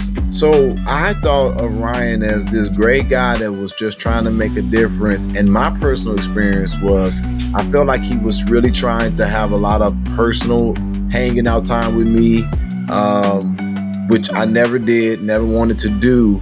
But I thought it was strange that because I didn't come when he told me to come, I'm just going to leave it alone. And I did have an experience that I think I shared with one of your investigators that was very private that I'm not exactly willing to come out about right now. What the fuck did he come up here for? You're looking at the face of a whole goofy. Of an experience that happened to me at Hollywood Beach that made me feel incredibly uncomfortable, just to say. You know, okay, so if we can't get any details, then I ain't gonna know what we're talking about. Like, oh well, I don't want to give total details. I would just say something was asked out of me that I thought was incredibly wrong and very unprofessional. It was on Memorial Day, and it made my Memorial Day a very kind of scary, traumatic experience every time I've had a Memorial Day after that experience. And just like Jed, your boy's up here saying a whole bunch of nothing. Of course, if you live in Chicago, you all know as gay people, certain things happen, like in the bushes at Hollywood Beach. He said in the bushes on the beach. You can't make this shit up. But this thing happened. This was at a gym, and like the gym, like right off of Foster Beach, and I was asked something regarding like a guy that was near, and as you all would know what I'm alluding to, but I'm only alleging this. He's only alleging this. I think your boy's credibility is in the same coffin with Jed's. But you was selling ass? Zesty. You can already tell by Jed's face, he about to turn into P. Rico and be like, you got a nigga about to ask how much? I would not do that. Who was selling ass? You can already tell Jed ready to investigate and lubricate. He was trying to, yeah. And I told him hell no, and then yeah, because I'm from the North Shore. We don't do those kind of things on the North Shore. Man, the zest is getting strong in this video, and I haven't seen two dudes this zesty since Jed and Lamont. We're brothers, we're happy and we're singing and we're colored. You're looking at the faces of two whole goofies. Ryan never expressed any sentiment about me to you? No, I think he was just kind of, when I had talked to him, he was more just starting to organize around with you. So I didn't know if anything was going on. I know he did kind of deter me at one point from like, I said, oh, I want to reach out to Jedidiah just to see, you know, what's up and everything like that. And judging by the look on his face, I think he wanted to reach out for Jed for a different reason. He deterred me from any of those conversations, and I thought that was kind of funny in itself. How did you do that? Oh, well, I just like, I also kind of said, hey, you're cute. You are cute, Jedidiah. So, like, I was like... Goofy was fantasizing about Jed before he came on here. And you could tell it's a fantasy because Jed's got hair. So, just off of the topic of Ryan, forget that loser. You mentioned Hollywood Beach. What happens at Hollywood Beach? In the bushes at Hollywood Beach. And as you can tell, Jed can't wait to go investigate in the bushes. Oh, I mean, just that's where all of us gay men go to hang out and hook up sometimes. So. Looks like Jed's about to bring his fake name Brian back, because you know he's on his way down to the beach. Yeah. It's not a new beach. Why is he concerned if it's a new beach or not? After a certain time, it could be actually, because sometimes they don't enforce. So yeah. Hey, INA, I hope you know where your money's about to go. Wait, Hollywood Beach is, where's that at? I'm sure a team of investigators are going to find a location for him. You ever seen me at Hollywood Beach? No. You ain't never seen nobody with a Black Panther hat? You can already tell Brian was down on that beach like... That nigga was sucking penis. You looking at the face of a whole goofy. No. And I was there yesterday wearing a pink thongs. Zesty. Yeah, it's a lot of weirdos over on that INA channel. Why do it? What made you want to say anything? Well, I mean, someone from your group prompted, like me before we had a conversation. I was really grateful for them. They're somebody that I trust and that I've been with. So he's already been with somebody in Jazz crew? What the fuck are they doing over there in INA? But what felt uncomfortable was this kind of experience, and what felt like at times I might be being lied to or being manipulated. And it sucked. And it's something I've had to deal with and talk to a therapist over. So wow. Yes. Keep in touch with me, man. Thank you so much for coming on, and hope you said you're going back to the beach, so man, be careful up there. Yeah, I'm sure Jazz gonna be right behind him. But before we get to your boy's next crash out, we gotta take a pit stop. We gotta run over to Trina Down's channel, where she was showing off the prize she just won from Potato Gaming. And let's just say that shit was hilarious. Check it out.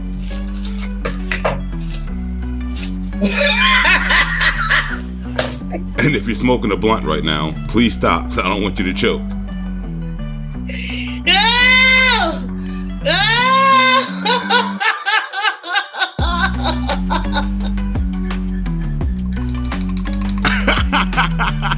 She really got a Jedidiah Zesty action figure. Belt to And I heard Jed looks just like that when he's in the bushes at Hollywood Beach. But I tell y'all, this is the funniest shit ever. This is the funniest shit ever. That's definitely grade A trolling right there.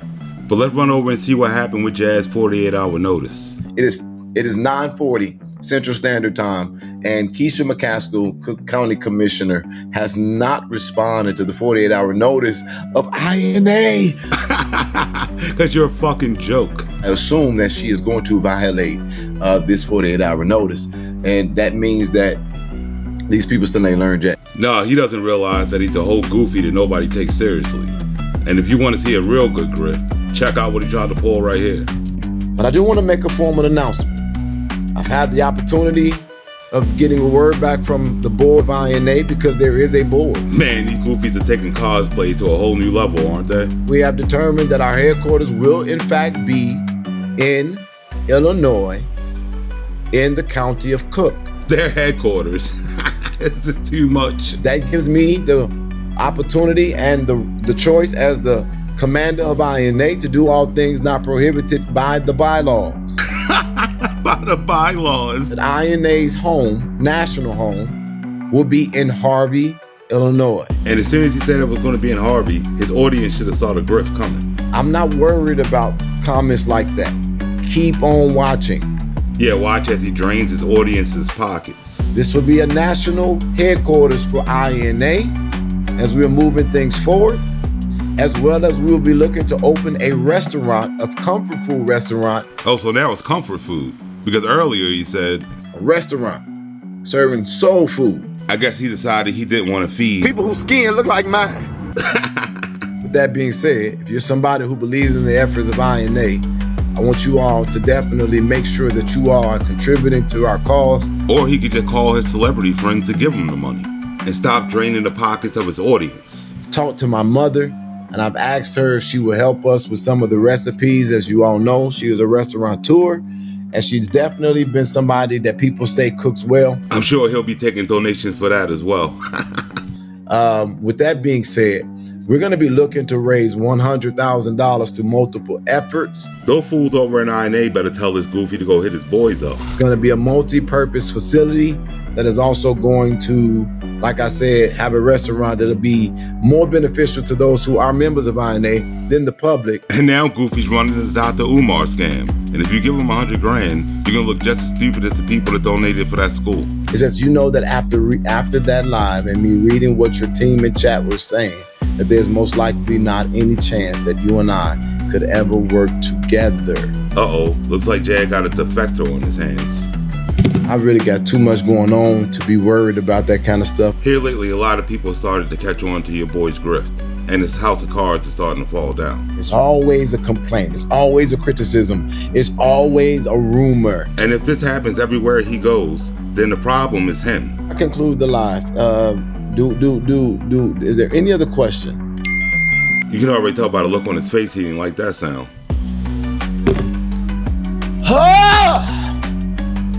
Jesus. Yeah, sorry everybody, but I'm definitely thinking about leaving this group if ICE is getting called on people. That's a huge line to be crossed for me personally. And I'm actually physically sick to think this happened. And that goes to show that not everybody in INA are bad. At least some of them got common sense. They just been misguided. People say they want the truth. People say they want transparency. And when you give it to them, only thing they give you back is questionable loyalty. This is the same dude that kicks out anybody in INA that ever questions anything that he does. And he wants to talk about loyalty. If I pulled out of everything once there was something that I experienced that I didn't like, I wouldn't be a part of nothing. He pulls out of every case he ever puts his nose in whenever he gets exposed. And this is happening and playing out right in real time. Jediah Brown just don't have it in him anymore. I've had enough. And you can already tell by the look on his face that he can't wait to crash out.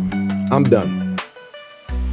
And I will be instructing the leaders of INA to be pulling out every single intended thought, resource out of Flint, Michigan. If I pulled out of everything once there was something that I experienced that I didn't like, I wouldn't be a part of nothing. It took Goofy less than a minute to prove my point. There goes that loyalty right out the window. I'm sick of the complaining. I'm sick of the back and forth.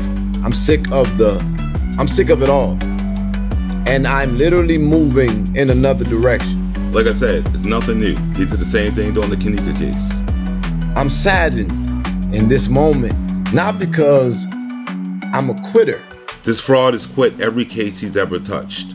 And this video will follow me everywhere that I go, and I'm fully aware of that.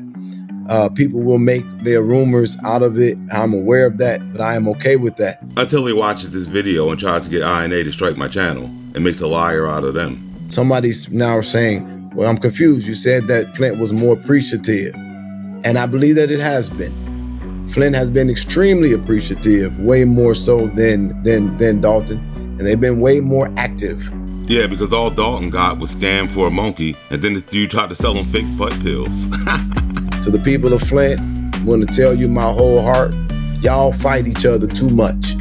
We tried to pick people in the region to help us organize and lead efforts, and I got more calls about why why one person would leave if another person was put into a role. Because the activists in Flint don't want this Goofy nowhere around. We tried to send resources there, and as a matter of fact, we did. And I just want to say that I'm disappointed in how that was handled, and I will never talk about it in a public sense. Because then he had to back it up with evidence, and we all know he's just talking shit. And I don't have it in me for fickle. I will conclude with what I said. Now, as the weeks went on, Goofy kept making videos, and people continued to turn on him. And he decided to go on Facebook one day and crash out on Ryan and leave him this pretty fucked up message, where he went on to use a bunch of gay slurs towards him, and then he went on to call him a pedophile with no evidence. And since Jad's known for attacking people, Ryan went and got a restraining order against him. And Jad wasn't too happy about it. Coming to a court in Cook County, and they can say bullshit like this and get a restraining order on a whole human being, and y'all don't think that that's questionable? No, I'm not in Markham. So guess what? I literally am not able to have a firearm. I cannot go certain places in this country. I cannot go 50 feet within a man, because on Facebook I said that he was gay, fuck him, and I was going to basically hold him accountable. If you can't tell, Sis is big mad. And this dumbass judge gave him a whole goddamn restraining order, not even a petition. He got an order of protection against me. Why? Because he's white and gay?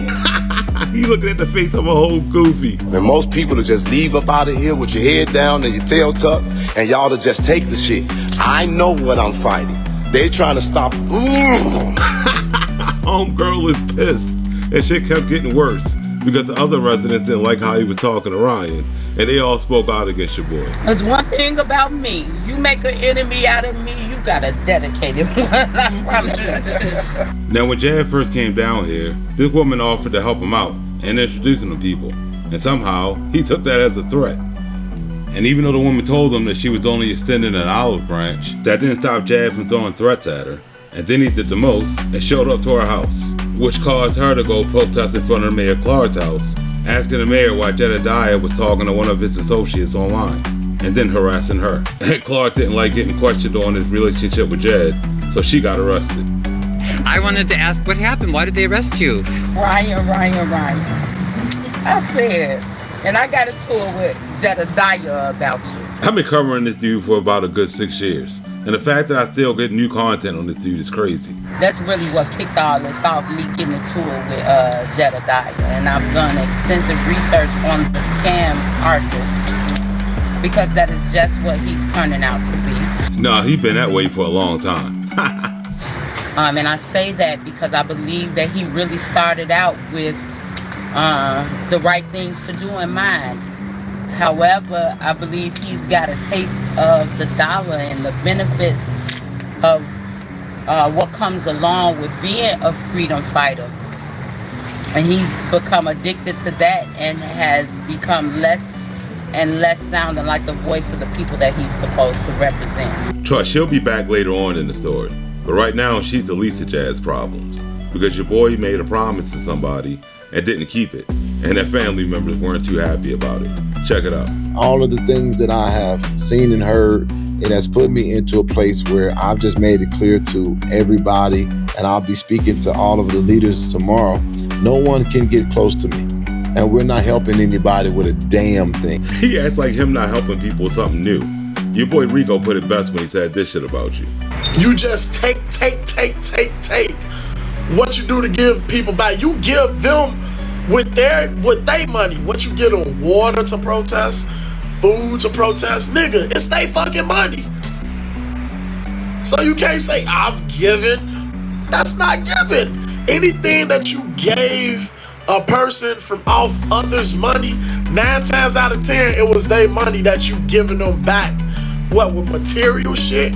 That's not gonna help them. And if you're part of 9A, just know you're gonna be Rico one day in one of my videos when you turn on this fool.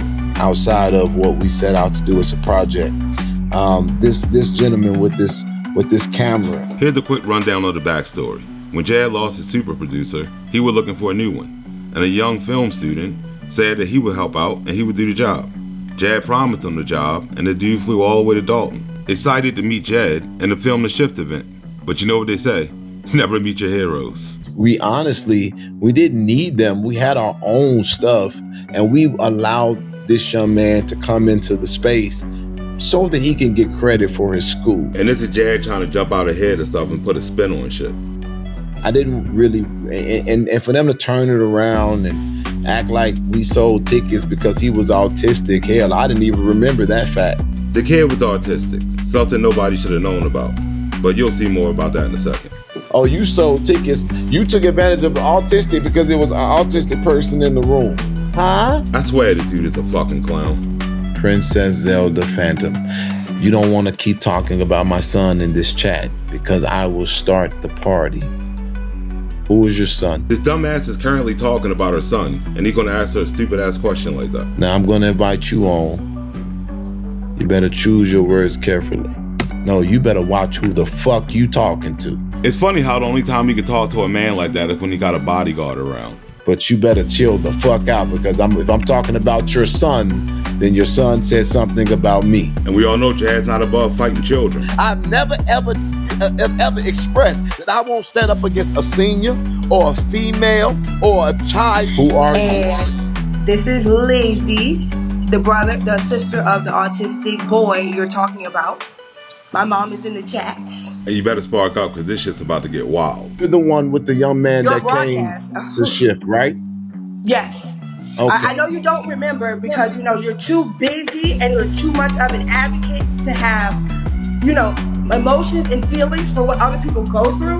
And then you sit up here and talk about that this boy is an autistic boy and that was not what I said. First of all, I said that you went to Dominican Republic and got your teeth done. Okay, hold on one second. Uh-oh, Jad trying to shut her up real quick. That one was told. Hold on. So we can have a respectful conversation. We're not going to pop off. I'm going to take you off of here because you're not going to do this. We're going to be respectful. Let's be clear. Let me be very clear. Be respectful. You're not ever respectful to nobody. I do not and I'm getting know sick of it. you. Because you're not So going to you sit need around and treat my brother like he's some, like, no.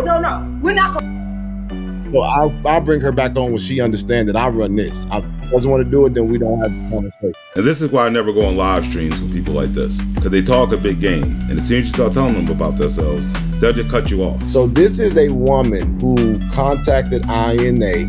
I have those emails asking for her son to be our producer.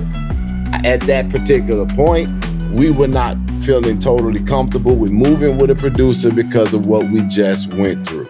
And so at that point, my team was engaged in conversation with her. The reason why I don't know them is because I have not had any interaction with these people for real. And if they say that there's anything different, then they would be telling a lie. Yeah, I think we all know who's lying here. And he cut the woman off so he could just spin the narrative.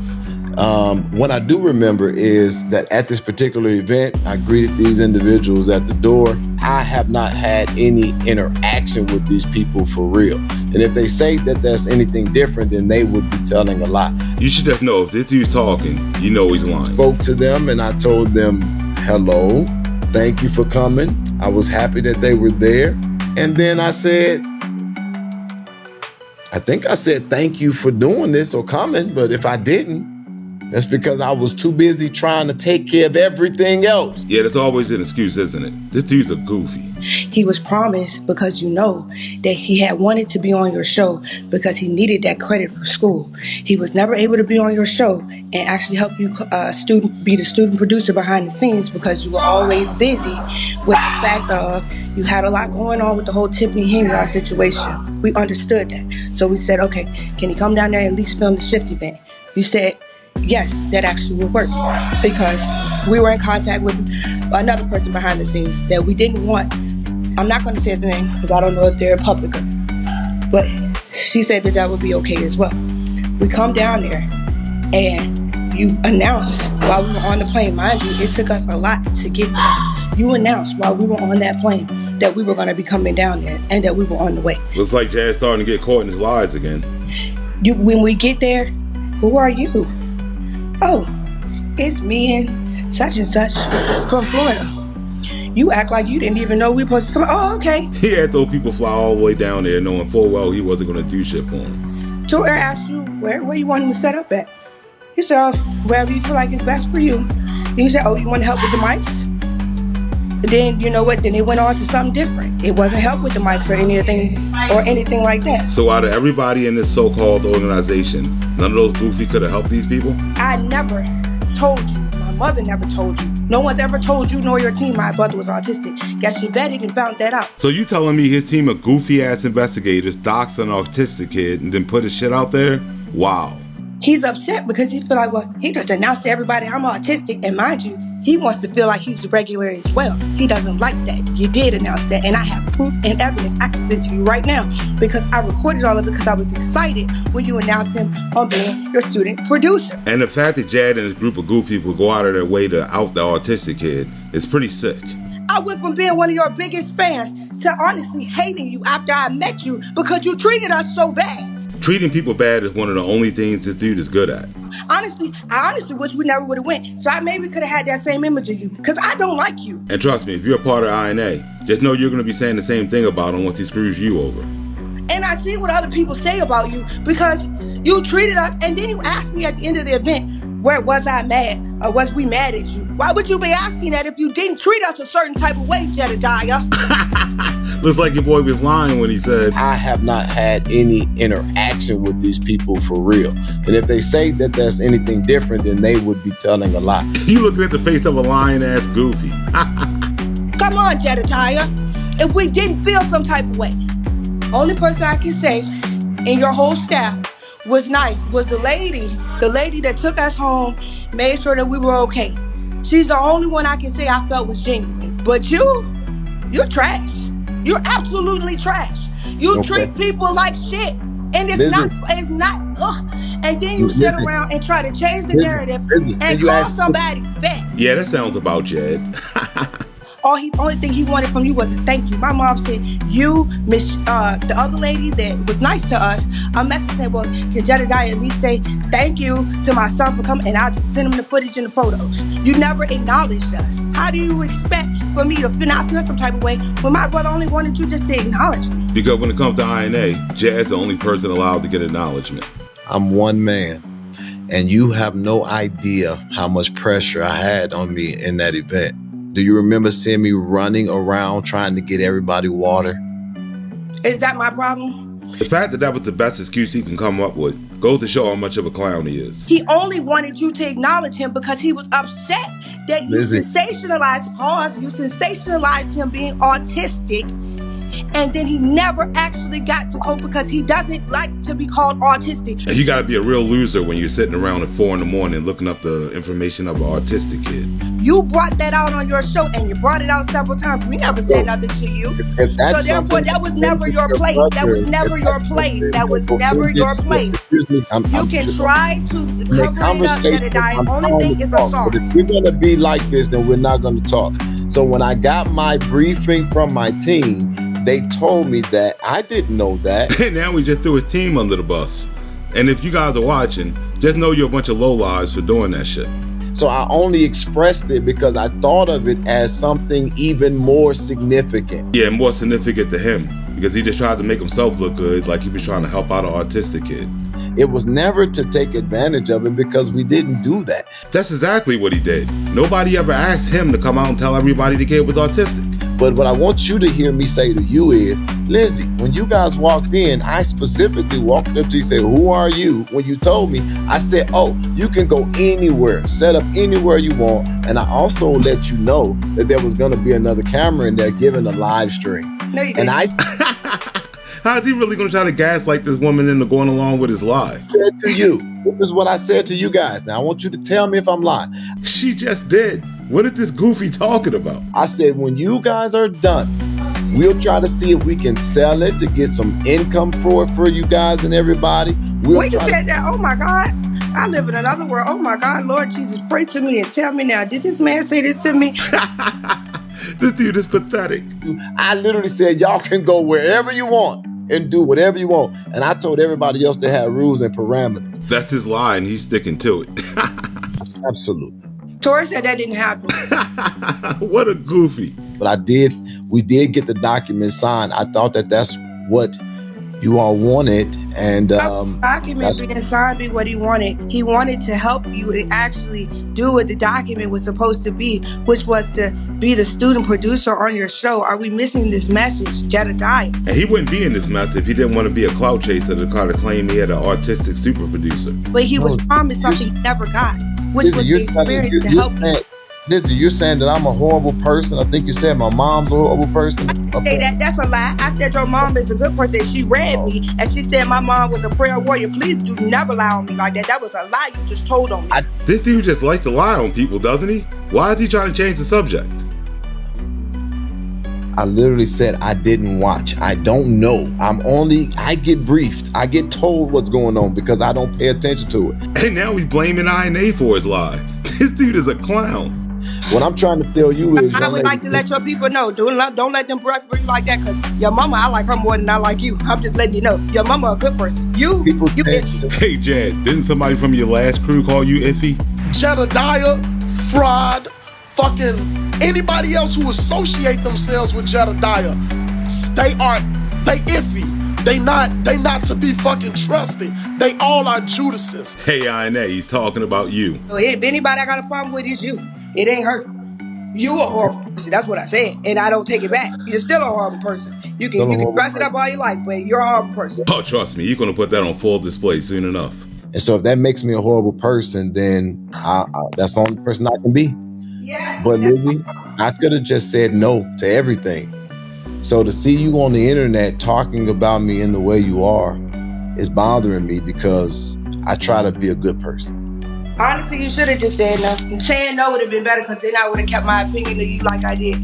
The way used to go hard for you and go on Minion's show in the beginning, because Minion with their opinion in the beginning of his show, they was talking about canceling you a while back when you used to keep calling women. They can't do that. They don't even have to. They couldn't get 190 people to watch them. That's fine. It don't matter about They can't cancel shit. This is only thing that they need to cancel their show. Now, Lizzie, I also am a person with limitations. I've apologized. I think I've clarified, and I think you like more to be against me, so I'm gonna let you have it. But to the young man, I do wish him the best. I do appreciate him for the interest. I've been through a lot of shit with a lot of people, and I don't take abuse from nobody because I actually do a lot of work. Yeah, keep telling yourself that, Goofy. Now, here's the situation. I've been trying to finish this video for about 2 weeks now, and every time I think I'm about to end it, Goofy goes and does something insane. And now he's forcing me to go back on my word, because I'm gonna have to make this a 4-hour video. And trust, I'll never do that again. And this shit probably got you guys a little stressed out right now, because it got me a little stressed. So roll up a couple blunts, and let's see if our sponsor can help us out with that. We'll be right back after a word from our sponsor. When your day's a mess, you need a friend. Jedidiah's here to help you mend. Squeeze him tight, watch your worries pass. It's Jediah Brown, belt to ass. Brown belt to ass, he's got the flair. Stress relief beyond compare. Grab him now, don't let it lapse. Jediah Brown, belt to ass. Jedidiah Stress Doll will help you relieve all your stress today. Just grab the doll, pick it up, and put belt to ass. So don't wait. Raise your resources and grab your doll today while supplies last. And now that we're in the home stretch of this episode, we're going to head back to Harvey, where Ryan's getting ready for the 4th of July Today parade. We're supposed to have a 4th of July parade and parties in Harvey, and I happen to live right along the route, so I am doing my own little protest party. Hey, who doesn't like a good parade on the 4th of July? And Ryan seems to be in good spirits. Hey y'all. Yes, remember she was arrested recently by Clark. So she's come to join. We have our little protest party set up. So yeah, come on out. So it looks like they're fixing to have a good old time. Oh, okay. Well, if you're here, I'll walk with you. Looks like they're going to head to the parade to get a closer look. Now, for the sake of time, I'll explain this. Ryan ran in the house to grab some sunglasses, and she walked towards the parade. But what she didn't know is what she was about to run into. I'm already famous. What you talking about? I'm a child of God. You evil. She said, demonic. She said that I was you responsible for something. And demonic. What I'm responsible for? You evil and you demonic. And I guess the parade was going a little too well because the chaos showed up. You're a bitch nigga. She said that shit with her whole chest. Let's hear that again. You're a bitch nigga. She ain't lying. Women. Take the head off. You's a clown, my boy. I just want you guys to see this, because when I respond to her, you's a clown. You ain't gotta respond. and I check her, I know you a bitch. Yeah, we were betting on this. I'm definitely betting on her. What would you do?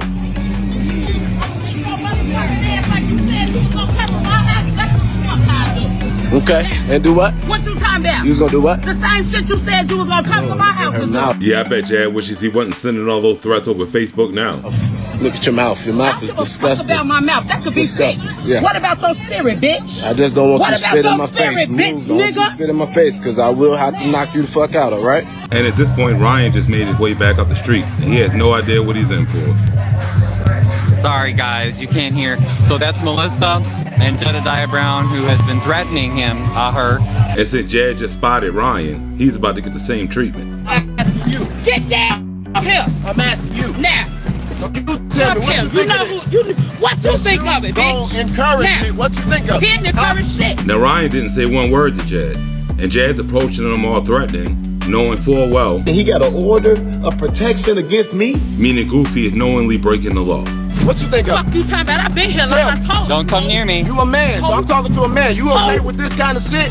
This your community. So what you think? Don't come near me. I have a restraining order against you. Do not come near me. Now this is the perfect example of a bully.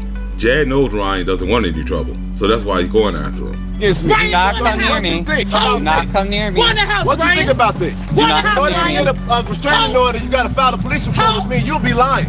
So what you think of? I protected him. Fuck is you talking about? That's a man. You don't need no protection. Yeah, he's most definitely bullying dude at this point. Jed, this is your last warning. I have an order of protection against you. You're not allowed on my property. Go away. Hey, you better stop playing with me. You better stop playing with me. Stop playing with me because I'm not one of them, okay? I'm not for that shit. I'm not for that shit. Not for that shit. But you got your punk ass sitting on the damn porch while this woman is doing the bidding for you? This dude has a restraining order on you, and you follow him to his house. You're a real dumbass. What kind of order you got? So as you can see, despite the order of protection, go back to the parade, idiot. Go back to the parade. Go back to the parade. it's sad.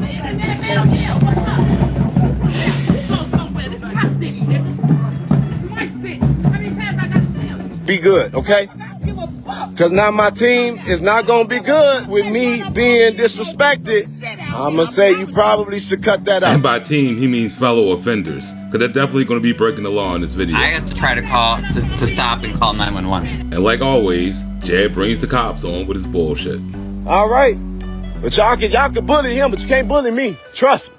My whole security team up there, I'll stand next to any of you. And now he needs his bodyguards. And we all know what he said about people who need bodyguards. Pussy, because she know that she ain't about what she try to act like she is. She had a bodyguard. And here you got this pussy ready to go run to his. Oh, should we talk about the fact that you was taking out an education for what again, sir? Disrespecting our elders. Huh? Don't question him. Talk about how you came here and you was... Stop lying, Jed. You know I never did anything inappropriate. And if Goofy had proof of Ryan doing anything, he would have showed it a long time ago. You better not be throwing on accusations about going after little boys, Jedidiah. You go after little boys. I never did a damn thing wrong. And that's according to Jaz's family, not any YouTuber. Right now, you a motherfucking state plant, bitch. You just want some money, motherfucker. Harvey ain't got nothing for you, bitch. And you can tell Jed has no life since he got nothing better to do with his time than to harass this dude. Jed, stop stalking me. Jed, just we're trying to enjoy the parade, Jed. Go away. Government and everything else. He can't even let us enjoy the parade, you guys. This is ridiculous. I've never seen one man get goofier as he got older. This shit is crazy. You just caught yourself. Stop spreading lies about me and other people, Jed. Go away. You start ranting about kids. If I had this Goofy standing outside my house dancing like this, I would die of laughter. You told on yourself. No, Jed, I was never investigated, but you sure were. You sure were, Jed. Hey, Ina, you hear that? Your boy just lied again. He said he got documents on Ryan, so why don't you make him release them? Sir, he's harassing me. I have an order of protection against him. And here lately, Jazz been collecting those like baseball cards. You actually have an order of protection. Yes. Is it handy? Can I see it? Yeah, sure. Just basically right now, Ryan is telling the police officer, Griffin, that he has an order of protection against me. I know nothing about an order of protection. And he got an order of protection against me? Okay, so yeah, this is the order of protection. I mean, I'm not sure. Maybe they haven't been able to serve him yet because he doesn't really live anywhere. That's because he gets ran out of every town he goes to. Yeah, he's going to be served. Have you served him now? We're taking him to serve him now. Okay. Yep. I just need to get confirmation of that on video. At this point, consider him serving. I'll put it in the system as he's been served. Okay, awesome. Thank you. And you would think after this shit, Goofy would have went and set his ass down somewhere. But he didn't. He just showed up at another meeting to cause more chaos. Here, focused on the mission, but clearly, she just pulled up acting like she's so pressed. I guess Goofy just spotted his first victim. But yeah, there's no Ryan here whatsoever, so that means that I'm here first, and so I'm a resident too, and a citizen. I wasn't talking to you, I was talking to my life. Goofy tried to be slick. He figured if he got there before Ryan, he can get around that protection order. You was part of the chaos. What you doing right now? What you doing right now? Trying to raise $100,000 for what? A building. No, a building. What I'm gonna steal it for is donations so I can get a building. And I can't wait to watch that grift blow up in his face. Then, did you ever stop finally? Did you finally finish telling these people why you lied about having cancer? And bringing up anybody's medical issues is just petty. You went for you had a tumor. You didn't do no ready. You ain't do none of that. Stop that. It's a tumor in your head. That's all it was. Not cancerous. And having a tumor in your head isn't something to laugh about. Who you ever raise money for? Yo, mama. Hey, look, bro. Yo, mama. I will earn my shit. Earn your shit. Because I don't give a fuck about none of that. Earn it. Stop playing with me. And now your boy trying to intimidate a woman. This dude is a goofy. You're a fucking bitch. Leave my mama out your shit. Because you ain't your mama's stupid ass cunt. Yeah, real classy, Jed. Oh, wow. So somebody called the police already? Absolutely, they probably did. I'm glad they did. I mean, at this point, he should be used to that, right? I don't know this bitch. Oh, you don't know her? You don't know. No, she is a person that comes. I don't know you. I don't know you. I know of you. I don't know shit about you except for the stuff that I was able to investigate. And by investigate, he means dox. You said I haven't been served? Yeah, I have been served. Okay, well, there's no fucking order to worry about then. You can serve me, that's cool. But he ain't here, so you get that, right? I'm here, he ain't here.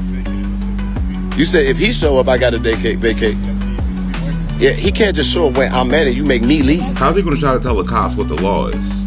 I don't. Okay.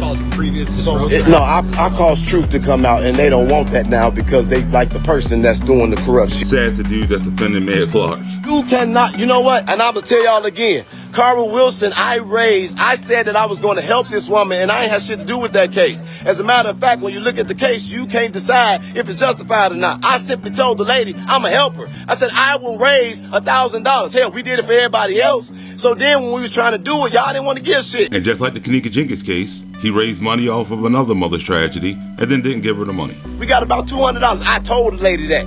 The lady is literally on writing form talking about some, I was going to tell me, keep that little funky ass $200. Because now she with these weird hoes. And Jad's the expert on weird, because you got to be a real fucking weirdo to be breastfeeding a monkey. It's right here. This is another person that want to be a celebrity. Hey, but I'm a bitch, but I'm going to tell you something. Now, hey, you can't call me that. You can't call me that, Greg. So Greg is another one that's with them. Okay, bitch. What's up, bitch? What's up, bitch? What's up, bitch? Now, Greg and Jad go way back, because Greg was exposing Jad scams back in the day. Hold on, don't stop me. He always talking about women. I'm talking to a grown-ass man. Hey, I'm talking to a grown-ass man. You guys lay hands on each other, it's gonna turn. Yeah, mind your fucking business. Mind your fucking business. Mind your fucking business. Yeah, man. Yeah, Jad showed up with his family members, and as you can see, they're just as messy as he is. Alright, so now, this is what a bitch do. Now act like you want that smoke with me, because you know better. We done already put your ass on the ground. This dude is almost 40 years old and he acts like a child. You got your ass whooped in court. You gonna come at me like that, Greg? Stop it. Stop it. You ain't. I ran. You ran. You was on the ground like this. In the courthouse. Like yes. And all the sheriffs had to pick you up. And at this point in the video, you should already know your boy's lying. But say I'm lying. Come on, TV actor. Okay. Come on, TV. He ain't saying I'm lying because you know I got them pictures. You're lying, bitch. I'm lying?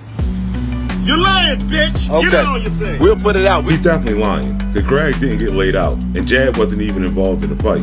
It was his boyfriend, Lamont. Or was sitting in the hallway right outside of the courtroom. And then Greg approaches me, and I put my foot out, and I said, Greg, give me my personal space. And he's talking about, Lamont, you're disrespectful. As you can see, this feud's been going on for a while now. Long story short, Greg struck me with his left, what was that, his left hand? Right hand. He didn't punch me, he slapped me with his right hand. And when he slapped me, I stood there for a second. I barely moved. Like I was stuck in, we all was just surprised when he hit me. Today was an unfortunate situation for me. I let the moment get the best of me. And as you can see, nobody was knocked out and Jad had nothing to do with it. After that, I put my phone down, I put everything that I had in my hand down. And I defended myself. This shit is too much. So what we doing here? I'm gonna serve you an OP, alright? So it's no stalking order against Mr. Ryan. Mm-hmm. So it basically says you can't threaten or commit stalking. You have to pay attention to me. Bro, I'm not gonna. Act like she finna hit her. Pay attention to me.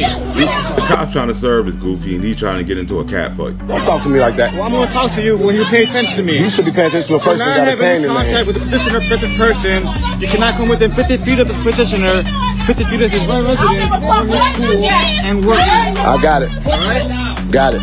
You have been served. He said that shit with his whole chest. Oh, they finna leave, so make sure you smack me now. I'm not gonna smack you. No, they finna leave. Have a good day, officers. The dude just got served, and now he's working on another one. You been looking right here, smack me. I'm not Smack gonna this smack you, bitch. Smack this bitch. Look, man. Smack this bitch right now. You a man. I thought I only come to women. I'm a man. No, yeah, come on, smack me. The police gone now. Police gone now. What's up? What's up, you I too? closed my What's eyes up and with put my you? chin in the motherfucking air. But he's definitely not going to throw a punch, because this is all for show. A bitch. You know a different version Listen, of me. All right. this Jedidiah that you know is a bitch. He been Hold a it. bitch. He been a sellout. Hold this. He's been a Don't sellout. put no camera on me. Hold my camera. Let's see if this nigga if he could. No, stand right here and do not put this camera on me. Right? Don't put the camera on me. You're looking at the face of a whole goofy. And don't worry, he was just selling wolf tickets. He didn't do anything. No, I don't got no problem with no jail. You know that, so stop it. So I already went to jail, nigga. Now what? Cook County jail. Remember when I slapped your boyfriend in the courtroom? That was the part Jad wanted to leave out of the story. I'ma beat that ass. Oh, I ain't gonna do nothing. He's gonna beat that ass. Remember he said that. I'ma pray for that brother. I'ma pray for that brother. Oh, I'ma pray for that brother. But Greg, once this camera, oh, look at this little fat ass. Looks like Jad just spotted his former super producer. Time to get into it with another woman. I feel, super producer. All this drama that's going on. You wanted them. Oh, now you don't got nothing to do with it. Okay. I mean, clearly she was minding her own business until Jad saw her. So you don't do episodes about me on Twitch? Why would I do episodes about you? I respond to you. Did you do an episode about me on Twitch? Do you? This goofy is crashing out. These little citizens that keep on being out here playing games don't even understand what I keep trying to tell people. They ain't figured out what I am and who I know and what I'm connected to. I mean, he already told everybody he sells butt pills for the mob, right? Biggest license you can easily look up, but you go ahead and fuck with them people if you want to. So you guys should definitely call that phone number and see who really owns that place. Better go watch you some motherfucking mafia movies. And as usual, your boy was completely full of shit. And I ain't A, since I gave you all of the receipt. When are you goofy gonna call this fool out for this bullshit? As you can see, your boy's just crashing the fuck out right now. But shit really went down after the Harvey City Council meeting. I'm just gonna talk about my truth. I've been called every name in the book except for who I am. After y'all saw what happened, y'all didn't want me to come here to find the truth. You wanted me to come here to be an assassin. You wanted me to come here and be obedient, and I ain't that guy. Nobody. So let's be clear here. I want to address one person with 15 seconds. You invited me, Coach Jack, and you never doubted me. But you have decided while your lieutenants have attacked me, put out false narratives, have harassed me, and the difference between the two is I got receipts. Are you going to get about that? Thank you very much.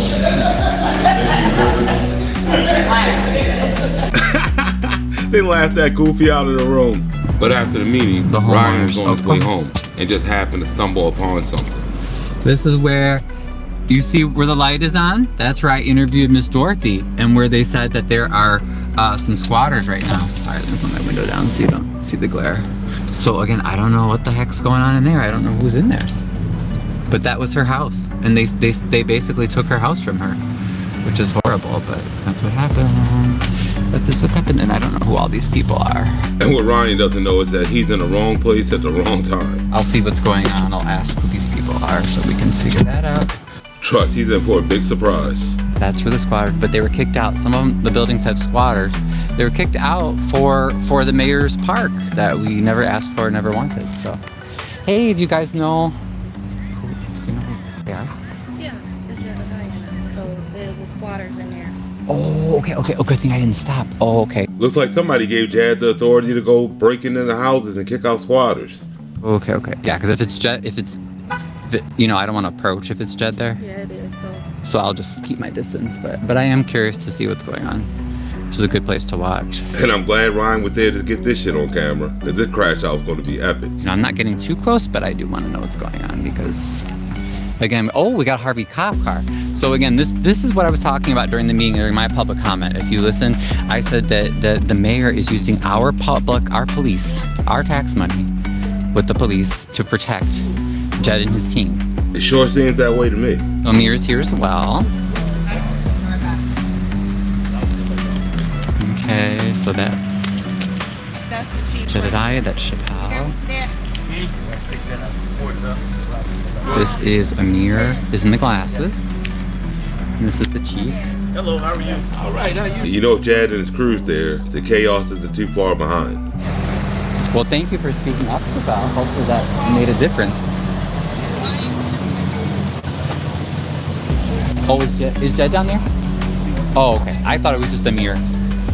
Although, you know, technically, with my order of protection, he has to stay away from me. So if I walk down there, he has to go away. Uh-oh. Looks like Jed just came walking out of the bushes to start some shit.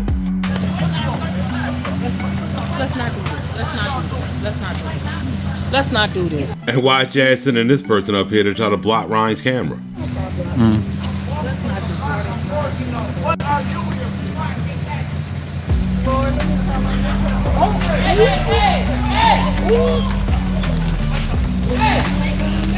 You might have to call the cops back. And he knew Jed couldn't wait for the cops to leave so he can start this shit. Yeah. Stay away. You alright? Watch out, good. I'm just trying to get this. You alright? You alright?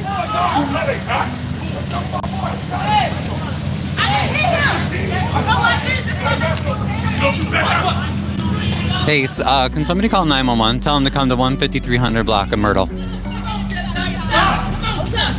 Gargus, call the cops.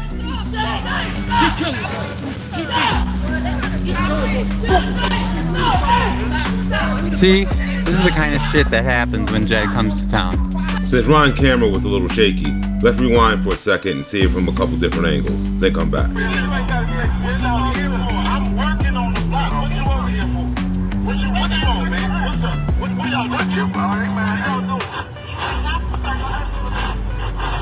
I'm walking on the block I'm working on. What are you here for? Exactly. Back up, back up, back up, back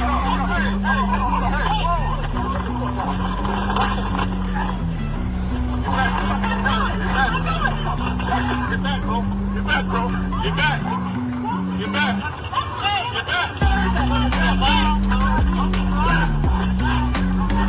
Get back. Yo, take some of my boy, y'all. Take some of my boy. We got it.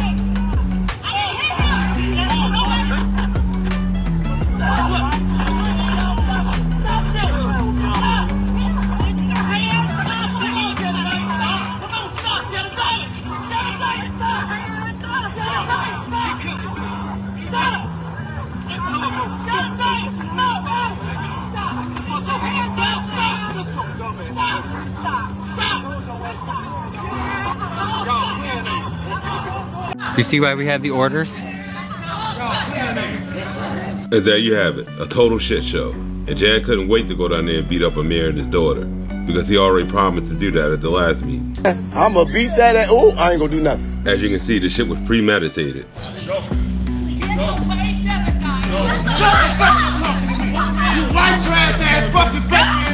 Now he's going after Beth.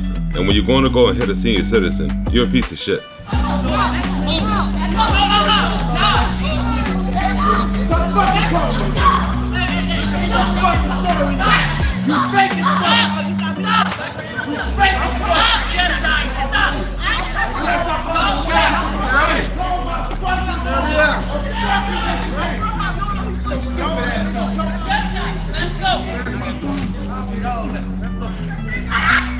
Come on, let's go.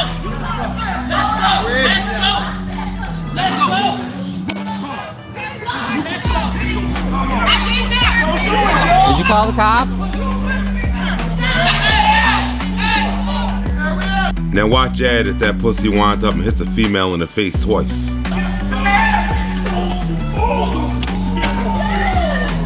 Yeah, this pussy really just hit that girl in the face twice and he still couldn't drop her. And when you're out in the street swinging on females, you're definitely a fucking goofy and a pussy.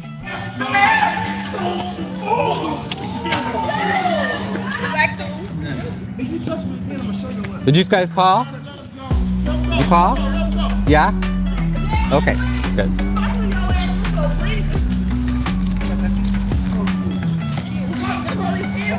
Hey, Jad already knows he fucked up, and now that he hears the sirens, your boy trying to make a getaway. They better not run. I want a police report. I want a police report for this. Absolutely not. We did everything. Take your front hand, man.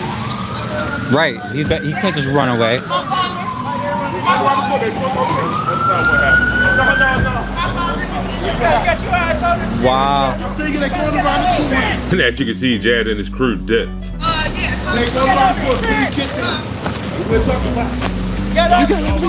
got everything? I got as much as I could. Okay, so Did you get some too? Yes, I did. So while the cops went in pursuit of Jed, he decided to jump online and gaslight his audience and try to play victim from his getaway car. So I don't know if you guys seen the videos yet or not, but I have been doing nothing less than being focused on what I say I'm focused on, and that is the betterment of this community. And since he's been in that community, all he brought is chaos and bullshit. And I want to be very clear here. I don't attack nobody. I firmly believe in self-defense. This groupie was the one that walked up on those people all aggressive and started that shit. That man attacked me. His daughter attacked me. And that group came there to do nothing more but to bring chaos in the real sense. More like those people were standing down there minding their own business, and Jad and his crew walked down to them and started talking to them. I was walking up and down that street, and I'm not about to comment on this too much. Nobody forced Goofy to say anything to those people. He could have just kept on walking. But that man attacked me. Well, according to this, that man didn't attack anybody. Your bodyguard pushed his daughter, then punched him in the face. He never threw one punch. I don't want to throw it out the window when I Ladies and gentlemen, I just got attacked. Me and my team just got battered, and we defended ourselves as we're supposed to. And that's it's unfortunate that these people keep playing these stupid ass games, and they keep trying to do this. They didn't threaten all kind of physical harm. More like you wanted him to cause you harm, and he didn't want to do it in the first place. They finna leave, so make sure you smack me now. I'm not gonna smack you. No, they done called my mama her name. They done all this stuff, and we defended ourselves tonight. More like you guys just performed an assault and battery. Like I told y'all, I'm a whole Chicago ass advocate. After a while, I ain't got shit else to say. I'm not gonna keep on playing with y'all ass. Everybody gully and fucking gangster. Now your shit leaking. He over there crying. Ah! Ah! Ah! And I hope Goofy gonna keep the same energy when he has to go to court for this shit. And when your boy went to spin the block, the cops caught up with him, and that shit was hilarious. Alright, Harvey police are stopping Jedidiah's crew. We're trying to flee the scene of the crime. And you wouldn't flee the scene unless you knew you were guilty. Somebody tried to pull off.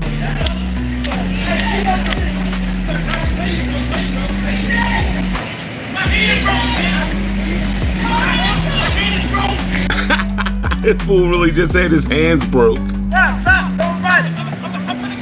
Don't fight it! Bro, let me get out. Hey, right here. Take fight. Don't fight it. Don't fight it. And you gotta feel like a real dumbass when you get yourself arrested for Jedidiah of all people.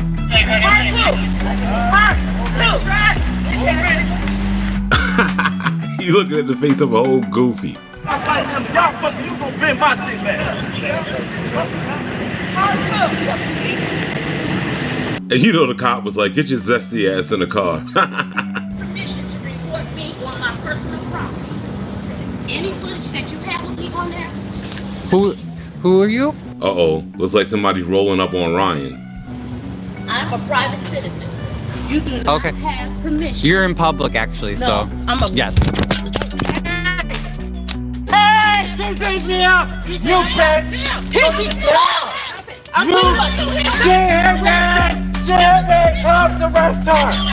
She assaulted me! Look at she did in my camera! You're lying! What the fuck just happened? She assaulted me!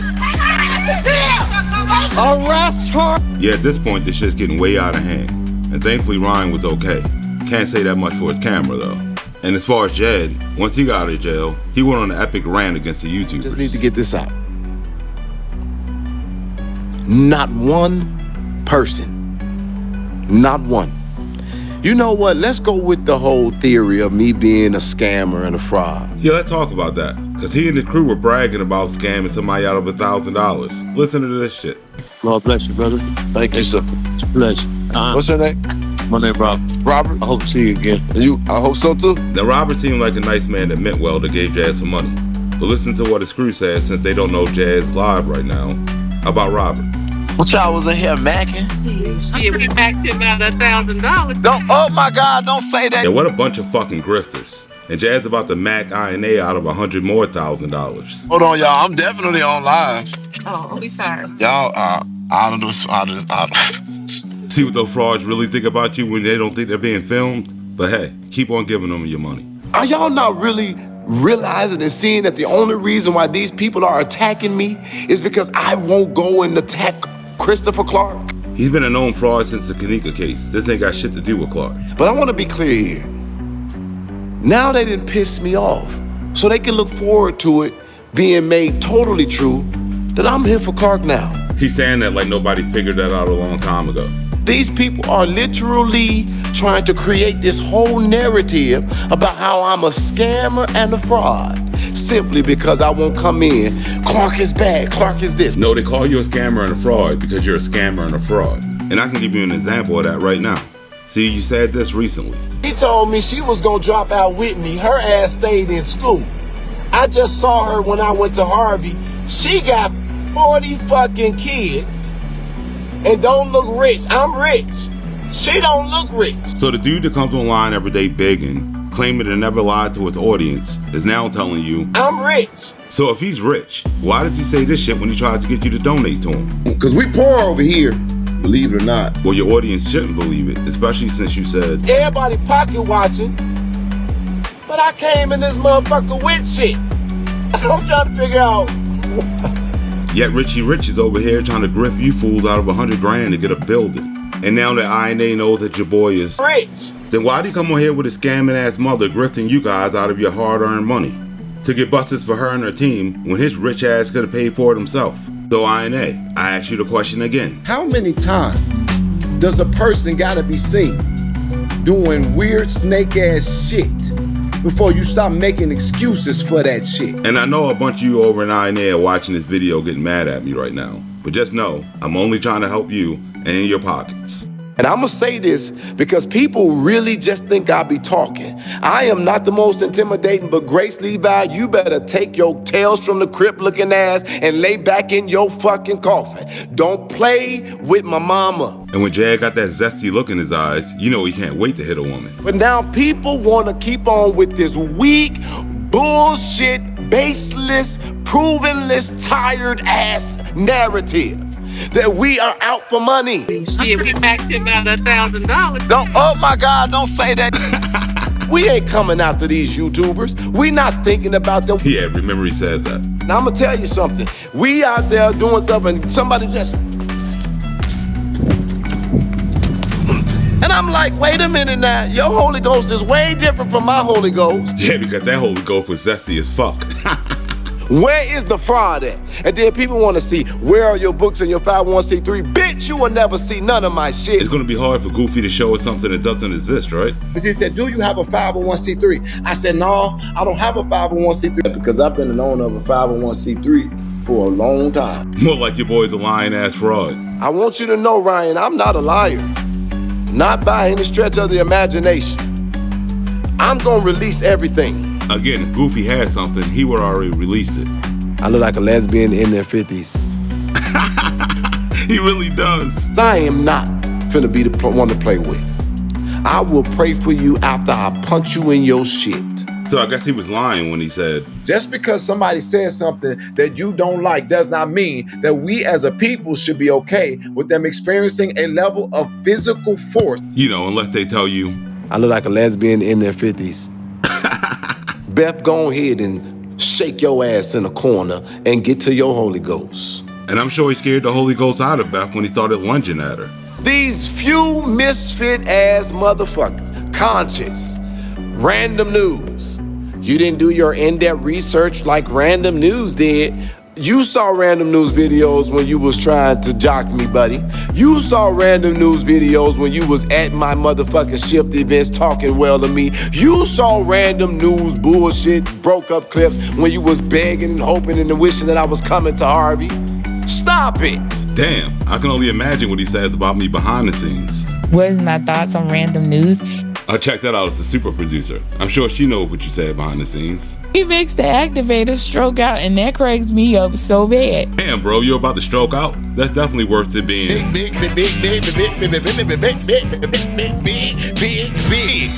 mad. At one point, we was mad at him for doing what he did. But he had his reasons, and now I can see that from the other side of the table, though. Don't worry, INA. The rest of you will too soon enough.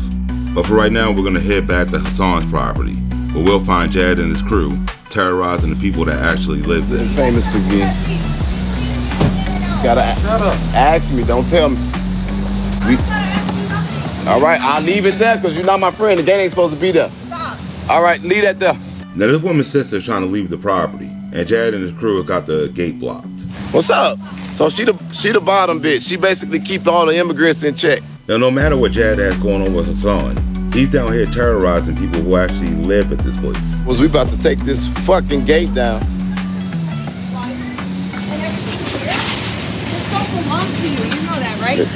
It's all good. It really isn't all good, because you're destroying property that doesn't belong to you. I just need you to move your fucking car.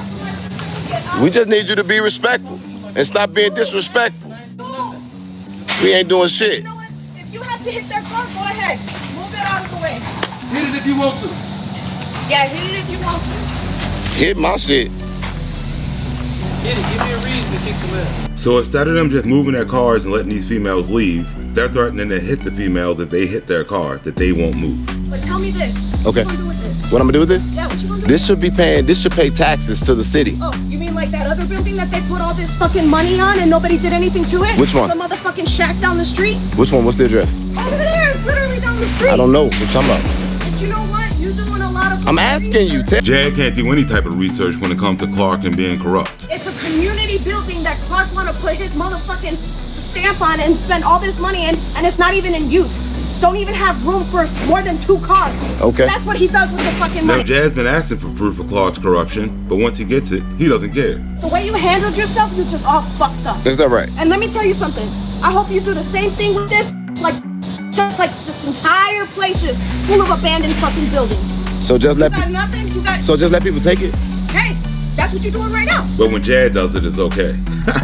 right? That's what you're doing right we're now. giving it back Give it back. Give it to back. the city. Okay, give it back and let me know how they do it with like they do with everything else over here. But I'm saying, let me you know. don't think that's a righteous thing? What the fuck is righteous about it when you see all of this abandoned shit around you? No, listen. And you just terrorize Can I people? just Proving that the only reason Jed's fucking with Hassan is because he's getting paid. And also, I don't appreciate What? you doxed me on fucking Facebook. How'd I do that? You posted everybody and their mama on fucking Facebook. No, I didn't. Yes, you did. No, I didn't. Please stop lying. You said I post literally everybody. saw that Do shit. you know how many people work with y'all? You know what? I didn't post all y'all. It's a lot of y'all. Is that your boy goes gaslighting again? The dude's a fucking clown. The rent over there for that shop across the street Why is it a chop shop? because they steal cars and then they put them on there. You know, I'm telling you, I know it. I got VIN numbers. Well, who said it? Me. Okay. And I where allege. did that come from? I allege. My investigation. Oh, they're alleged? Yeah. So he's fucking with this dude over some shit that he's alleging. Get the fuck out of here. Honestly, you see how this community is? Like trash. It is, and people. This shouldn't stay like this. It got to get better. Yeah, but you know So what? We've been trying to get Clark out, but you guys want to keep Clark in. And this is the type of shit that I'm telling you he's fucking doing. What, letting people steal property? There he goes gaslighting again, turning a blind eye to Clark's corruption. What is he doing? What is Clark doing? He's funneling money and putting it in shit that ain't gonna fucking work. Like Jed can't look around and see all the abandoned buildings around him. And we have a right to have this closed if we wanted to.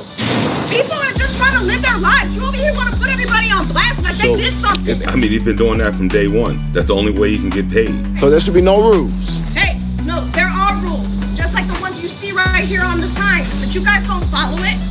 And let me tell you something. I got dogs. They got kids. Okay?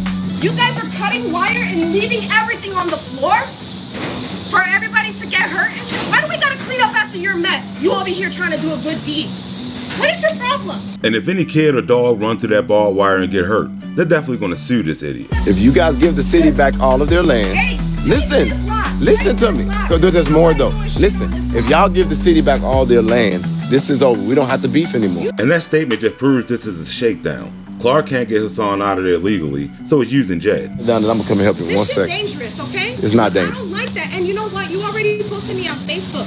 I got people who screenshotted me looking for me after the fact. Trust, Jed doesn't care who lives he puts in danger by doxing them. Actually, in the James. Jedidiah, Yes. I'm not speaking on behalf of Hassan. Okay. I'm just telling you, I fucking live here and I don't appreciate. You guys stole my father's car. I didn't steal. I don't steal, baby. No, you thought it was something illegal. You said that shit to I my don't face. steal anything. What do you mean he doesn't steal anything? He's been stealing from Harvey since he's been a kid. Hell, I spent most of my childhood stealing out of wooden kegs. I'm surprised wooden kegs still standing. And if you live in Harvey world, you probably the one stealing a wooden keg now. Not everyone's a thieving ass goofy like you, bro. Now these goofies went on for days showing up to Hassan's different properties, harassing his residents, and destroying all of his property. And thanks to Ryan, we get to hear everything that they've been doing to Hassan, because he caught up with him at the police station. And this shit got crazy. Check it out. You two already beat me up, aggravated badly. Hey everybody, please come down if you're getting this. I just went to pick up my police report from Monday, and some people came to harass Hassan. Hid Jazz goons at the police station, trying to intimidate Hassan. Luckily, Ryan was there. So again, I just came to conduct my business at the Harvey police station, get a copy of the report from Monday, and Jed sent 2 of his thugs to come and intimidate Hassan on camera. And these are the things that the mob does when they want to intimidate people. I'm videoing this for his safety and for my safety. I am bringing the wrong one, I'm sorry. That's my fault. But as you can see, yes, the 2 gentlemen that beat me up, okay, aggravated battery report I filed against them and they stole the money from me, are in the police station. And they are at my plant with the police chief going around my buildings. And the police chief is laughing on my face. And if this shit ain't shady as fuck to you, then I don't know what is. A guy like me, who's running a business in Harvey for 31 years, providing jobs, paying taxes, is getting abused. Inside my plant, they're coming. And yesterday I called the 911 and the Harvey police 4 times. None of them showed up. And at this point, the FBI needs to get involved before somebody gets hurt. That's what it's doing. And is it true that he sent people to beat you up and to physically come after you and your associates? I ended up in the hospital. I have the hospital report to prove that. I mean, I knew Jed was a clown, but he's taking shit way too far at this point. And once Ryan and Hassan went back to Hassan's shop, Jed was right there. There again with him. So if you guys can see, and that looks like that's the Texas plate vehicle. I think that's usually the one that I think that's we've the seen city vetted. employee in that brown coat. The city, see, they're waving. That's the gangsters. And Wow, so they're that brazen. That 'Cause they brazen, know they and I have to live be in the front where that car is. Yeah. That's where my house is. That's where I live. And okay. he has the restraining order against me. That means I cannot be 1,000 feet from him, but he can be in front of my house. So if he's afraid of me, why is he in front of my house? And the fact he was even allowed to do that should show you that this is shady as fuck. See, his car is parked right in front of my house. Wow. What is he? Is he a official of the city? Has he been appointed as the department head of some department? Is he getting paid by the city of Harvey? Apparently he doesn't work. I mean, he must be making money. He's driving GMC truck. If he's driving GMC truck, that truck must be worth at least $70,000, $80,000. Where is he getting money from? I mean, he's bringing up some good points here. Funny how nobody else is asking these questions. As you can see, he's coming towards me. And who's the restraining order against me? Why is he coming towards me, right? And I'm surprised your boy can even walk in them leggings. That's the problem, because those 2, when they were robbing me, one of them said, now you got the money, shoot him. What are you waiting for? Shoot him. Yeah, exactly. Oh and my God, you guys, this is I ran crazy. and luckily sat in the car when I was running away in the car. Jediah himself chased me. So Jedidiah was the one doing the chasing. So I guess your boy was lying when he said. So I jumped into my vehicle because I was at the end to get down there. And Hassan then jumped in the car and they sped off. When they sped off, I got on the phone calling the police, trying to get the police to come to deal with this. So then Hassan would then try to drive me off of the road. This dude is a lying ass goofy. And that is what is missing from the report. They're trying to protect Jediah as much as possible. And that's pretty much undeniable at this point. Well, I have a restraining order against the gentleman Hassan, but the gentleman Ryan has a restraining order against me. So he should not be coming where I am. So why is this goofy standing in front of Hassan's house if he has a restraining order on him? And I have proof that he was not here. He just popped up here, and he is trying to incite and make this situation worse when it is actually very lawful. But Hassan is supposed to be away from me 1,000 feet, and he is here, and he is not supposed to be here. So while Jad was trying to lie to the cops, Ryan interviewed Hassan, and all the truth came out. You know who wants the property now? Mr. Jedidiah wants the property for himself. Now, was that the property where he showed, where he said he removed some squatters or something? There were no squatters over there. My employees over there went over there to get some parts, or sometimes they will walk over there a little bit on, if my truck broke down or something, they will go over there. His gangsters went with the guns. They scared the hell out of them and my employees ran away. Well, I guess that explains this story, right?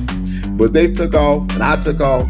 And I'm chasing these people through the streets of Harvey. And this is why your boy took down that first video he put up going to Hassan's shop. And they said, gangbanger, gangbanger, gangbanger. I'm sure they did once they saw you and your thug show up with guns. And the very next day, they broke in and stole. They was like, you're taking my things, you're taking my things. This shit is wild. The intention was to intimidate the employees so they leave, then nobody can come. Okay? And when I went over there and I caught them stealing, they beat me up. Wow. That's the one I ended up in the hospital the same day in the evening. Oh, to confront him. Because I was going to say, isn't Jed saying... Right now... Yeah, what's going on? I thought Jed was saying right now he has the building, quote unquote. Yeah, right now he's controlling it with his thugs. My stuff is still there. I was able to take some stuff out, but he stole tremendous amount of stuff with his buddies. You guys stole my father's car. I didn't steal. I don't steal, baby. More like you don't tell the truth. Why did he do that when we are in court fighting? He showed me, I own it. Clark gave it to me. This is mine. And since it seems like Jad already made a side deal with Clark to get a building, Iron Age had given this dude $100,000 for his own pockets. That's why he told his mother. Not too much longer from now, mama. Pack your bags. I'm gonna leave it at that. Because you goofies are about to get him and his mother a brand new house. The problem is if the police is supporting him in every action, that means he has the backing of the mayor.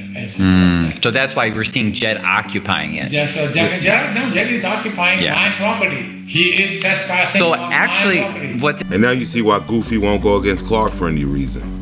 When my forklifts were sitting at the Bob Watson building, Mr. Jedidiah's people cut the oil lines of the forklifts and scattered the oil all over. I allege that Mr. Hassan poured oil inside of the drain system. And I allege that the only person spilling oil in that place was that Goofy. Oh. Yeah, in fact, in one of the first videotapes he took of that, he said there was a dead body. There was a dead dog. We found a dead dog discarded in the sewage. Hey, INA, if your Goofy ass commander still has that original video, why don't you tell him to post it and show the proof? He's making these claims without any proof. And he was not able to show anything that I have done wrong besides just saying things out of the blue. Prove it. Something people have been saying to Jad since the Kenneka case. I don't know if you're aware, but he's trying to raise $100,000 online. That he says he needs to raise that, and then he wants to open a restaurant, and he also wants to have a home for his organization that he calls INA, Investigate and Advocate, in Harvey.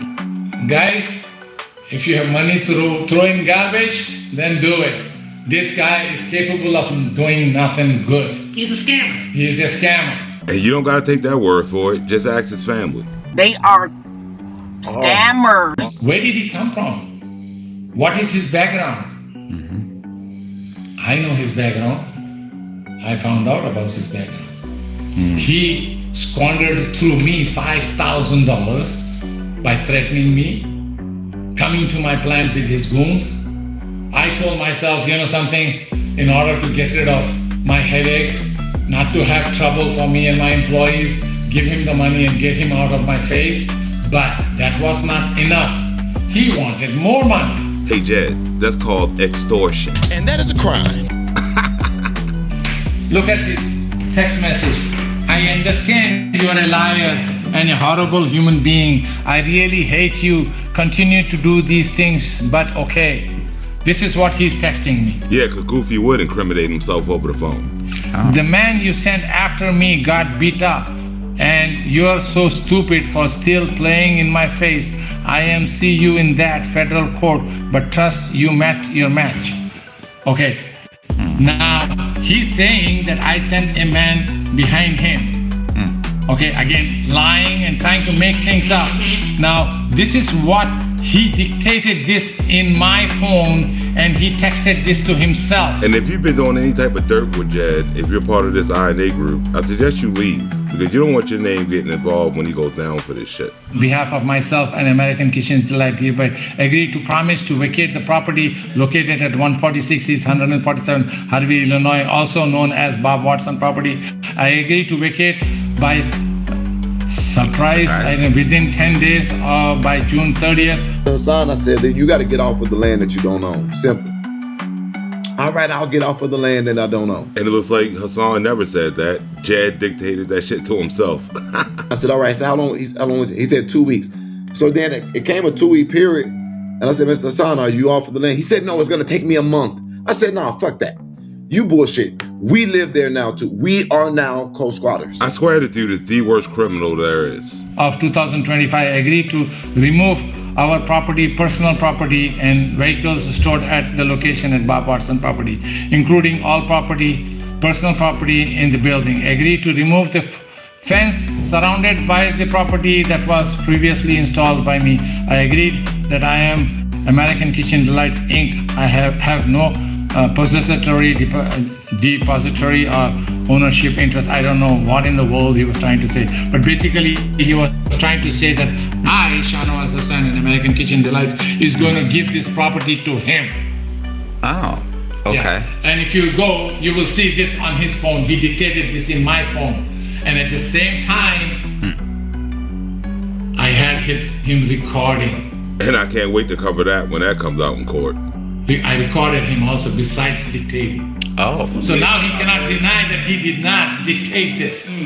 Was he able to obtain your phone? Who? Was he able to obtain? Yeah, he's asked me to give me my phone. I gave him my phone, and he texted it to himself. How stupid do you have to be? This shit is not looking good for your boy Jed. So he's a thief. And then he wanted me to go to currency exchange and type this up and notarize it. And he's angry now that I'm not giving him the property. That's why he's doing all of this. Yes, sir. The people gonna stand up. Yeah, he wants this property for himself, so he hates me. Why he hates me? Because I am not giving him the property. Now, over the years, I've seen Jed do some foul shit. This has to be the worst.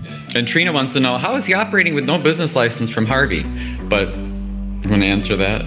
Yes, because of the fact that I'm approved by the federal government, USDA and FDA and City of Harvey, and because of the fact that we are fighting in court, they cannot come and shut me down. Ooh, okay, that is good to know. Yeah, I mean, if I was a small business and if I cannot afford to hire the attorneys to fight, he would have successfully ran me over the way Jediah is running us over now, because he's realizing in court I'm fighting and he's not going nowhere, so he decided he's going to take another route. Yeah, so he's taking another route now.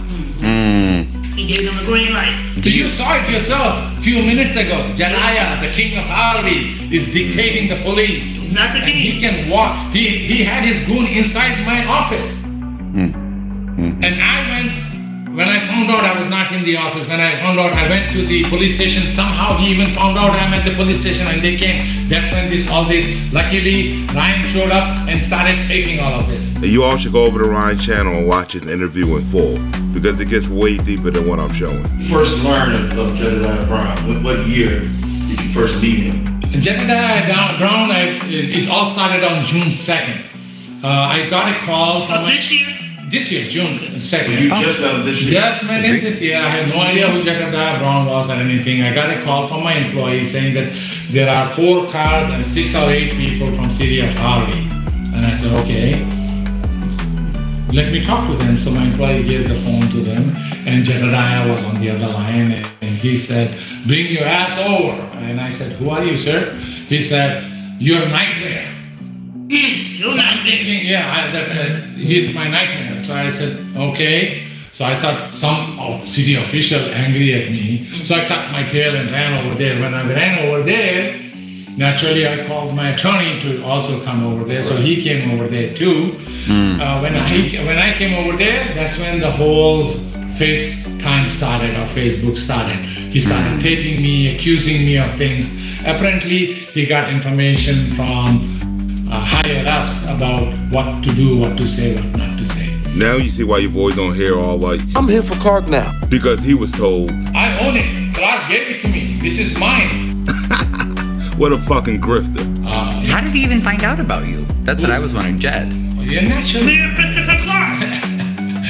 Naturally, somebody from the city has to send him. And since they're going to court, I'm sure that's all going to come out pretty soon.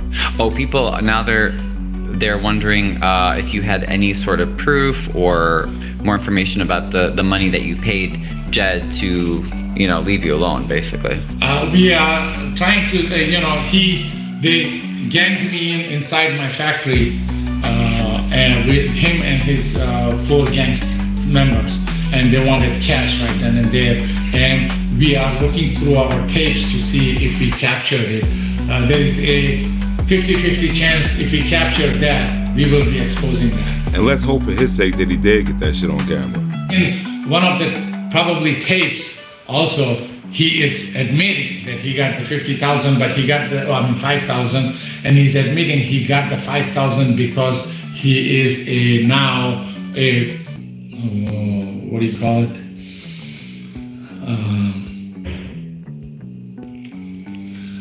The guy who does political work. Activist, yeah. He's claiming that I paid him that money as an activist. And that sounds like something Jazz goofy ass would do. Yeah, 100% extortion. And I have to tell myself, well, this is a gang. Do I want myself, my family, or the employees getting hurt, or pay this guy and put him away? Trust, the thing with Hassan is far from over. But before we leave, I got a quick question for Inette. Remember when Jad first introduced you to my channel?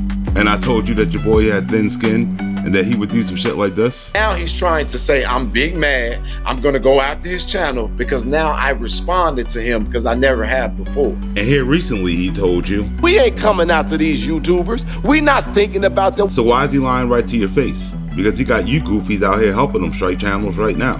Which is only going to blow up in your guys' faces when you become part of one of his many lawsuits. And the fact that this lying ass, thin-skinned goofy is out here striking channels just proved my point when I told him. It's just satire. He literally says on there at some point, I got thick skin unlike you. But it's funny to me.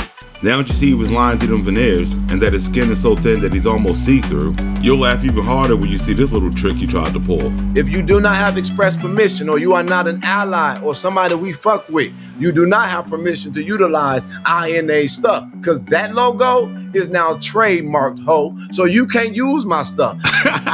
Your boy's skin is ultra thin. And I hope you like that new logo, Jed, because it perfectly illustrates what you do. You come into town, grift for money, then you throw your slides on and you bounce. We'll just call that logo the Scammer Man. And trust, there's still a ton of shit for me to cover, but I couldn't do it all in this one video. So that's why there's going to be a follow-up video, along with Jazz Crash Out that he's going to have after he watches this one, coming at the end of the week. And with that, that's where I'm going to end this one. I hope you had a good time. I hope you like, share, and subscribe. And if you want to help the channel out, hit the Cash App for your boy, because this video here definitely took a lot of effort. And I'll catch you in the next one. Peace. people whose skin look like mine. Y'all some of the worst. Y'all been some of the worst. I'm so sick of this tar baby. Every time I try to help ungrateful ass niggas, black folks. You know what? I'm so tired of black folks. I look like a lesbian in their 50s.